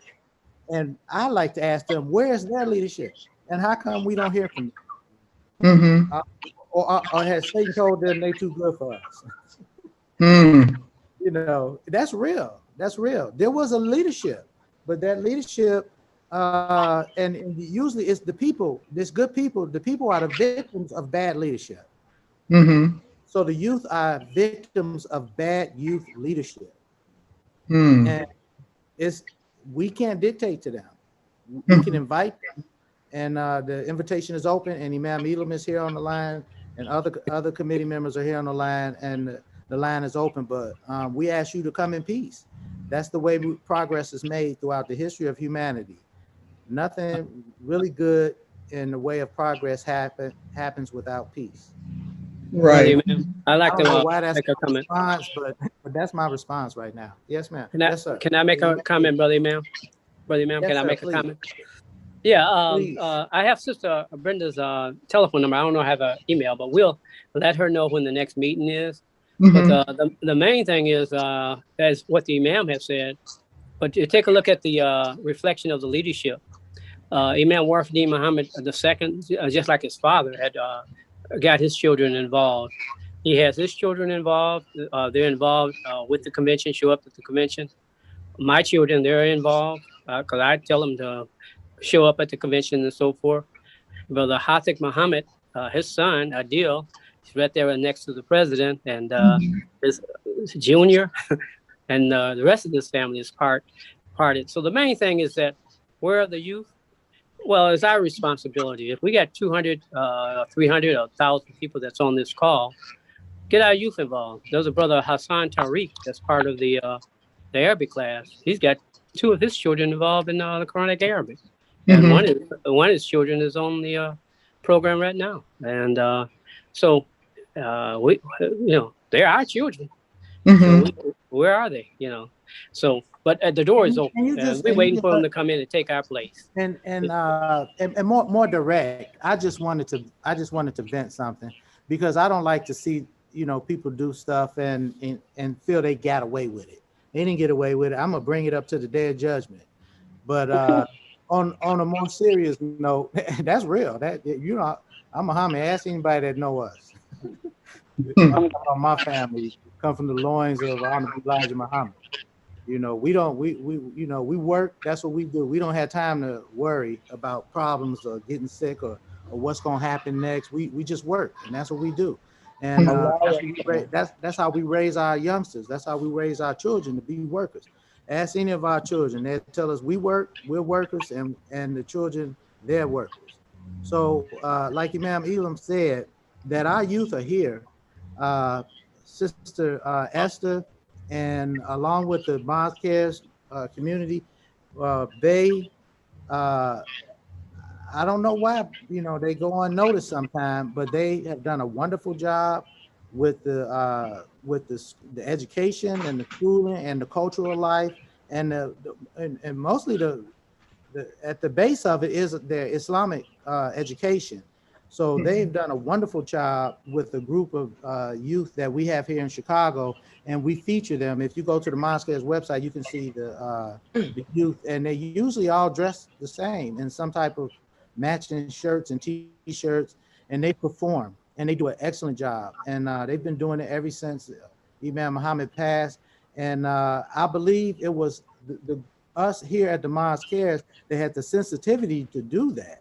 Because before Imam passed, the youth weren't necessarily, not saying that they weren't in years before, but in the years just before he passed, the youth weren't featured. We feature our youth at all our annual events. I had to put that out there. Imam Elam, he too humble to admit. Imam Elam, I saw him playing the keyboards. That he probably be playing the saxophone next year, playing the keyboards with the youngsters, But yeah, this is true. Sometimes we get negative propaganda. I was listening to a program on television where they was talking about somebody was using, I forget the names of the characters, but there was a person on one side of the political arena trying to condemn and slander the president with emails. And these emails were completely false. But the reason why they did, and if you looked at the email, he sent it out to thousands of people, but if you looked at it and listened to it, it was nothing negative. And then I said, you know what? I said, these suckers did the same thing to me. They were putting out emails and putting bubbles. He wants your money, he wants that. But then you see me and listen to what I'm saying. Well, everything I'm saying was beautiful and supportive, and I was really proud of it. I said, if it wasn't for those silly cartoons that they drew, I would have, I'd have sold that for them. They could have got a little money off of that. Because I said they put together a beautiful presentation. It's like they made a commercial for me. It was not negative, but they portrayed it as negative, and they do that, and they claiming that Russia is doing it. It's part of negative propaganda. So when you hear people flipping off at the mouth about what the Mosque is not doing, that's the price that we have to pay for excellence. When you're doing too good, you're gonna have a lot of people that's gonna bend over backwards. That's why we recite Surah Al-Falaq, because people practice that evil. And Allah asks us to pray to him for protection from it. You know. Yes, sir. I actually had gone over during the convention to the children's area and was thankful to see the work that Dr. Lynn and Sister Esther and the other sisters were doing with the children. But my thought was, you know, it would have been so wonderful to see more of our children, and that's just what I was talking about. But I'm always very thankful to see. When I was young, I'm from Chicago. Remember, I said it, and I stand by it, that we were the laborers. When I was young, we had youth groups that actually were responsible for planning, meeting, and conducting the and facilitating programs for the youth, and we were responsible for the from point A to the end for end of it. But we have people that I grew up with that we old men now getting gray hair and got children of our own and have grandchildren of some of us. You know, I'm waiting on mine. So I don't know what's wrong with my children, but I wish I was. I'm a grandpa. I should be. And these cats, they don't want to help. They don't want to help. Jealous and envy. And I'm gonna say it because I have some of the people that I grew up with have told me, like, man, I'm jealous. I've been jealous of you, and I said, well, why don't you take that to Allah and fight that in your heart? Ask Allah to get rid of that and do the work. Do it if you have to bite your lip. But the Prophet said, tell them to bite the tips of their fingers off. You know, with that jealousy in their rage. That's the Prophet said. The Prophet dealt with jealousy. It's all throughout the Quran. We know that. And envious people. He told them to bite their fingertips off in their rage. You know, but you're supposed to fight it. Biting the fingertips means that I don't like this feeling, that I'm biting, I'm causing physical pain because I don't want to feel this evil that possesses my heart. And as Black people, we had that problem. We got people. I used to think that some people would that's just the way they were or their approach or culturally, but you know, envy and jealousy affects people of all, you know, relationships, husband and wife, you know, all kind of relationships. It affects friendships, family, and but what we have to do is put the work ahead of and the good, the result that we want to see ahead of our own personal emotions. You know, we're moved too much by emotion, and Satan knows that, so he toys with us constantly. Yeah, we have to want to, you know, sacrifice. If we have to do it with tears, and I can't tell you how many times I've done stuff and be blind, can't see because there's tears in my eyes. But I got to do the work. I can't stop. I don't cry now, but when I have difficult time, that because I realize Allah wants peace for us, so I don't entertain anything. No, it love or happiness. When I was crying for my wife, I was crying because of death is a mystery, you know. And so death, there's nothing you can do with death. You can't rationalize death. You can't work that. You can't work through death. Death is something, you know. You say, well, your children lost their mother. You know, that's the sorrow, that's the sadness. But I don't entertain negative things. I do the work, and I'm not saying anybody should follow my footsteps. This is the evolution of WBM2's life. This is where this is a right I have earned, you know, through life experience. And I haven't experienced everything in life, but I've experienced enough to know how I should manage my own self and my own emotions. And I realized in my personal life that work conquers everything. If you're working too hard, you don't have time to get sick. I used to tell people, I say, I got small children in the house, and my wife works a full-time job, and I got buku tons of responsibilities. Sick, I ain't got time to get sick. I don't care how high my temperature is. That's me. I don't follow me, but that's my approach.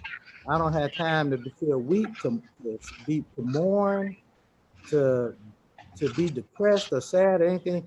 All I had time to do is to enjoy Allah's mercy and blessing in my life. And by that approach, that's what happens in my life. That's what I give my energy to. So I'm always happy. Always happy. I'm always happy. If you slap my face, I feel the pain, but I guarantee you I'll be happy. I might laugh. If you don't knock the truth out, I might be happy about that. You know, I'm joking, but that's real. That's how we have to put priorities in our life, and we have to put down petty things, and not be afraid to approach. You know, because the world is evolving, and even the ugly things that have happened to us as a people, and the ugliness and of slavery and what has happened to us, and the event of the circumstances of where African American people have ended up in life. The world is looking at how to deal with that, and they're bringing a lot of these painful things out to the forefront and making our job easier, where we can heal from some of the evils of the world. And this is a beautiful day to live in, as far as I'm concerned, because I can speak bluntly about things and not have nobody try to cut my head off. You know, my father, certain things he couldn't say. He couldn't say the stuff I said. I didn't know. I say stuff to people, and I'm expecting somebody to throw a brick through my window, and nothing happened.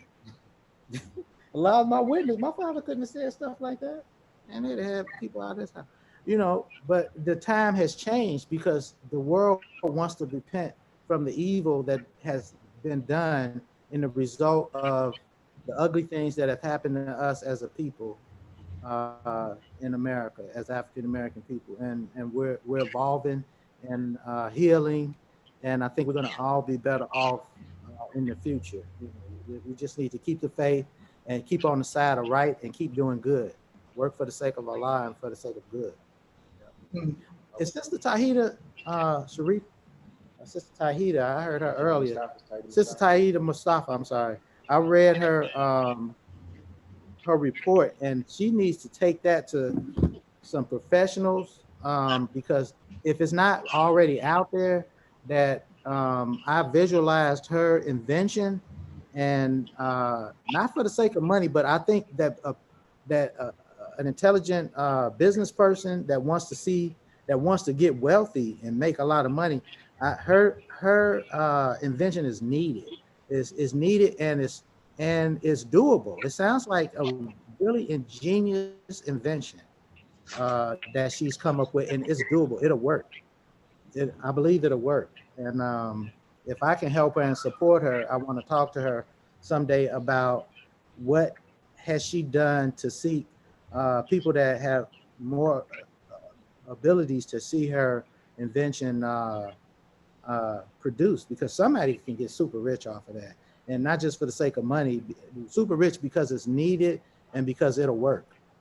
If it's not there, it should be in it should be a part of every wheelchair, and it should be a part of every handicapped bathroom.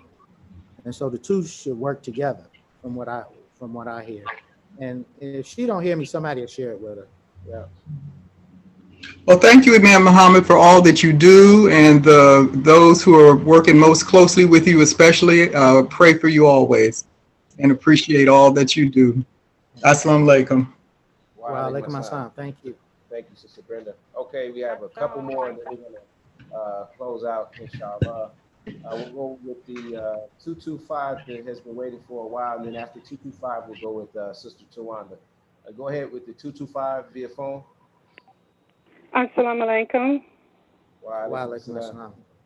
This is Sister Rashid. I just wanted to share with the sister who was inquiring about the schools.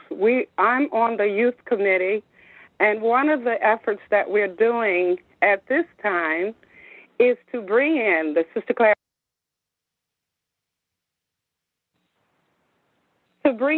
Claire Muhammad schools, and we have a sister in Nashville, Sister Mahasa and Brother Imam Hamid. They have had their Sister Claire Muhammad school for 50 years, and we would like to honor them. And so we also have a sister out of California, Sister Priscilla, who has been doing the Sister Claire Muhammad alumni. So we want to bring all of that together, and some of the other children and youth from different areas of the United States, like Louisiana, Tennessee, Florida, wherever youth are who want to be involved with the youth in Chicago, and to just do a presentation. So inshallah, I'm hoping that she will get on Wednesday night, but we are working in effort to bring the schools to the forefront with the youth. And we're also doing a citizenship as well. Inshallah. Assalamu alaikum. Thank you. Okay, Sister Tawanda. Assalamu alaikum. I just want to find out when you're gonna get that book done again, that revise that book. It's Al Islam. I forgot the name of that book. I had it at first. What color is the cover? It's gold. Oh, Prayer in Al Islam. That's it.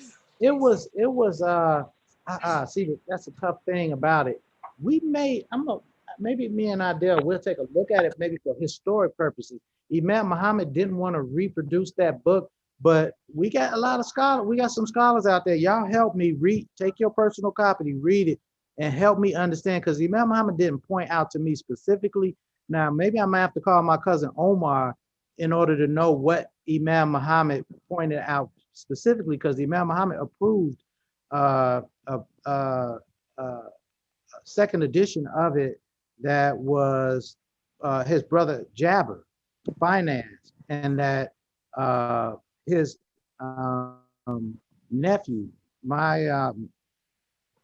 his grandnephew, my second cousin, Sultan Muhammad, Abdul Rahman Muhammad, Sultan Abdul Rahman Muhammad, he actually put a book out, but there were some issues with a couple of things that I pointed out. So Brother Jabber's not around. He was very generous, and so the financing of that, I'm sure we could probably do it on a smaller scale. And if I work with him, and I don't know about his schedule and his time, but maybe I'll reach out to him and see if, but because he has a whole lot of stock, see, Jabber spent a lot of money and he has a whole lot of those books that he doesn't want to see go to waste. So I told him that, as WDM Publications, that I couldn't sign off on it because of a couple of things that I saw had issues with that.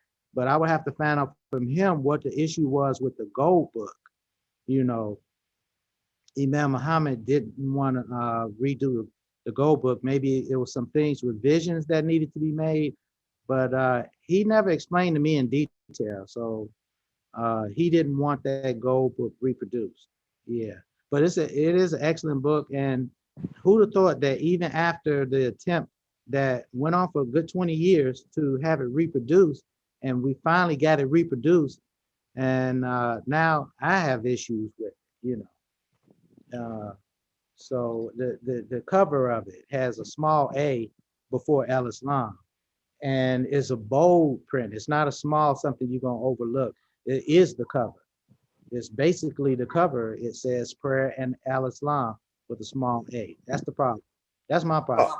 Oh, okay. Now, you mentioned something about every person that's in a wheelchair should have something. What is that you took? Because I'm in a wheelchair. Has an invention. Sister Tahida has an invention in mind that has not been produced yet to help people in wheelchair, and it's pretty brilliant. I read it, and I'm hoping that she hears that I reached out to her. Maybe she'll call me. And I hear you.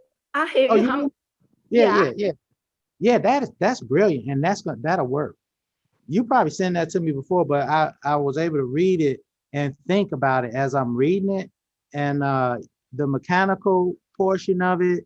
What I'm thinking is that part can be in the seat before the person sits in the seat, the harness, and then you hook the harness into the mechanical part, which is in the ceiling, supported by the structure that you talked about. And then all you have to do is push a button or a remote or whatever, and it lifts that person up and sets that person down safely, and they take care and handle their business, and they lift them back up and puts them back in their chair. Oh, wow. Right, that's correct. That's ingenious. That's brilliant, and that's needed. That should be in every handicap bathroom, and it should be an accessory that comes with every wheelchair. Assalamualaikum, Sister Great. Tahida. This is good evening, everyone. This is Sister Ellen Rockman. Assalamualaikum. Sister Tahida, are you talking about a Hoyer lift? No, I'm not just talking about the Hoyer lift because I know that's a portable lift. I'm talking about a lift that's already Tracked in there. the ceiling, a track in the ceiling to be Tracking able to move it around? Or tracking a frame. That's another thing, because some places don't want you to mess with their ceiling, or it That's might be correct. a drop ceiling. Might be a drop ceiling. So if that's the case, then it could be the metal frame that has it installed, up above. Okay. Yeah. Okay. Because I have seen the device that you're talking about without even seeing your on paper.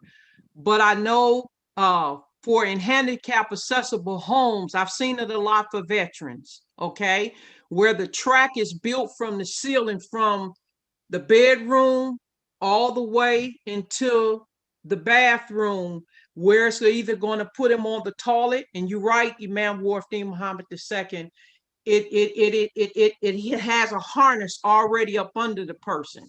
It'll take them to the bathroom, Okay. and the harness will have a That was hole my in the back. Yeah, that was actually my second part of the question. Has she seen it, and does it already exist? Because if it already exists, then it already exists. Now you're dealing with maybe simplifying and making something that exists more accessible or more portable, is like adding Velcro or something, I know you was gonna get it. That's why I brought it to you. Yeah, because now that's what it is about innovation. Now your idea, you may want to look at some images or some blueprints of what is already existing, and then with your expertise, because this is how stuff get made. It comes, the inventors, they're not geniuses. They talk to people that deal with it every day in their life like you do. So they get all their ideas from you. You're the genius behind the plan. So what you need to do is study and see what do you have to bring to the table? What do you, how can you improve what's already in existence? Yeah, because it needs more developing. It really needs more developing. And since they don't make it available to people like it should be, then, I don't know if it's developing somewhere else, because like I said, they told my sister, who is in a wheelchair, her insurance told her, well, that's a luxury. You can't get that. So she could get the Hoyer. Yeah, but she could get the Hoyer That's lift. not true. But a Anything lot that of can be- places. right. You the can Hoyer find- lift, can a lot find of places somebody you can't use it. Right. You know what I'm saying? You can find somebody that can make a sturdy aluminum frame Yeah, I had that some probably brothers can to look fold at up. It can probably fold up and fit in the trunk of your car, and you probably can maybe they can put some type of locking mechanisms in the floors around the toilet where you can unlock that thing, fold it up, fold the hinges, unlock the hinges, and put it in the trunk of your car, and take it to wheelchair accessible bathrooms and lock it down and use it as a portable harness. Somebody's gonna make it. Watch.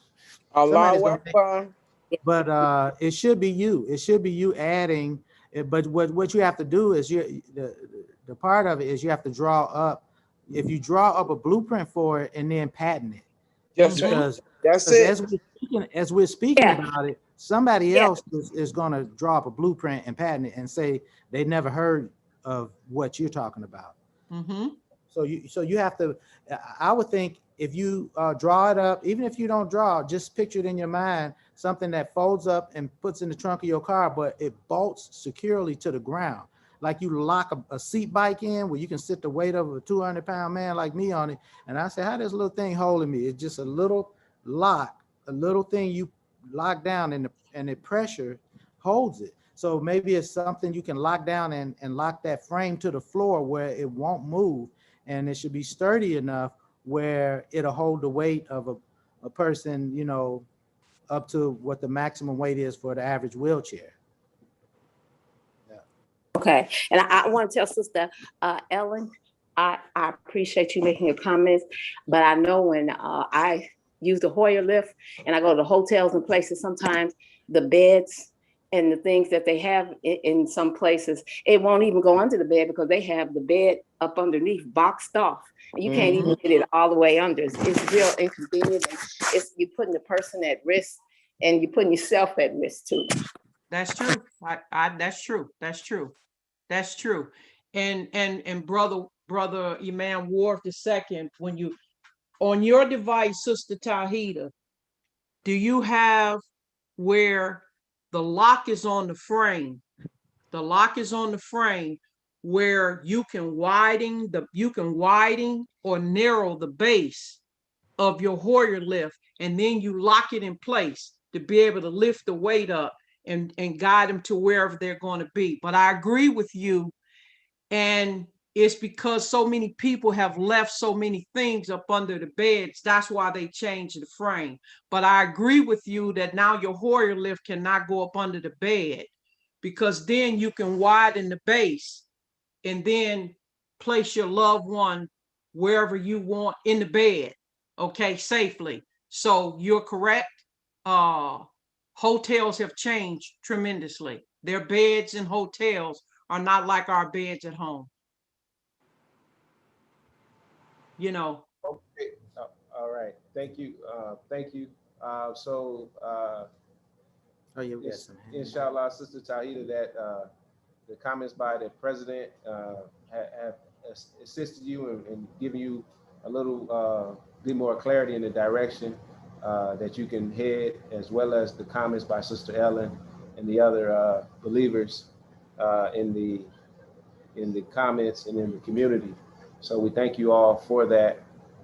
So we have a few more hands, and we're going to limit it to these that are raised, because we started at 1:30.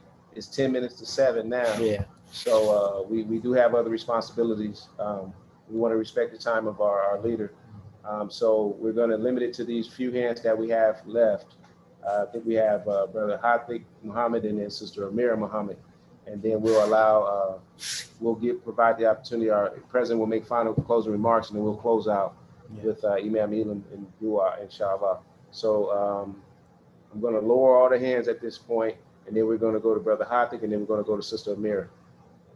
Go ahead, Brother Hafiq. Oh, assalamu alaikum. Imam David, you should have got the hook, man. But hey, the boss keep coming up with this stuff, and I'm like, hey, for one thing, regarding the children and stuff, what? My old school, the grandmamas and grandpappies used to tell us, charity begins at home. Everybody out there came out of somebody's house.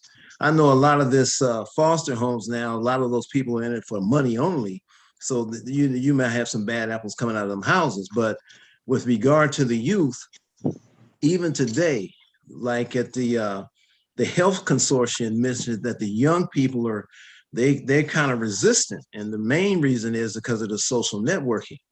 In fact, years ago, when this social networking really got going real fast, in the intelligence community, or the covert intelligence community, it was found that these little hubs where you have 2 or 3 computers, and they're connected to the satellite, the ones that do the drones, and they network to all these cameras around the area wherever they're at. They were able to they could have a 3-person team to replace 400 agents in the field. Okay, so what happened to us in LA, for example, at 27, the laborers at that time, the administrators were referred to as laborers. Okay, well, once the transition came and the Imam more or less kind of let us out of the womb, hey, the laborers' children came up to heavy attack. We became infiltrated, and they went after our youth with money, drugs, and corrupt women and children. Okay, and the thing was, and believe me, we lost a lot. A lot of them lost their lives. A lot of them got hooked on drugs, but it was a concerted effort. But today, all they got to do is on social networking. You know, it bothers me so much sometimes when I look at these commercials on TV, or I'll just say the news, for the news. My goodness, it's almost like I can't watch a news program and to see a male presenter that's not LGBTQX or whatever, okay? And that's influencing these young men. You know, so this social network is very, like what was alluded at the consortium health scenario earlier today about the youth being resistant because they're plugged into the social network. So we have to do more and do better, but charity begins at home, okay? All of them come out of somebody's house, okay? So that's where it has to begin, okay? And the other thing with regard to our president, for those who know who've been around, you definitely know he came out of the loins of the Honorable Elijah and Imam Muhammad. And with regard to Tahita, this brother here will invent a tool to fix something he's trying to fix. Trust me. I mean, I mean, so we really there's a will, there's a way. Yeah, we're blessed, and we're targeted at the same time. You know, it's like I remember your grandfather talking about the black stone and how that represented us, the cornerstones. You know what I mean? And Bilal, I've been doing a lot of study and research on Bilal that shows that Bilal had like 7 sons. Okay, and the immigrants say that Bilal had no heirs. No, that's a bunch of BS. Okay, we got to do more study ourselves.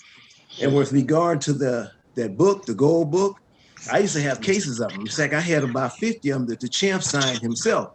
But your father said, peace and blessing be upon him, said that he said 90% of that book was put together by Muhammad Ali and Jabber. Okay, peace and blessing be on both of them. He said he only contributed like 10% to that book. And that was a section on janazas, okay? And with regard to the second edition with that small A, he had the same reservation about that. And so, you know, we had to be very, very careful about what goes on. And you're doing a great job. I know your grandfather and your father would be very proud of what you're doing. I know I am. So just keep up the good work. And David, get the hook, because I'm done. But all these jewels keep popping up, and I can't help it. Yeah. He talking about David, brother David. Don't get David started. Okay. Alhamdulillah. Alhamdulillah. All right, Sister Amira, you can go ahead, and then you'll be our last comment or question, and then we'll turn it over to you, ma'am, to our president for comments, and then we'll close out with Imam Elam's dua, inshallah. Go ahead, Sister Amira. Assalamu alaikum. Can you hear me? Yes, ma'am. Oh, okay. I just want to go back to the question about Imam Muhammad mentioned about the marijuana, and that was really something that subject came up with him because that was a subject that I was engaged in a conversation with earlier today. And what I found out is that they are lacing that marijuana with something else, like a mind-altering drug. So we may think that it's not a harmful drug, but it really is. And we wonder why people's behavior are so erratic, because whatever they're injecting, that chemical in there, it has effect on them. So we don't need to take it lightly, because when your mind is... I noticed. Yeah. I'm saying when your mind is... I noticed that, because I've seen people. Yeah. Go ahead, Brother Man. Keep going. No, I've seen people that used to smoke marijuana over years, but I see a different type of, and the person, I asked them, you know, about what they were smoking, and I said, because you don't look like you have marijuana. I said, I've seen people my whole life have marijuana, and you off something else, you know, but it smell like weed, it look like weed, look like marijuana, smell like it, and they call it marijuana, but it's something else. It's drugs. It's some other drug in there. Yeah.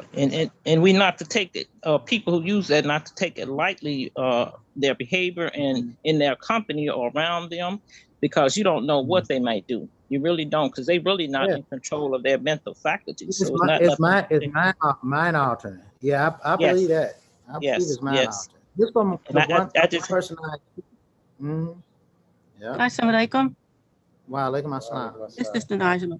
I just want to make a quick comment in regards to the First Sunday program period. I'm looking at you, Brother Warren, and I'm seeing that it's wearing on you. And I think out of consideration for you and your kindness to us, some of us get on here, we make comments over and over and over. And I think it's dragging it out kind of long because we're at home. You have to. And I've been fasting. I haven't eaten, not intentionally, because I've been on this call, on this Zoom. At you. I think out of consideration. I am hungry. Yes. I think out of consideration for you and Brother Adil, you're very kind to us. But I think we need to limit it to a point where we need to cut it off. you're sleepy. Look, you're tired, and we can tell I'm that not you're tired. very. I got I mean, not energy. tired, but you I'm hungry. you look.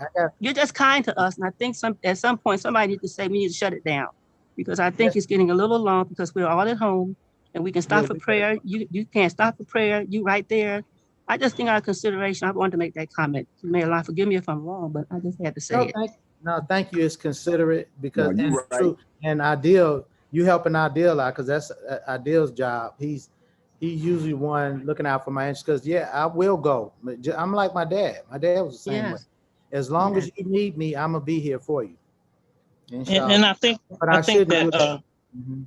yeah, and I think that when we're in the middle of a conversation, we should let that person finish that comment. I know that Adele, he may be the last person to speak because he was considerate of what Sister Naja just said. So there was some consideration for the time, you know. And I was trying to make a point that Brother Imam addressed that I felt there was a concern from him, and that's why I raised my hand again. Right, and I heard you earlier, but they didn't. You didn't get the opportunity to. I forget what it was, but this is your second time.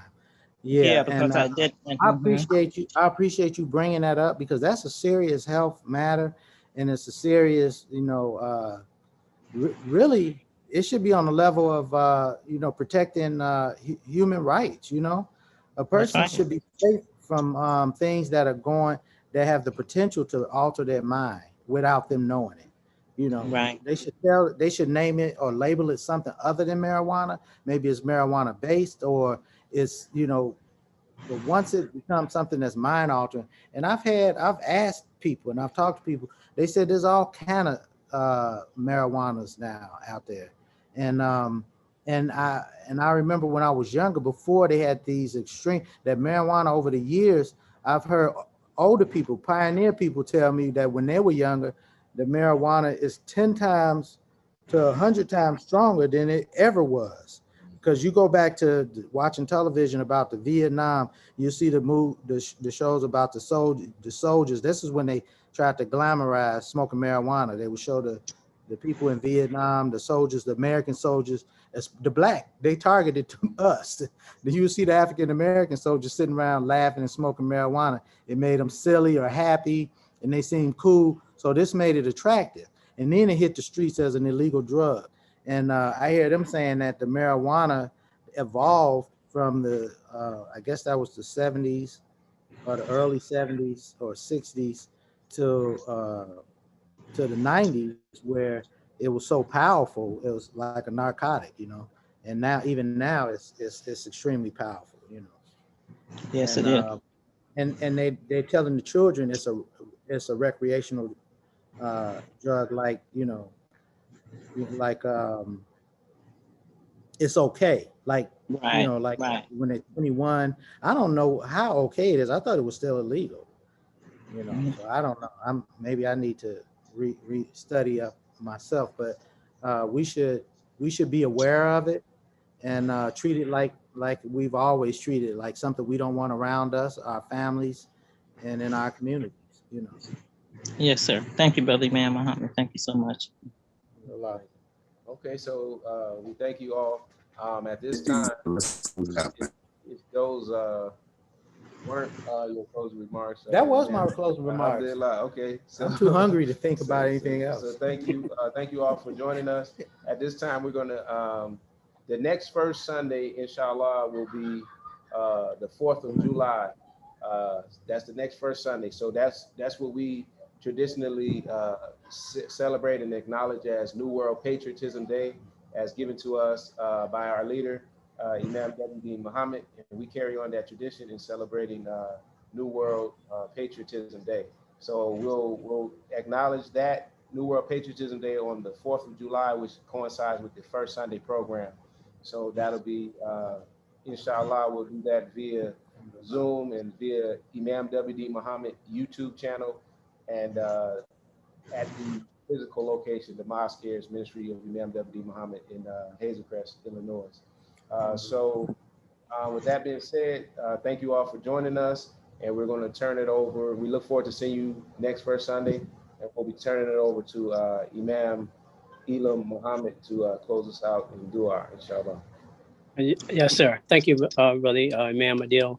And thank you, Imam Warfi Muhammad II. Excellent first Sunday. Thank you. Alhamdulillah. Thank you. Bismillahir Rahmanir Rahim. Alhamdulillahi Rabbil Alameen. Ar-Rahmanir Rahim. Maliki Yawmiddin. Iyyaka na'budu wa iyyaka nasta'in. Ihdina siratal mustaqim. Siratal ladzina an'amta alayhim. Ghayril maghdubi alayhim waladdallin. Ameen. Ameen. Excellent. Salam.